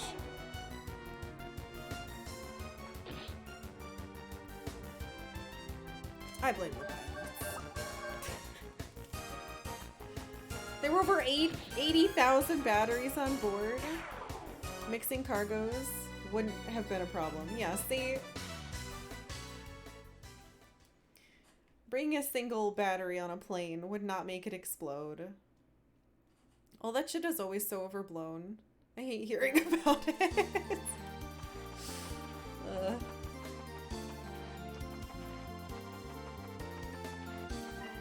Like, I understand that my fear of planes is irrational. Planes don't just, like, crash all the time. They do on TV and movies. But in real life, the percentage of planes that just, like, crash is very, very, very, very low. I think you, like, have 100 or 1,000 times % chance to die in a car. Or a bus. Probably not a bus, but a car for sure. You have a TV that supports RGB, but you still use component because it's easier signal to deal with. I had no idea there were, I mean, there has to be, right? But, yep, mailbox is gonna be at 4 Pacific. So, in about 2 hours? A little less than 2 hours? But I have to make sure that my husband went and checked the PO box. He said there was something in there. An interesting nugget of truth. But that's like saying, I heard that you'll die if you eat hamburgers. And then you were like, yeah, there was one person. He ate 80,000 hamburgers and he did die. And I'd be like, I still don't think that fact is true. I don't know. Me sending one hamburger through my body does not mean that I will die like the man who ate 80,000 hamburgers.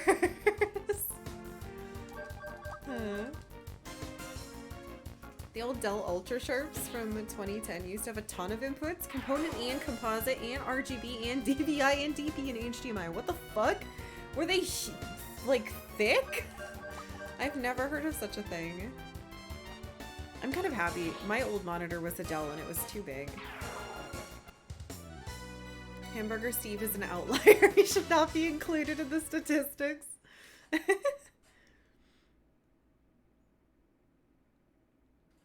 Just like the cell phone thing, the reason why you're not allowed to use some consumer communication electronics on planes is because a bunch of the plane's electronics use nearly the same frequencies that cell phones use. I mean, it could, so they tell you not to do it, but people lie. Like, people don't turn that shit off, or they forget, and planes aren't just, like, crashing out of the sky all the time. Why did you have your phone on? They scream as you plummet. Also, I'm pretty sure every time I fly, I bring a lithium battery pack on the plane.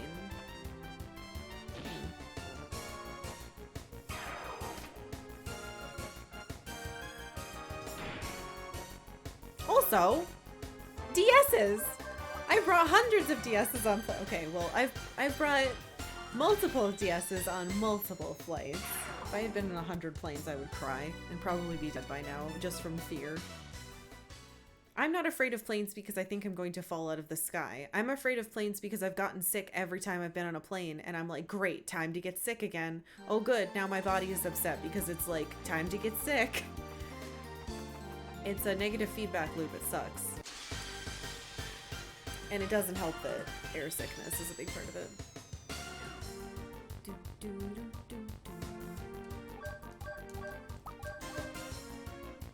People on the radio could hear certain electronics, so it's annoying. Damn you, Fruit Ninja, plane crashes. Angry birds! They've crashed the plane! There's a bird on the wing? No! Someone's playing with birds in their phone.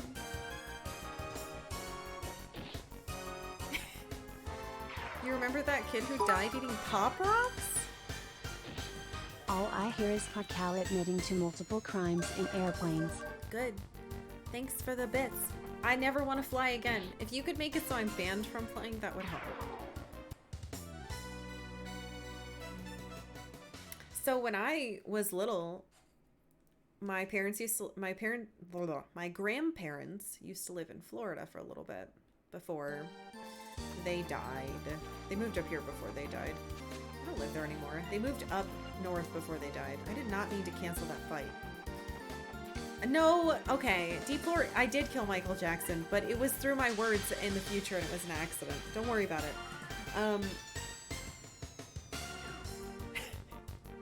So,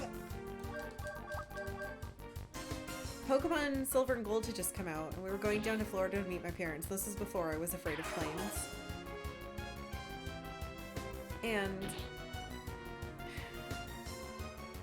I had just gotten to the area where there were Meowths, and I was so excited because I had a Meowth, and it had that move that lets you like make coins, and I was so excited. I was getting a bunch of money, and then the Meowth was about to evolve, and they were like, okay, time to board the plane, and I was like, no, my Meowth is evolving.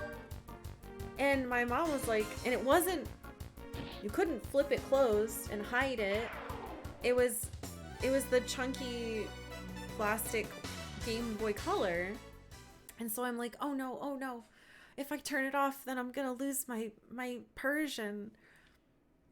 So I like held it by my side, and we got on the plane. I was like, okay, I'm gonna save, and I'm gonna turn it off and be good. But I was fucking addicted to Pokemon.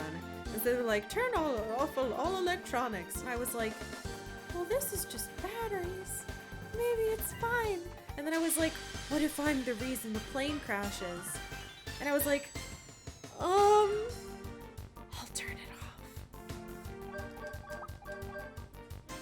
I'm pretty sure my mom asked one of the people working on the plane, like, is it okay if she plays this? And they were like, better to turn it off to be safe. I turned it off. I got my Persian though. I honestly thought you couldn't go on the plane at all with electronics. So I thought I had to turn it off while I was in the line before I boarded the plane. So I was sitting down and saving like, it was like a half hour before we were gonna go anywhere. Your boredom saved the lives of everyone on board. It was like a 2.5 hour flight down to Florida. My Game Boy Color wasn't never going to interfere with anything.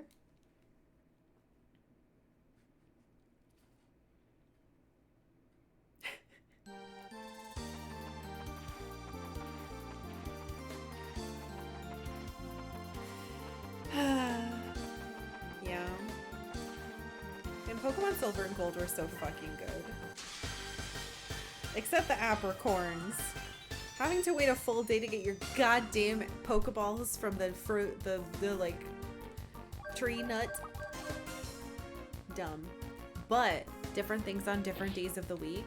And time existing. Nighttime. There was a person in British National Security who wanted a divorce without saying he wanted a divorce. So when his wife went to Pakistan, he put her on the no-fly list so she couldn't return. This can't be true. She didn't know the reason. What? The only reason he got found out was because he got a promotion. His bosses were wondering in the background check vetting why he was married to a terrorist on a no-fly list. That can't be. If that's true, I hope that person feels bad all the time. That feels like internet fake stuff. Haven't you heard everything's fake on the internet?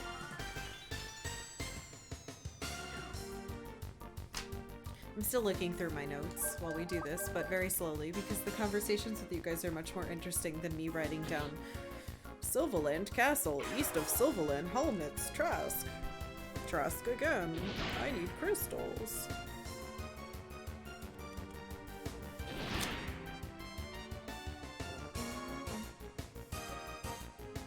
Secret cave far to the northwest. We definitely did that. That was where the giant tower ended up being the pillar. We're greatly relieved that Kid Karkalla did not crash that plane. It would have been impossible. The only way I could crash that plane is if I like punched my window open and shoved the Game Boy into one of the one of the engines with myself. That probably wouldn't stop it either. This was also before like 9/11, so you could just do whatever the fuck you wanted. Didn't have to take our shoes off. I mean, people still weren't allowed to smoke. I think we had full bottles of shampoo. But the shampoo thing didn't happen after 9/11. The shampoo thing was after, I was in Japan when this happened. I had full bottles of shampoo in 2006. There was a subway terrorist attack in the UK, and then they stopped letting you have bottles of, like, big bottles of liquid on planes. It was really fucking annoying. I had to throw out all my shampoo on the way back.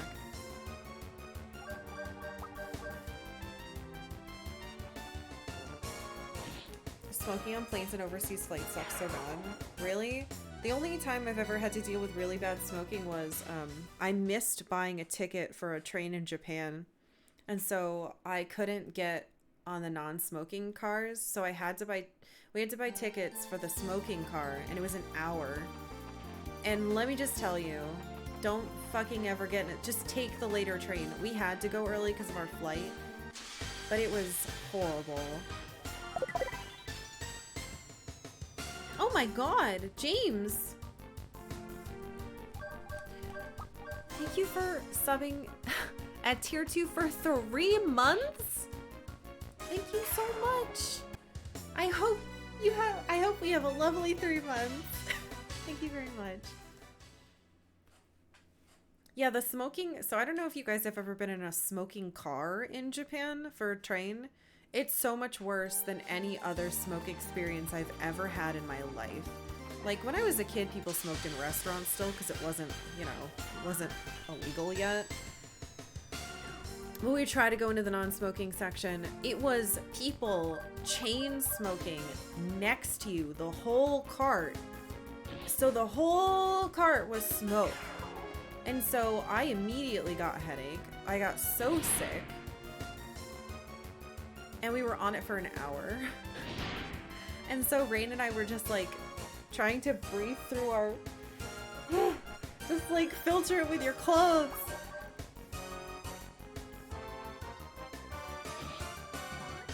It was much worse than any arcade I'd ever been in. And the arcades get pretty smoky. But this was trapped in, you know, and we couldn't even open the windows. Oh, hey Yoshida. Happy Friday. It's not like you can quick chug down a bottle of shampoo like you can with a drink. No, it just goes to waste. And it felt so bad. You're used to cigarette smoke because your family smoked so much? You smelled like a walking ashtray through middle school and high school, and people thought I smoked. You can still recognize when people smoke. Yeah, so when I was in high school, I would go to a friend's house all the time, and his parents were heavy smokers, and I would come home, apparently smelling like cigarettes. And so for a while, my parents were pissed. They're like, are you smoking?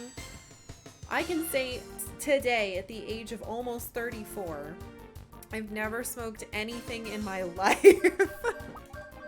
Ever. Nothing. Never even tried it. But I would come home in high school and they'd be like, you smell like cigarettes. And I was like, I don't know what to tell you. This is just what their house is like. And being there makes me smell like that.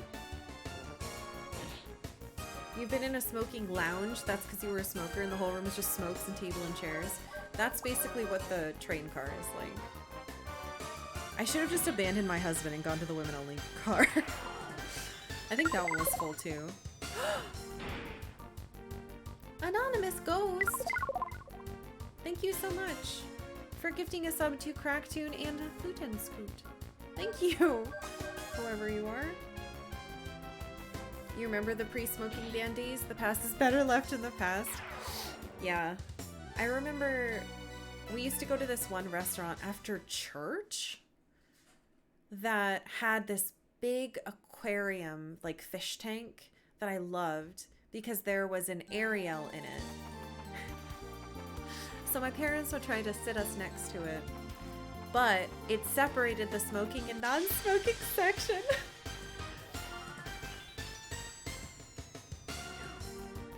Things only improved when they were like, okay, you can't smoke in places with food anymore. Connecticut did it quite quickly too. Like our state and like one other state were the first, it might have been Mass did the first. Yes, Riverview! I wasn't gonna say it because I was like, I don't want to tell people, it probably doesn't exist anymore. No one could look it up. Yeah, I loved that fish tank because there was like an Ariel sitting in it and I was obsessed with it. I mean, look at me. I may be afraid of water now, but I loved Ariel when I was little. She had red hair and she sang and she wanted to be fucking somewhere else. You smoked a pack of cigarettes, literally one pack once and didn't care for it. I never smoked ever. I'm the one kid that Dare worked for. Like, I watched those videos and was like, I could die. People coming in and being like, I smoked 15 million cigarettes a day. I've got to chuck with this thing on my throat. And I was like, I'll never be that person. Everyone else was like, yeah, drugs are cool. Can you air bud it? Show me the rule where it says you can't go on an airplane with full hair of full shampoo. You mean like, I guess you could put all the shampoo on and then saran wrap it? My grandmother would use my PC to play solitaire, and she would place her ashtray under my CRT and it ruined it. No! Dude, my grandma used to play solitaire too on her computer. Grandma's like solitaire, I think. I like solitaire too, though. I can't say shit. Your high school was one of the last high schools in North Carolina that allowed smoking your freshman year of high school in like 99, 2000. Wow, that late? That's not that far off from when I was in high school. We're only 3 years off. There was definitely no smoking allowed at my high school. I know my dad used to. He told me stories about how they would have like cigarette breaks in high school. Then the commercial ads. Doesn't your day feel long and stressful? Wouldn't it be better if you had the smooth taste of Marlboro? All I can think with Marlboro is the tentacle monster from Final Fantasy. Yeah, Mass was pretty early on the no smoking thing, which is great. The fish's sacrifice will save us from the smoking section. How fucking far am I from this? Your mom paid you off not to smoke? What does that mean? So when I was in college, I lived with a bunch of Japanese people, and they all smoked a lot. So they came to the US at the time when cigarette prices were going up a ton, and they were all pissed. They were like, what the fuck? This isn't fair. 2060. 2060, 2060. So they all started buying loose tobacco and like rolling papers and doing it that way because they were pissed that they came from a place where cigarettes were super cheap and they're addicted to it. And now they're in college in America and it's like $5 a pack of cigarettes, I think, at the time, which is, and it was like obscenely expensive for them. And so they were like, we're gonna make our own. It was gross. They all smelled. All the cigarette smokers I knew in college were very stinky. Some old Dare directors out there going, I knew I was right. I did it. I'm still smoke free. Yeah, smoking is super expensive, especially now. But back in the day, it wasn't. They started putting a bunch of like, we have to make it expensive so kids can't afford it. And maybe if it's so expensive, no one can afford it. But that kind of worked, I guess. It was never going to work for me because I wasn't going to touch it. You had a bad experience with prescription drugs, like, oh, Ritalin as a kid that put you off of recreational pharmaceuticals. I don't blame you. I knew a couple of kids when I was young who were put on Ritalin and it just like fucked them up. But the parents were like, whatever. It's not bothering me anymore. I think there were 2 cases of that when I was younger. There was a lot of your child has ADD or ADHD when I was young, where it was like, we're just going to medicate them so that the teachers in school aren't annoyed by your child anymore, which was like ultra fucked up. So I don't blame any of those people for being like, yeah, fuck drugs.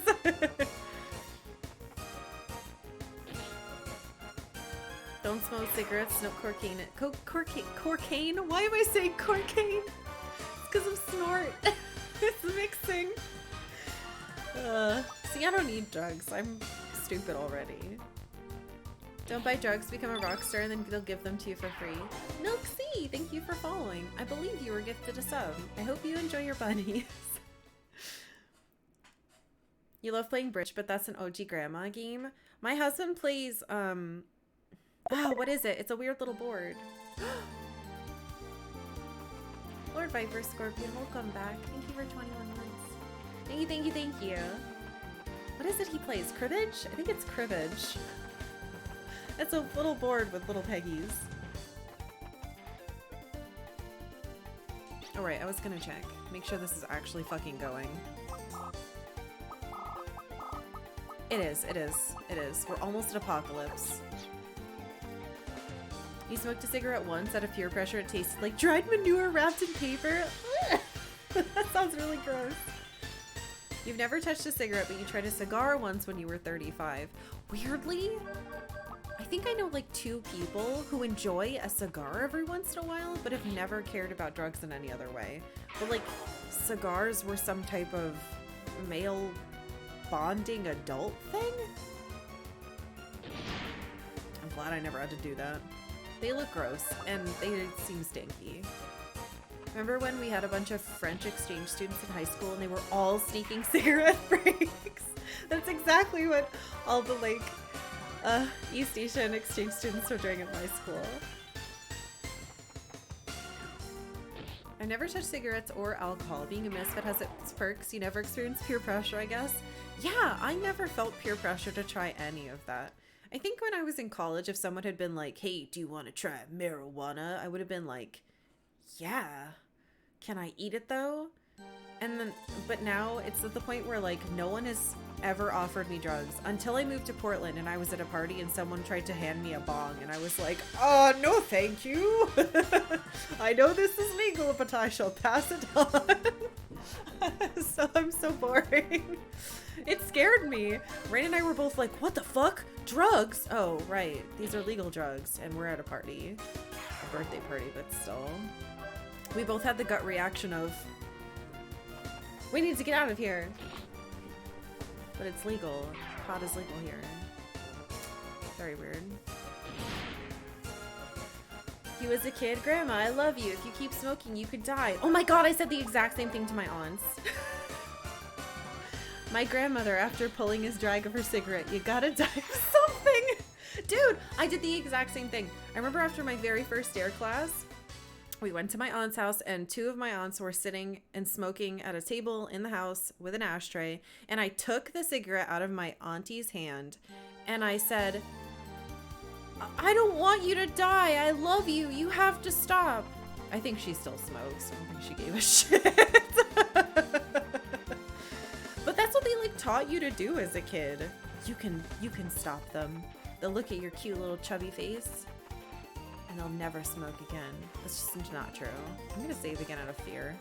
I just got a weird something bad's gonna happen feeling. Your mom gave you $100 if you didn't smoke by 18 and 200 additional bucks if you made it to 21. Easy money. What the hell? How did you prove it? There's no way my parents would have believed me. I was so terrified of breaking rules I never smoked ever and didn't touch alcohol until I was 21. Yeah, I was also terrified. I technically drank alcohol at 20, but it's because I was on a plane to Japan and they were like, you're old enough to drink this champagne now that we've reached Japan. And I was like, are you sure it's okay? It was gross. I didn't like it. But I had been bumped up to first class because my first flight was canceled. So they were just trying to like get this anxious little girl to relax. But yeah, I was terrified of breaking rules. I still am. I still have impulses of like, but the rule is you can't do the thing. Your favorite anti-smoking PSA is from John Walters. It played during movies and he was like, please don't smoke in the theater. But God, these European art films are such a drag. Wouldn't it move along better if you had a nice good smoke? And he does this while smoking a cigarette in the slowest possible way. What the fuck? Cigarette prices are still low in North Carolina because that's where the cigarettes are made. Ah, tobacco. That makes sense. You wrote for your high school paper in 2006 and there was a girl in your class who'd smoke in the bathroom and the teacher just totally knew and no one gave a shit. Journalism class was cool. Oh god. Tell him Large Marge sent you. Jesus. Hell yeah. We haven't watched that movie for movie night. I don't know. My brother grew up on Pee Wee Herman, but I never watched the show. I found it creepy. But I did watch Pee Wee's Big Adventure a lot as a kid. even though it's got that really, really scary section and it's really dumb. I think it's the best Pee-wee product, though. I think the show is too much screaming. That's one thing you miss about the world with smoking. It builds a culture of taking breaks. I met cool people outside, little one-on-one combos. I think that still exists in, like, if you work in the restaurant profession. I think most people I knew that worked at restaurants smoked. I worked at a restaurant from, like, 15 to 18. And, I had no interest in that. But a lot of people took smoke breaks. Everyone had that friend in college that was all about rolling their own loose tobacco, and then one kid on campus with a pipe. Is it expensive because of cigar tax in the US? So in the US, cigarettes are taxed very, very heavily. You're so glad your mom quit smoking when you were young. She said, I can quit anytime, and quit for like 15 years now. Hell yeah. Yeah, my parents quit. The story is that when they found out they were having me, they were like, nope, no more smoking. They both just quit. That's my understanding. I could be wrong. Which I'm very proud of them for doing. When you still smoked, you liked cigars. You can't explain it. It's very chill. And as a smarmy man, there is an appeal in feeling like a mob boss. I think that's what the appeal was for my friends. You don't even really smoke a cigar. It's not like a cigarette. You don't take a hit of it. You just puff at it. Yeah, I have two friends that enjoy cigars. I don't really understand it, but it's definitely a male bonding thing for them. For the love of God.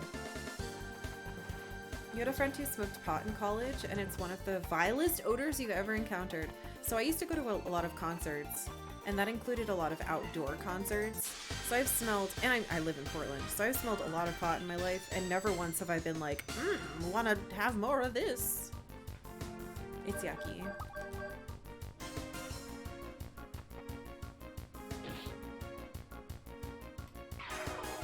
You tried salvia once when you were in college and you hallucinated you were on a pirate ship in space for like 1,000 years. You were relieved to eventually return your friends to your living room. Isn't salvia mostly legal?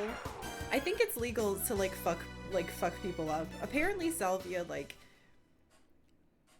is really intense and it fucks with time. I was reading this thread about like here's why salvia was legal for so long. And it was a bunch of people being like, yeah, I thought that I was trapped in my toilet for like 500 years and I never smoked again. That's fun. Salvia, I know, is something that bees like that you plant in your garden. Do you see the difference? I have, that stuff is so, it's funny to read about, but I would never want anything to do with it.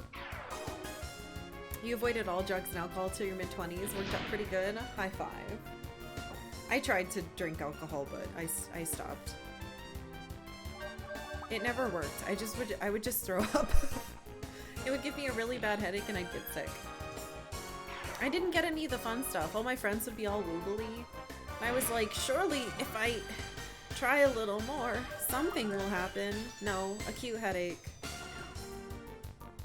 Tummy sick. Pointless. Your friends didn't smoke or drink, so that made it easy not to. Yeah, I didn't have any friends who did it either. Two of my friends started drinking around the end of high school, and it fucked them up really bad. Like, one of them got addicted to energy drinks, like the hardcore ones that have taurine and all that other crap in it. And he started shaking. And my other friend got addicted to caffeine, and he started drinking to drinking alcohol to do something else, but that didn't help either, and both of them had like shaky hand issues. They got tremors from it. Pee-wee was a mainstay when you were a kid. Pee-wee Herman, the original Buffy villain? Wait a minute. Always have and still feel Pee-wee is super creepy and you have no rational idea why. I agree as far as the show. I think the movie is fine, but I think Pee-wee in the show is creepy. There's too many anthropomorphic things, and he's a little too much into his personality. In the I think in the movie he's like a little toned down, more like a human who's just kind of weird, a little quirky. You watch Pee-wee's Christmas special every year? Love it to pieces. I had no idea there was a Christmas special. Of course there should be. I don't know why I didn't think that. I've never seen it. I've never heard of it. You never understood how Pee Wee Herman became a children's character since Paul Reubens was not child-friendly comic? I mean, look at Bob Saget. He wasn't child-friendly either. And Robin Williams. Neither of their comedy things, they were like incredibly inappropriate and they became very child-friendly. So, I don't know. It's really fucked up if people need to destroy their bodies just to have a break from work. Yes, that's why I really don't like working in the food service industry. Not just the incredibly rude and ungrateful people, but because the culture of the food service industry is very much around like either drinking or smoking. And I found that people I know who have worked in them for a really long time cannot quit smoking, and that scares me. I'm told that smoking in the US is best because a third of the world's cigarettes are counterfeit, and America makes its cigarettes and heavily regulates its production. So it's not going to be fake. Fake? Fake? Fake? What would be fake? Would it just be blades of grass?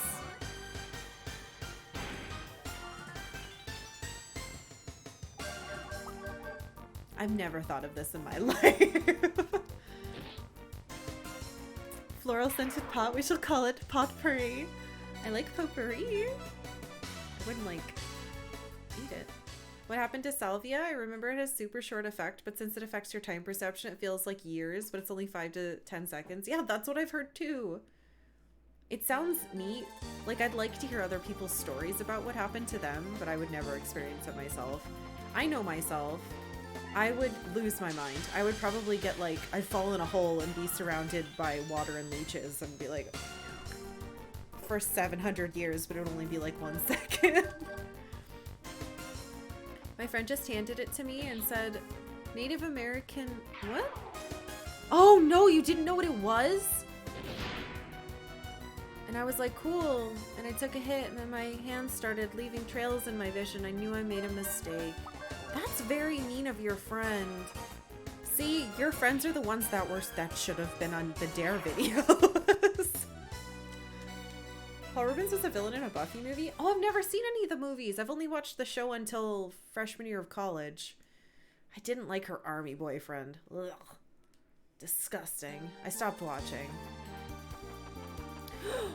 Apparently your friend did cocaine during high school and you didn't learn about it till later? That's terrifying. I'd be so scared. For your friend. Attack me, bombs. Oh, the game's lagging. Some companies have started experimenting with giving non-smokers more time off. That's interesting. I wonder if that would help.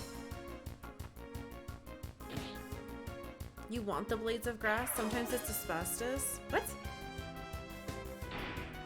Isn't asbestos incredibly carcinogenic and also doesn't, like, isn't the point of asbestos that it's fire retardant?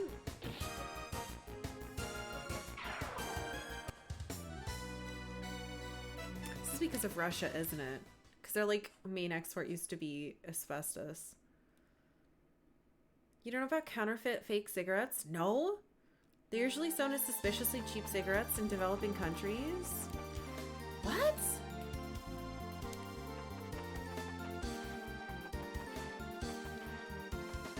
The movie Oh! Are you talking about that weird pilot movie? Am I thinking of something else? I knew there was like a weird pilot that didn't have the normal Buffy girl. Took a bunch of edibles a couple months ago and decided to play Final Fantasy 14 was tanking and I'm a class you're not used to doing. Oh no. You were expecting Hawk Manor or some low level and you ended up with oh no! That would be a bad one to do it in, too. It would be that or the one after it. I don't want to spoil what they are, but I know what you're talking about. I'm trying to crack my... Hold on. Oh, they told you what it was, but you didn't know it would be that potent. You guys are freaking me out. Silly trivia, the Buffy movie is the only movie you've had to leave because it was too scary for little Austin? What Buffy movie is this?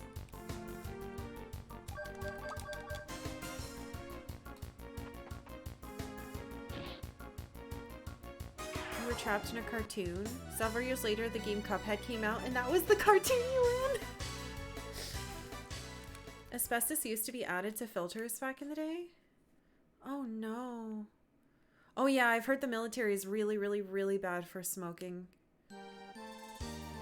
You knew very few folks who did not pick it up after basic, and nearly everyone you worked with after smoked or chewed. Oh, chew is worse because it fucks up your teeth faster. I used to live in the middle of nowhere. Some kids thought they were cool. I chewed Big League Chew. The purple flavor is very good. It's gum. Highly recommend. I like being a loser. I think they used to call it... This is... I'm gonna blame wrestling for this. Specifically, God, what's his face? The guy who pooped himself twice. Why is that the one thing I remember about him? He's got a Pepsi logo on him. It's on his arm. The straight edge shit was in a lot of wrestling stuff. And so people used to say, "Are you straight edge?" when I was in high school. I was like, I think by your definition, sure. So I was like this goth girl. I was this goth girl everybody called straight edge. I was like, I just like prog rock. I don't have a lot of money, so all my t-shirts are band shirts because I spend my money on concerts, you see. I don't think anybody knew what to make of me. It was fun though. I think the problem is most people expect if you listen to a certain type of music and wear certain clothes that you're like a stoner. But I liked going to see. Being a loser is the best way to help Red Team win. It's true. Thank you, Fractal. God, that's a pretty old reference now. It's from 2 years ago. There's a Buffy movie long before there was a show. It was in '92, starring Kirsty Swanson. I've never heard of this. I'm very behind in chat. I'm trying to like skim. Yeah, CM Punk, sorry. I don't... That's what you remember about CM Punk? Look, I've had a long history with CM Punk, okay? He's done a lot of stupid shit. But the thing that I can't help but remember is that he was getting like so physically destroyed and so bullied when he was working for McMahon that he pooped himself twice. It's really awful. So I can't forget it. I'm sorry, CM Punk. That's not what you should be remembered for. But I do know that you pooped your pants on stage. I saw.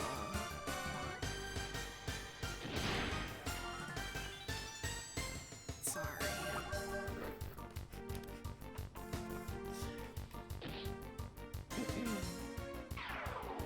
Chewing gum? You haven't had Big League Chew in forever? Is there any on Amazon? I'll also buy some. But chew, like the tobacco chew, is some of the nastiest shit I've ever seen. And what it does to your teeth is like, and your gums, is scary.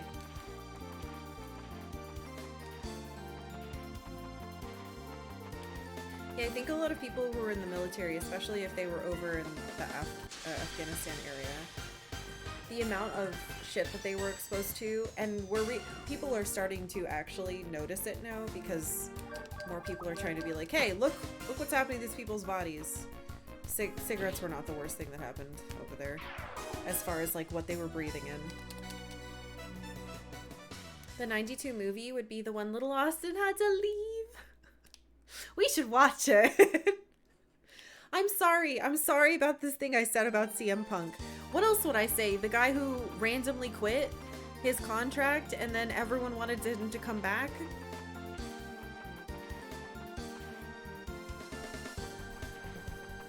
There's a man in my room. very handsome. Oh, a kiss blown to me. Don't tell my husband.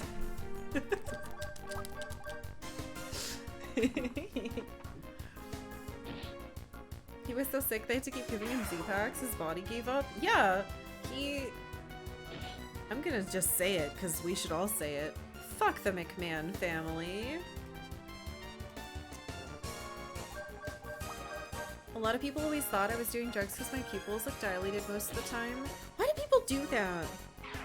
People said awful things about me sometimes because of dumb reasons. The only thing you remember from the Buffy movie is that someone spits a thumbtack and it sticks to a fly on the wall. Did Whedon do it? Buffy is his, like, brainchild. Where you live, tobacco chew isn't popular at all because we have a culture of chewing betel nuts? Are those the ones that... I think I've seen those.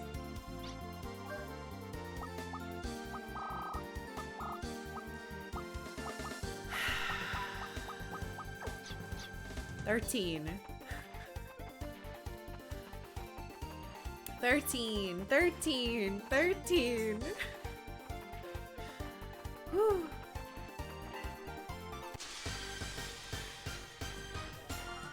Cooties. Ew, boys. If you're an aerial gunner or something like that, there was no way around it. Yeah, that's what I've heard, unfortunately. Whedon wrote the original Buffy movie. The script, but was not the director or producer. Oh. They rewrote his script. They hated it. Oh, and he hated it. I do really like Buffy the show. At least I did when I watched it like 7 or 8 years ago. I didn't get to watch it when I was a teenager, unfortunately. It was not allowed. It was witchcraft. You just ordered $20 worth of grape flavored Big League Chew on Amazon. I need to get like an Amazon affiliate link. I should get something for this. They should send me 1 pack of Big League Chew.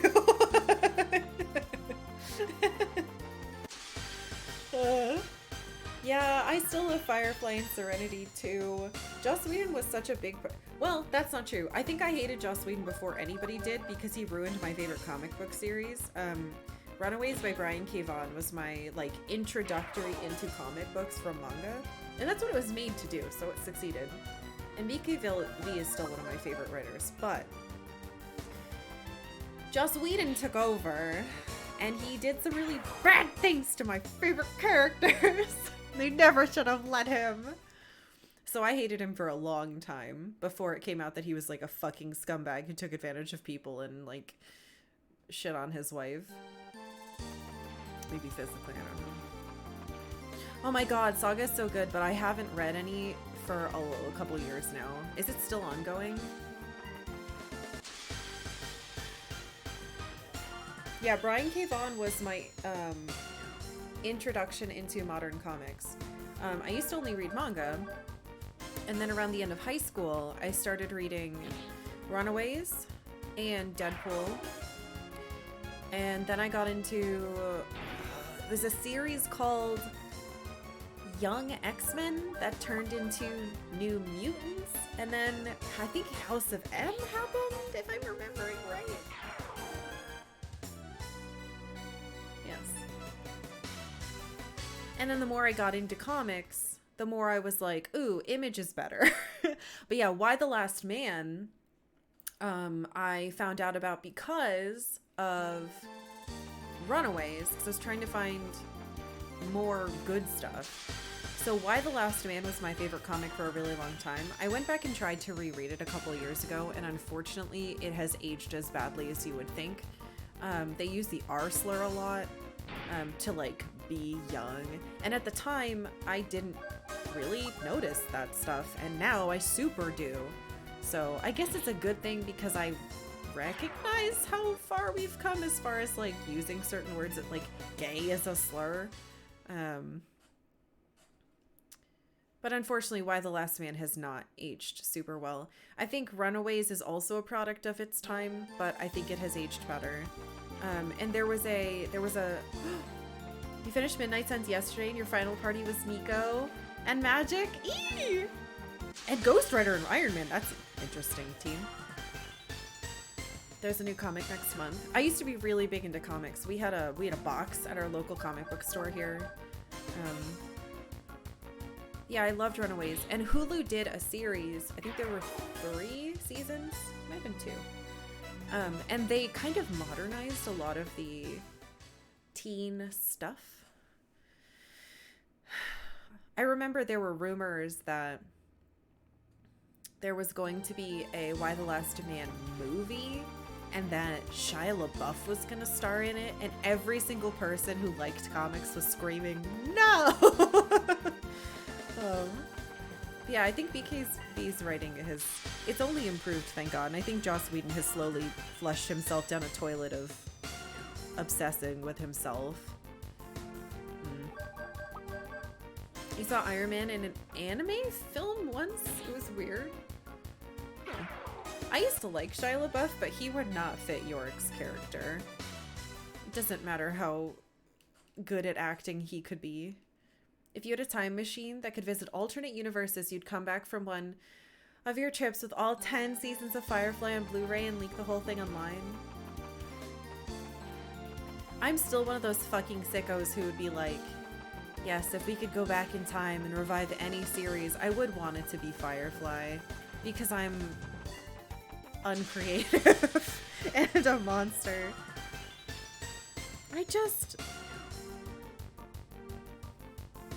Everybody was so hot on that ship, guys. It was like the perfect show for bi people. Everyone was hot. What was I supposed to do? I was helpless. I had a crush on everyone.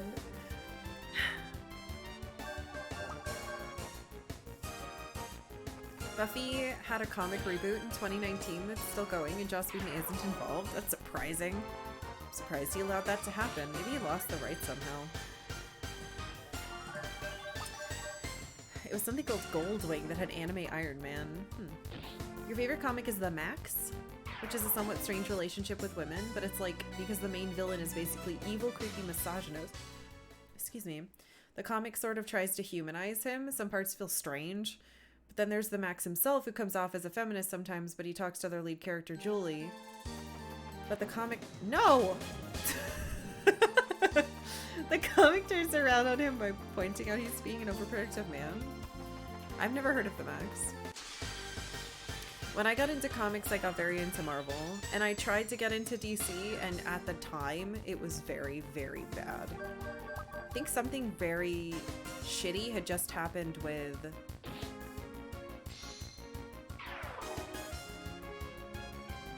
I can do it. Apocalypse Acquired. Something bad had happened with Green Lantern's universe, and everyone was mad, but I don't know what it was. I got into a little bit of Batman stuff because I really liked Batgirl when Babs Tarr was doing the art, and then they rebooted Batgirl in New 52, and New 52 ruined everything, and it was fucking terrible. They had her in Japan, and she was like doing things that made no sense for Japan, and I never read another one. But I did really like Blue Beetle for a while. I think Jaime Reyes' arc on Blue Beetle was great. And I think they're making a Blue Beetle movie or show or something, and it looks like Jaime's Beetle, so... As much as I like the Booster Gold Blue Beetle dynamic, I would personally prefer Jaime's story. Alright, Tim, you little fucker. 5 hours later. Apocalypse Acquired. What the hell is this? These are together. Where is this from? Oh, crap.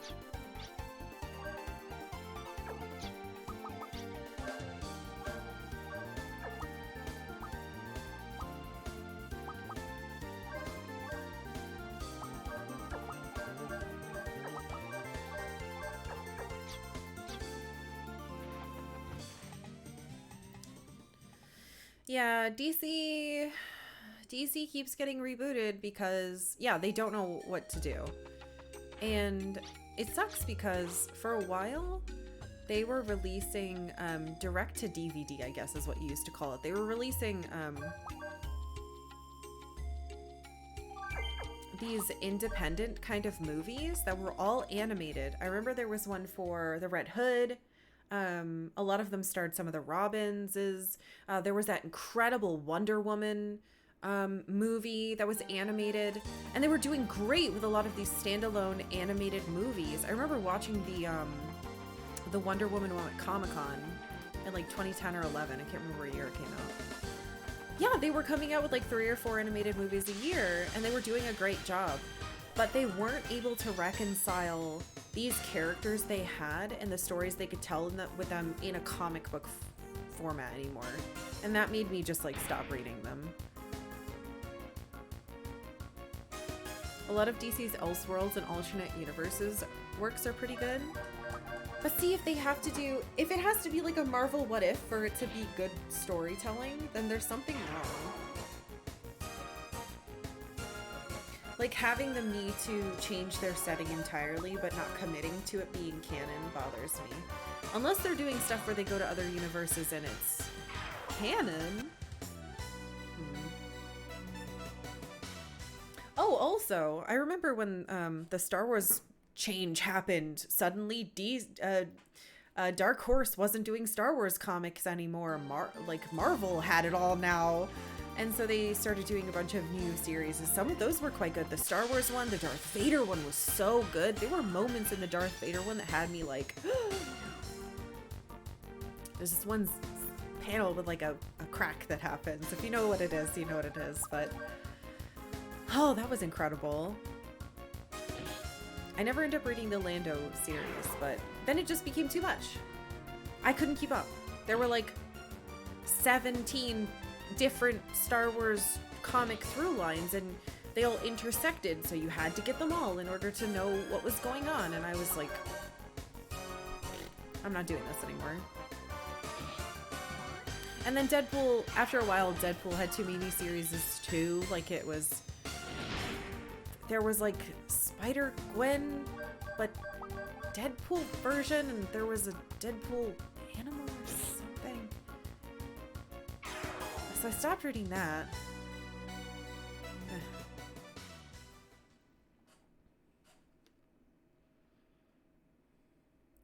Yeah, so Jaina and Jason are no longer canon. If we talk about Star Wars, I'm gonna get mad. I loved Star Wars my whole life, even through the prequels. And then the sequels looked at my childhood of Mara Jade and Leia being awesome, and Jaina and Jason and Corran Horn and Wedge Antilles, and went crumple, crumple, crumple, crumple, blah! But we're bringing back Thrawn, kind of. Apparently Corran Horn's back as well, which terrifies me. Your friend refuses to watch the 9th episode. I wish I hadn't sometimes. I realize now that I am in a specific subset of Star Wars fans who hated The Force Awakens, loved The Last Jedi, half of it, hated the last, whatever the last one was, stupid Skywalker. And I hated Rogue One. And I've only found like one other person that feels the same way, and it's Jenny Nicholson, which is interesting. But that makes sense because we were both like the same type of Star Wars fan.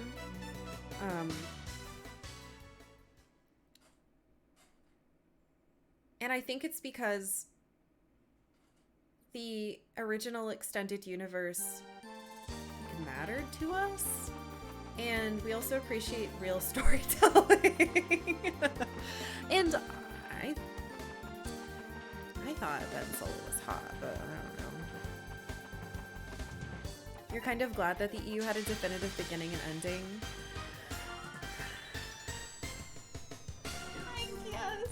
You could look at it as, well, they can't fuck up what we have that exists.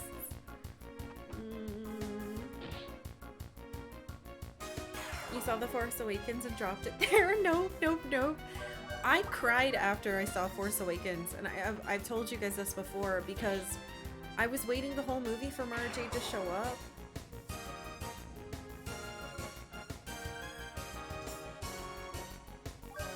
And then when she didn't, we got out of the theater and stepped away from our friends, and I started to cry, and I said, she's gone.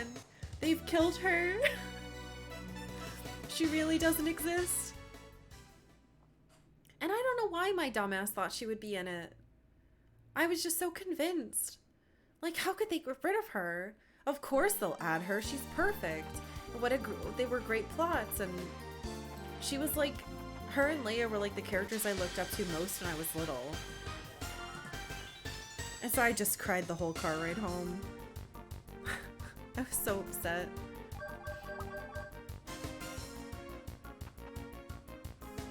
Because she was basically like my self-insert into the Star Wars universe, and so feeling like she had been taken away made it feel like they were saying you don't belong here, which I know is not true.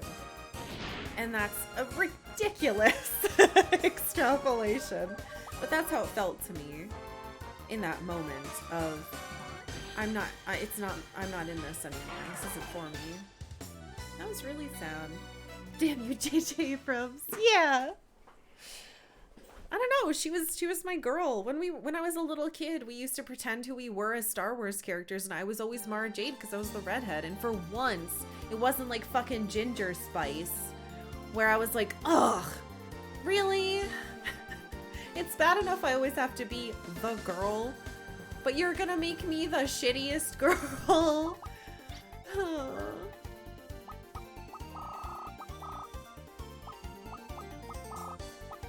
6 more.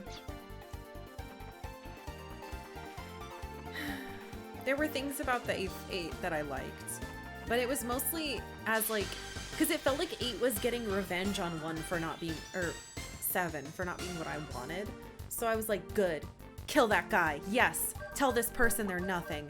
Blah, blah, blah. Good, because I hated all that. And then they fucking got back J.J. Abrams, and he was like, oh yeah?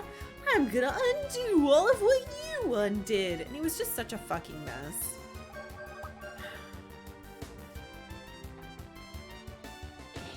You hated all of them immensely? You can't believe Kathleen Kennedy signed off on them? Why are you blaming her? I feel like most of the people who mention Kathleen Kennedy are...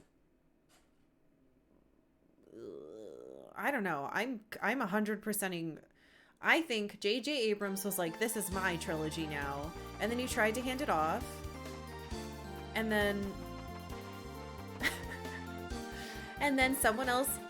I think, is it pronounced Ryan or Rian? Was like, I'm gonna do this with it. And I thought it was a compelling story with Rian? Really? I thought it was compelling. There were a lot of interesting ways that it was going, because I didn't like that the first one was, look at all the original tropes from the very first Star Wars that you loved. And I was like, I don't want that. That already exists. In Brazil, we love Rogue One. Well, I hate it. I thought it was terrible. It made no sense. None of the characters had any arcs. Like, none of them learned anything. All of a sudden, 2 of them were kissing at the end, and I was like, what the fuck? Was there supposed to be some kind of connection here that I didn't understand? One of the characters was, like, entirely forgettable. Everyone in Rogue One was hot, so it was good. I'm sorry, I think like 4 characters in that were not hot. I do not find Forrest Whitaker hot. I do not find the guy with the big gun hot. I do not find the robot hot. There was no kiss. Maybe I'm conflating hugging to... What I'm saying is that romance doesn't always belong. That's what I'm trying to say. And I watched it once and I hated it so much I tried to delete it from my mind. Your problem... Yes! Problem with 7 is it's basically a retelling of episode 4, but it leads into references so much. I know! That was my problem with it too. And then the next one was like, fuck all those old references. The past is dead. Let's go into something new and interesting. And I was screaming, yes, yes, yes, please.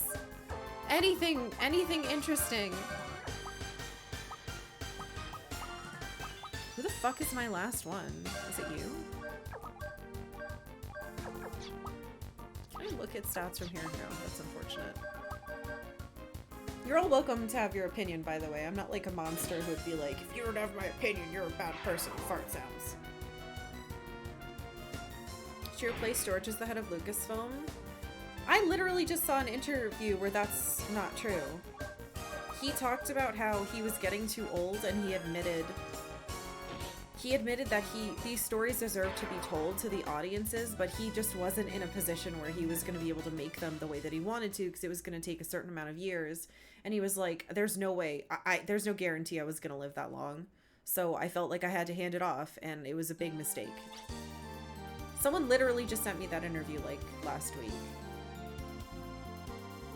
I'm glad someone else had the same thoughts I had in episode 8. It feels like we're the only ones. My husband and I came out of the theater super pumped. Like, we were so excited because the story was, at least in my opinion, the story is anyone can be someone. It doesn't matter. I need the luck one. It doesn't matter who you are or where you came from.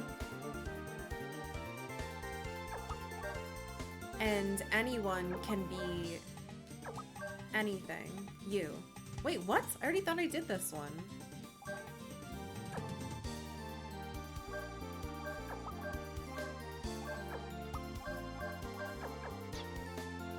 Uh-oh. Hold on. I gotta focus for a second.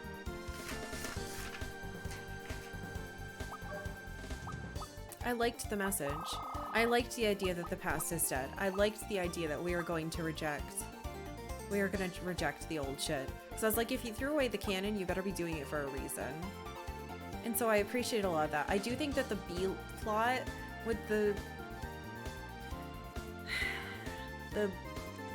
gambling guy was shitty. I think they wasted Rose, and I really think Finn should have been a Jedi and actually been in the fucking story because he was the most compelling character, but whatever.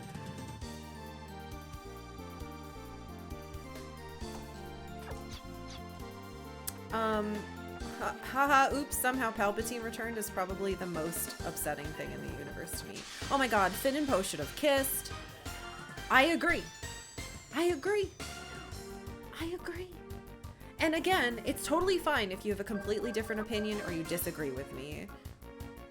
But I think writing Rose and Finn out because some people on the internet are fucking racist is not a good reason and doesn't make your story very compelling to me, the viewer. I think that it would have been fine to have Palpatine, I guess? But like, was the clone plot from the books really worth stealing? I'm gonna say no. Personally, I think having a new, more maybe intelligent rather than mystical lead a la Thrawn or Isaine Izzard from the X-Wing squadrons, even if they didn't use those characters, they stole a bunch of stuff anyway and then claimed they didn't from the EU. They could have picked something that was a little more compelling than, and Palpatine is back and he put clones in a jar. Teehee, but Snoke's the clone, like, what? I don't know, man. It just hurts. Never really been into Star Wars. For me, it was always just a necessarily lengthy fantasy origin. But I enjoyed the original trilogy and Rogue One.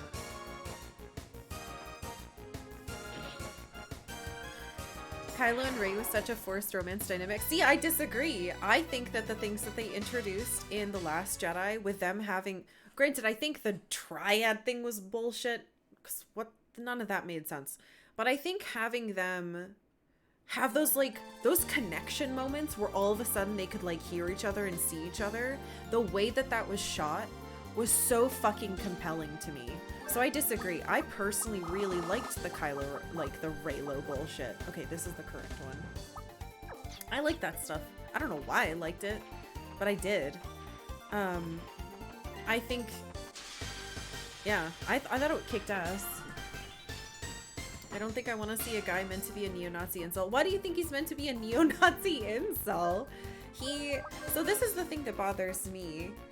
People look at Vader and see him get redeemed at the end of the original trilogy, and they're like, this is great, that's wonderful. And then they look at a teenager who was almost murdered by the one person that he trusted the most and completely rejected, going through like this really conflicting time, and he's trying to prove to himself that he's evil and that his grandfather is the one who was telling him the truth.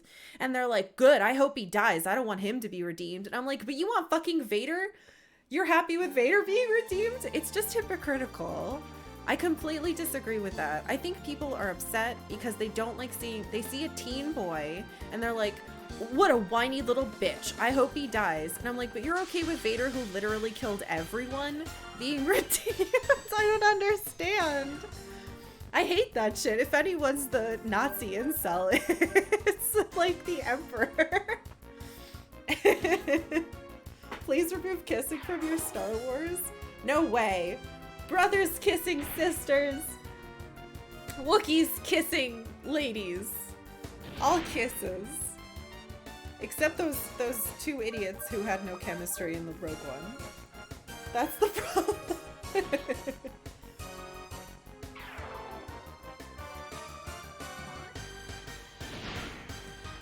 Also, can we talk about there's like some cinematography in The Last Jedi that I thought was absolutely beautiful. There's that like salt planet that has red underneath it. I thought that was really pretty. Lucas can't figure out who's supposed to kiss who. Good. Look at this game. Got brothers kissing sisters.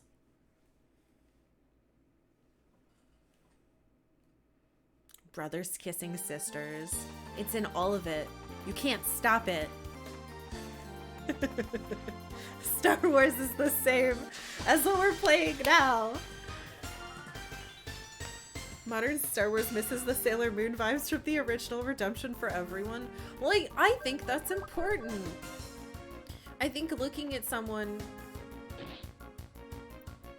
and saying it's not too late. Granted, I don't think Luke could have personally beaten him. I think looking at someone and saying, I want them... I cannot let them keep doing this. We talked about this when we talked about villains. I can't let you keep doing what you're doing. It's wrong. I have to stop you. But I care about you, and I don't want to do this. And I'm going to do my best to show you that you're wrong, so at some point you can just understand.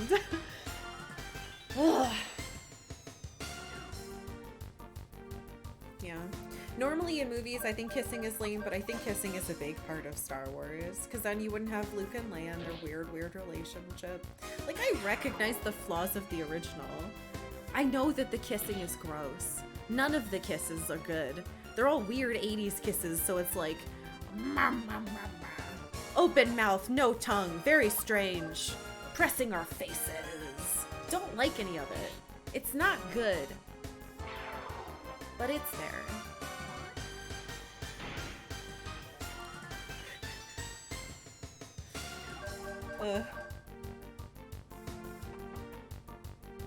Irving Valeria equals Luke Skywalker. You heard it here. No, I don't really like kissing in my media unless it's specifically set up to be romantic or the romance felt like really natural. I personally was like I was all over Reylo. I was like, yes, I dated a guy who looked a lot like like Kylo, so maybe that's why I was like, ooh, I liked it. I really enjoy the connection they had. Hey, it's just Adam Driver, goddammit. He's too hot. Adam Driver is a beefcake. It sucks because I can't watch most of the other... He's in that stupid girls show and I refuse to watch that because it was written by a lunatic. Thank you for your beads. I didn't date Adam Driver. He would crush me with his chest. I'm small. He's like 7 feet tall. Ugh. It is not worth it to watch girls, not even a Adam Driver. I know, I heard. Just makes me sad because he's so cute. There's that movie where apparently he's in a bad marriage too, but I don't want to watch that either. It sounds depressing.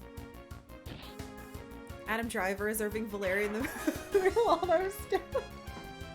They're never gonna make a movie of Wild Arms 2. That's not true. They might. Who knows? You've seen opinions ranging from he's hot to he looks weird. I mean, I know that my taste in men is really fucked up because it's based entirely on people that I've dated, whereas my taste in women is like normal. But I don't find men attractive unless I've like fallen in love with someone who looks like them. So like Jake from New Girl looks a lot like my husband. I fell super hard for him because he looks like my husband. Oscar Isaac looks like my husband. Adam Driver looks like an ex of mine. I dated a guy who looked like fucking Princess Bride man.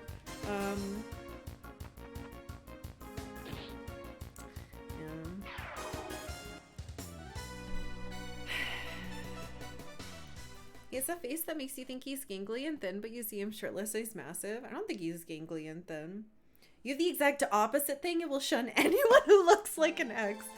Maybe it's because the exes I'm talking about I have, like, totally fine feelings about. Because I was the one doing the breaking up. I think if they broke up with me, I would be more damaged. It's his massive ears. I like his ear. I like him! You know what it is? I think for guys with really big noses, and like if they're crooked or broken, that's even better. I don't know what's wrong with me. Clearly there's something wrong, but I don't really know what it is. There's probably something to unpack there, but I don't know what it is. And then women, I'm like, women are beautiful. Oh, I love them all. And then my taste in men is like very narrow. Do you look like an ex? Do you look like my husband? No? Get the fuck out of here, you're ugly. You've watched a lot of crap just because you found an actress in it attractive. My husband historically has loved two actresses. The first one, I'm sorry honey, Sandra Bullock, his first crush ever. Very cute. Very cute. Good, pretty solid taste, I would say. His second, I'm not the biggest fan of. Hold on, what the hell is her name? Emma Stone. He likes Emma Stone, and fine. Whatever. I think it's because a girl told me you look a bit like Adam Driver. He's ugly, so now you're wary. First of all, fuck that person. And second of all, if you look like Adam Driver, I think you're probably quite attractive. I cannot see you, and I hate everyone, so maybe I wouldn't think that. But who knows? Emma Stone to Karkalla pipeline is real. She dyes her hair, guys. She's not a real redhead. I can't like her. Anyone who dyes their hair red and isn't a real redhead, I don't like. I'm sorry. It's just how I feel. Liking Emma Stone gives me dude from the 2010s vibe. I know. He used to think Katy Perry was hot too. He liked her music. And I was like, oh no, honey. No, no. No, no, no. Bad. Bad choice. I swear to God, this is not going down as fast as I'm doing it. You thought she was a real redhead for the longest time. See, that's what bothers me. Don't pretend. At least Amy Adams has red hair. She just gets forced to dye it brighter. Your first crush was Tiffany? Yeah, I think we're alone now, singer. You find Tilda Swinton insanely attractive. She looks like she's transcended humanity. Oh, come on. That's like thinking David Bowie is hot. We all think they're hot, but we don't know why. Like, I find Prince incredibly attractive. And when I was a teen and I saw one of his music videos for the first time, I got unbelievably uncomfortable because I thought he was so hot. It was a problem. It was the one where he's like in a bathtub and he's like crawling around in puddles. I was flipping channels and I saw it by accident and I was like, what? What's happening here? I can't like whatever this is. It was too much. 2010's Dude vibe was even more. Oh no. Probably liked every woman who looked like Katy Perry. No, I think he just liked her music. He's never been one to be like shamed by liking something that's not traditionally a dude thing. But yeah, I have like, I don't know. I have this thing where if someone dyes their hair red and pretends it's red, it gets on my nerves. Because I got stuck with this. And for a long time it was not fun.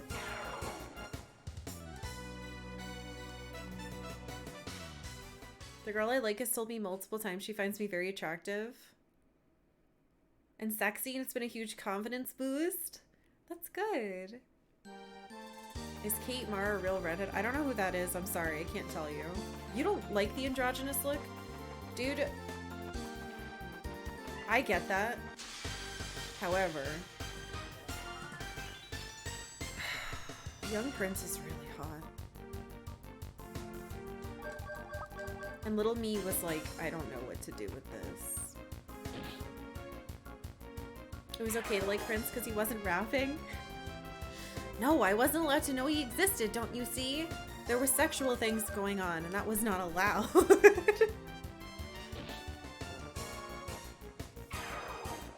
Very jealous of my red hair. You've got boring brown hair. Don't think it's boring. Do you realize that you can wear any color and it looks good? Do you realize you can be in a crowd and people don't go, there you are, there she is. Haha, we knew where you were because of your hair. Ha ha ha. No one's gonna touch you in public or try to cut it weirdly if you're on public transportation. You find the hologram chick in Blade Runner super hot? The hologram? The one in the Coke commercials? The Asian lady? Wait a minute. Hologram?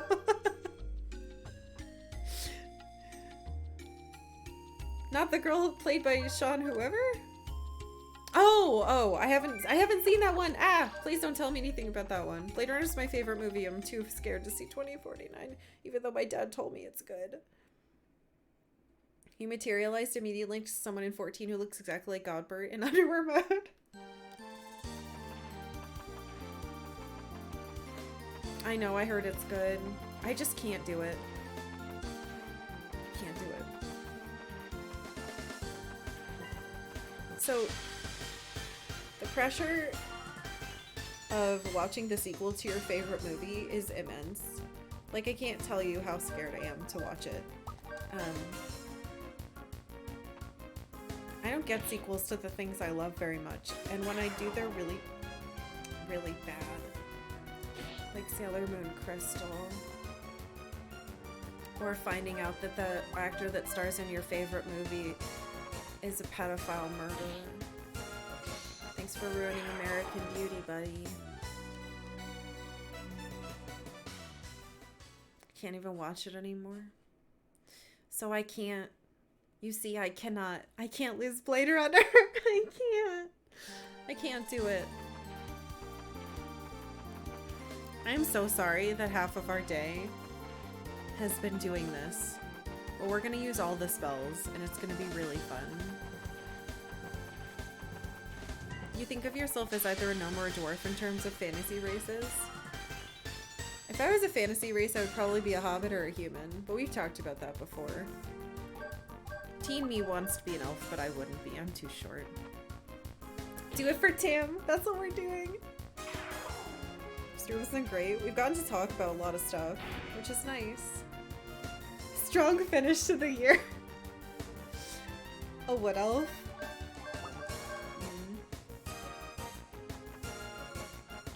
My problem is when I think of fantasy races, I think of Tolkien, which I guess almost everything is stolen from. I definitely wouldn't be a little gnome. I'm not very good at tinkering. Maybe I wouldn't be allowed to be a hobbit. I'm not very good at gardening. my skills, please?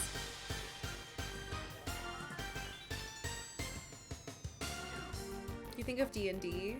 I guess that's where my gnomes come from.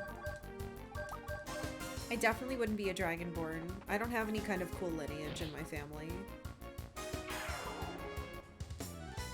I probably wouldn't be a half-orc either, because I'm tiny and I'm a vegetarian. Probably wouldn't be a drow. I guess I was depressed a lot of my life. Does that well, I did, but I didn't live in a place that was like incredibly discriminated against. You're not nearly tall enough to be any sort of orc. Hobbiting is much less farming and much more cooking and eating. See, I'm really good at those things, especially the eating one. Yeah, hobbits. So that would be a halfling in D&D. That's not bad. And then there's humans. Ugh.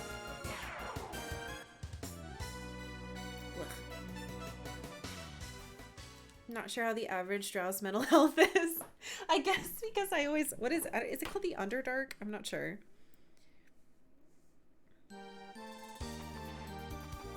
They live in like a really awful place, don't they? Like it's really fucked up down there. Then again, the worlds in which I have played D&D, they don't get a lot of vitamin D. Oh fuck, maybe I could be a drow. A really short drow. You pick the halfling equivalent all the time in Pillars of Eternity because you relate to them. That's very cute. I don't even know what we're doing in the game right now. Oh, hello. I found a ton of secret stuff, including a bunch of guardians. And when you put those on Tim and let him physically hit an enemy and kill it, it lowers a number and lets him get a special spell. And so I'm almost done getting all of his special spells. And I also think I might be starting to lose my voice this week. So, yeah. Where was Rohan when the Westfold fell? That's true. Wait, where was Rohan? Rohan was dealing with their own shit. Yeah, we do talk more when there's less game. But I really want to try these spells, damn it. I feel like I owe it to Tim, especially if the game eventually kills him, which I would be very surprised by now. You would be a bog standard boring human in D&D, or a gnome because you like gnomes. Rohan was definitely there. The Rohirrim are my favorite human race. I think they're wonderful. I think they have the best musical theme in the movies.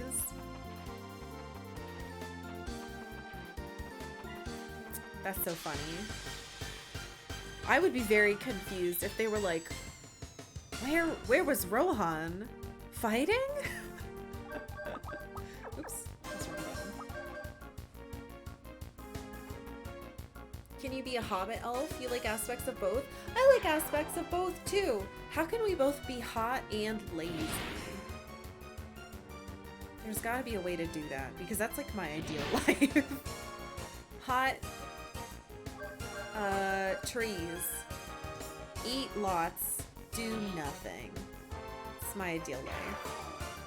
I don't think it's gonna happen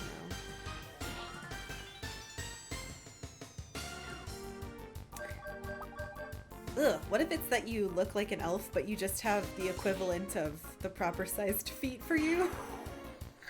So it's an elf with a really, really big fucking hobbit feet. They'd have to be so big. Obviously the hobbit's power is in the feet because that makes it so they're like the best at sneaking. That's what Bilbo's whole thing was. It's what Gandalf lied about, was that he was a thief. But it was just because hobbits can be completely quiet if they want to because their feet. I don't care about how it can be double lazy.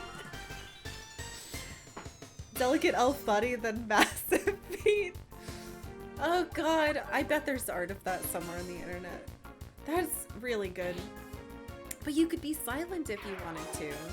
Unfortunately, you would never die. You'd have to live with those feet forever. Can I have my abilities now?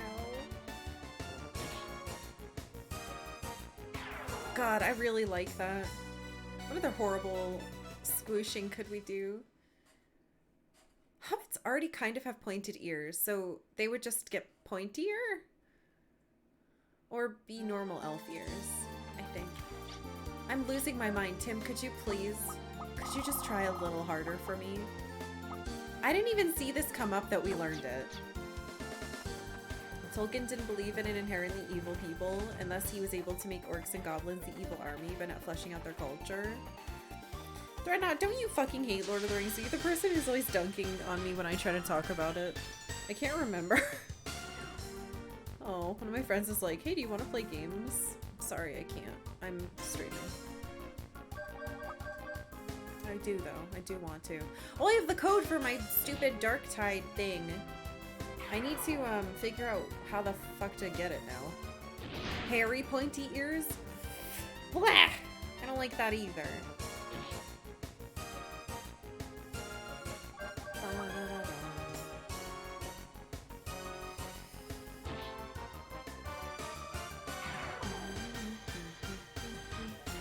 I'm gonna say this now because it started to come up before. Oh, that is kind of like Yoda. Is Yoda a hobbit elf? It doesn't explain the green parts, though. I'm gonna say this now, so none of you bring it up. If one person comes in here and tells me that Tolkien was a racist and likes Nazis, I will ban you, so don't even try it. Because more than one person has tried to tell me that this year, and I timed them all out. So don't do it. That doesn't even make sense. He literally fought in World War I. I don't know what to tell you.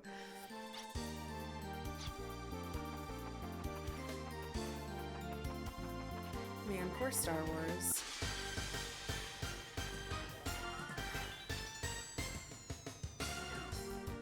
Yeah, the beginning of this year sucked because everyone wouldn't stop talking about Rings of Power, and the last thing I ever want to hear in my life is discourse with a capital D. I'm fine with talking about how we feel about movies and like what we're anticipating, but when people are like, I'm going to repeat opinions that I read in an article written at badwebsite.net, then I just can't handle it.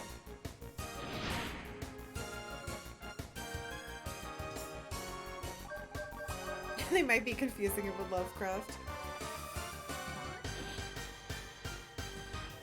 They tried to recruit him because of his heritage and he literally sent them a letter denouncing them. I can't handle the people being like, Tolkien, blah, blah, blah, blah, and saying like all this bullshit stuff. So I don't care anymore. I had to leave all of my, my Lord of the Rings communities that I was in because people kept having these like really angry debates about stuff that it didn't matter what they talked about.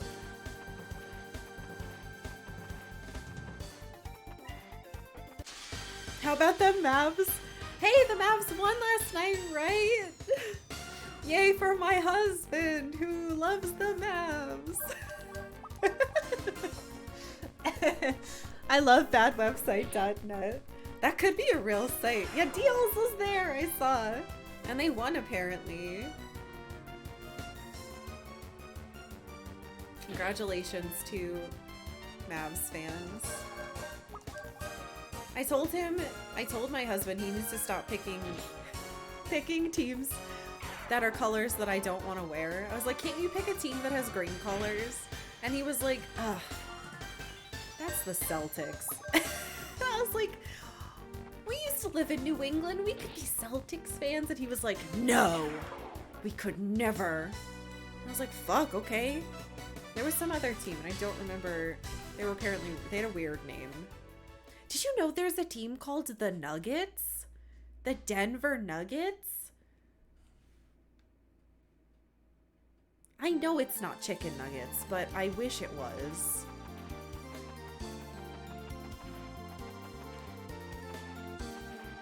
You like to call them the Denver Nuggies?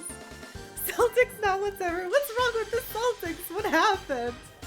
I feel like when I was a kid, growing up in New England, the Celtics logo is pretty fucking offensive. But what can you do? I'm not allowed to say that. My husband yells at me if I say anything is offensive to me. He says I shouldn't complain. But that leprechaun, the fighting like leprechaun, is pretty offensive to me. I don't like that. Feels pretty fucking bad. I don't drink or fight people, thank you very much. I don't know if that's still their logo, but it was when I was a kid. It was this like tiny redheaded man with a curly beard and a green outfit, and he had his fists up like, oh boy, time to fight. Yeah, but people don't care about being racist against Irish people here because it's not racism, I've been told to my face. So it's fine. Alright. My husband doesn't like when I talk about this. He gets mad at me. So I'm gonna not say anything. He yelled at me. It's fine. We can't talk about sports either. Someone bring something else up.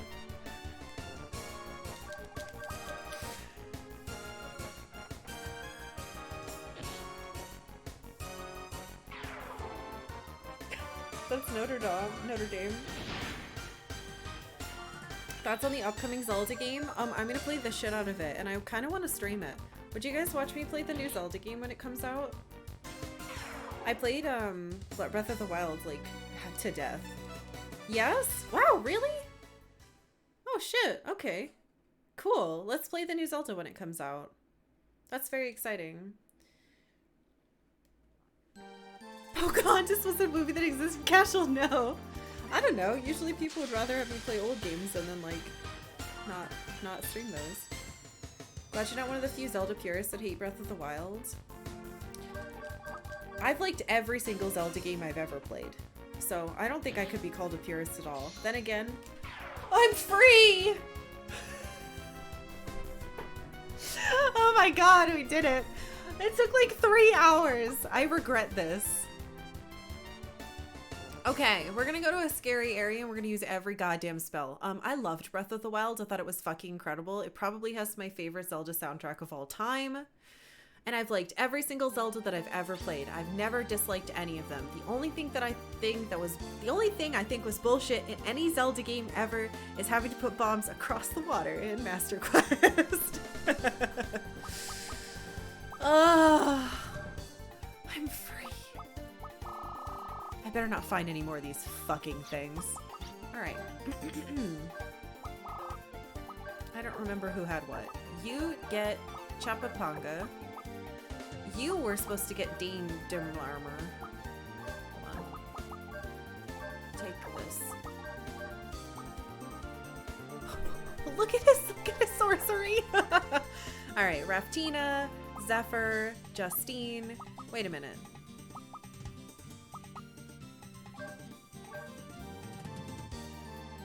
Did I want you to have Raftina? I think I did. Because who got what? Raftina was Tim and Colette.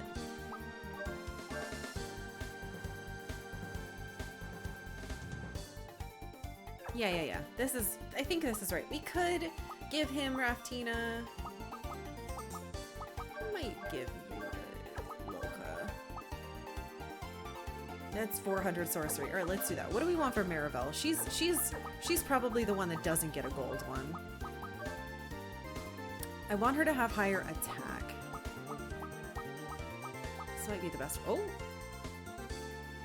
Ooh, this is the power charge one. I really like this one.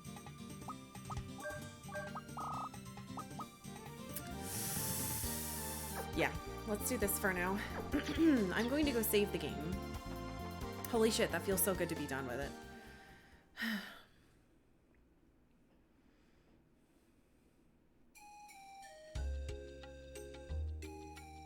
You Breath of the Wild unopened next to your bed. You haven't got around to it. We bought a Switch specifically to play Breath of the Wild, and I loved it so much. The only thing I did not like about it, and I guess I'm gonna put my hand up for spoilers because some people haven't played it. When I put my hand down, I'll be done saying the spoilers, so mute me, okay? Breath of the Wild spoilers. I did not like Zelda's characterization. I think that her voice actress was very weak, and I liked the side characters better than I liked Zelda in this one, and that was disappointing to me.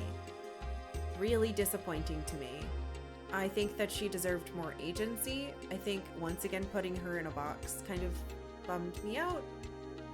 And yeah, that's the plot thing that I did not like. Everything else in the plot was fine, but the Zelda stuff disappointed me. Okay, hand down. Spoiler gone.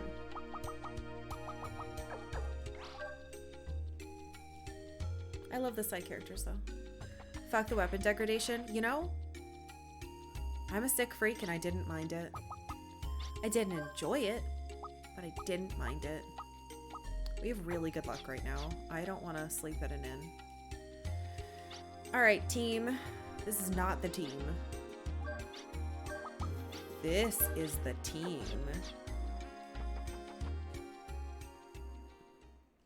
Get rid of spoilers so it has to do spoiler be gone. Yeah, I thought it was fine. The kind of game that I don't like weapon degradation in. So the reason I liked it is because I could, in Breath of the Wild, I could farm what I wanted and have a whole like litany of different tools that I specifically planned out to go do something. And unfortunately, oh god, I don't know where it is. I have played other games where weapons breaking is way more annoying and worse. Like Animal Crossing New Horizons. That's right, the reason I stopped playing that game is because I found out that gold weapons and gold tools are not permanent. I can't land on any of this. You fucking bitch of a game. I can't land anywhere here. I'm gonna climb this fucking mountain. Are you kidding me? Oh, you piece of shit. I have to go from here. We have 6 minutes left. Well, what was the grind for? I'll show you. That's probably has the strongest monsters then. I'll show you what the grind was for. Let's get in a fight. Yeah, I took out Lionel so often that I didn't have issues with it either. Zelda's explicitly gay romance with the Gerudo Queen was a bold choice. Wait, what? You would have appreciated weapons that were more interesting to use. You had a lot more fun. What the hell is this? About Ku. Sure. We're gonna defend and try some new spells. Lucky word. No. Let's see what it looks like. I start with 42 FP in a fight now. That's new.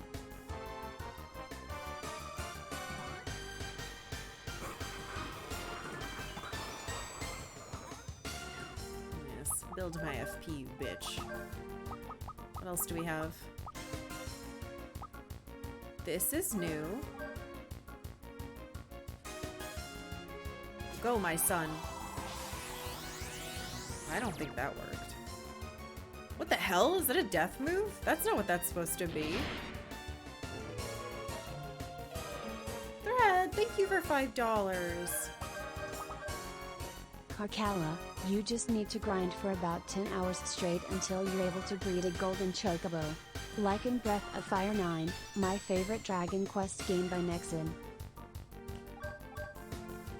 Thank you.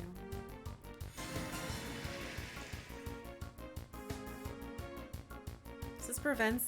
Oh wow, it glows! This doesn't let us get insta-death. So I was grinding to get all these new skills that Tim just unlocked. I'm gonna have to hit it in order to get enough to do some stuff. You'd appreciate if the new Zelda brought back some classic dungeons. Yeah. Oh, I thought that was an insta-death thing. I was gonna be mad. Let's just get Loka in here to fix that. I feel like 90% of the reason why you play the games. I did kind of miss more of the traditional puzzles, but again, I thought it was interesting what they were doing. I wasn't really upset.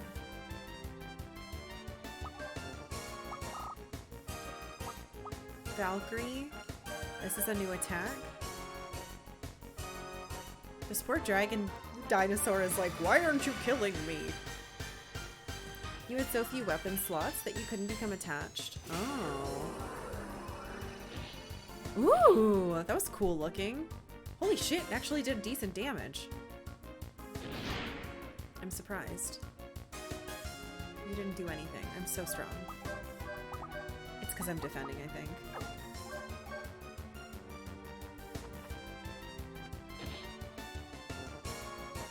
It's not about the weapon, it's about how you handle the combat situation. I could see that being a good argument for it too. Oh no, counterattack. Don't kill it. Okay.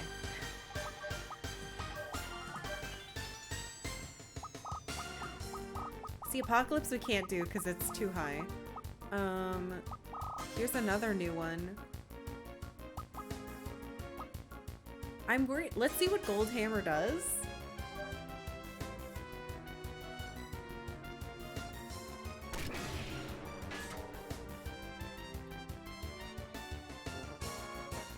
What? Did I lose? But did I lose that money? 55? I don't know what that one did. It's just Gila question mark, and I can't look at my money. I have a full heal move now. I can speed down. I want to save up for Apocalypse. That's the one I want to do.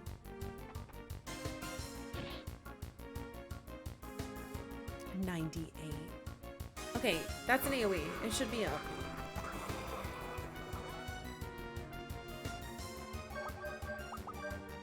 Apocalypse.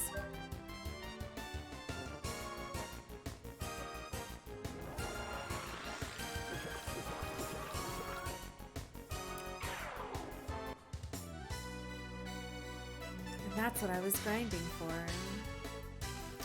Pretty good damage, Tim. Alright, I feel pretty good.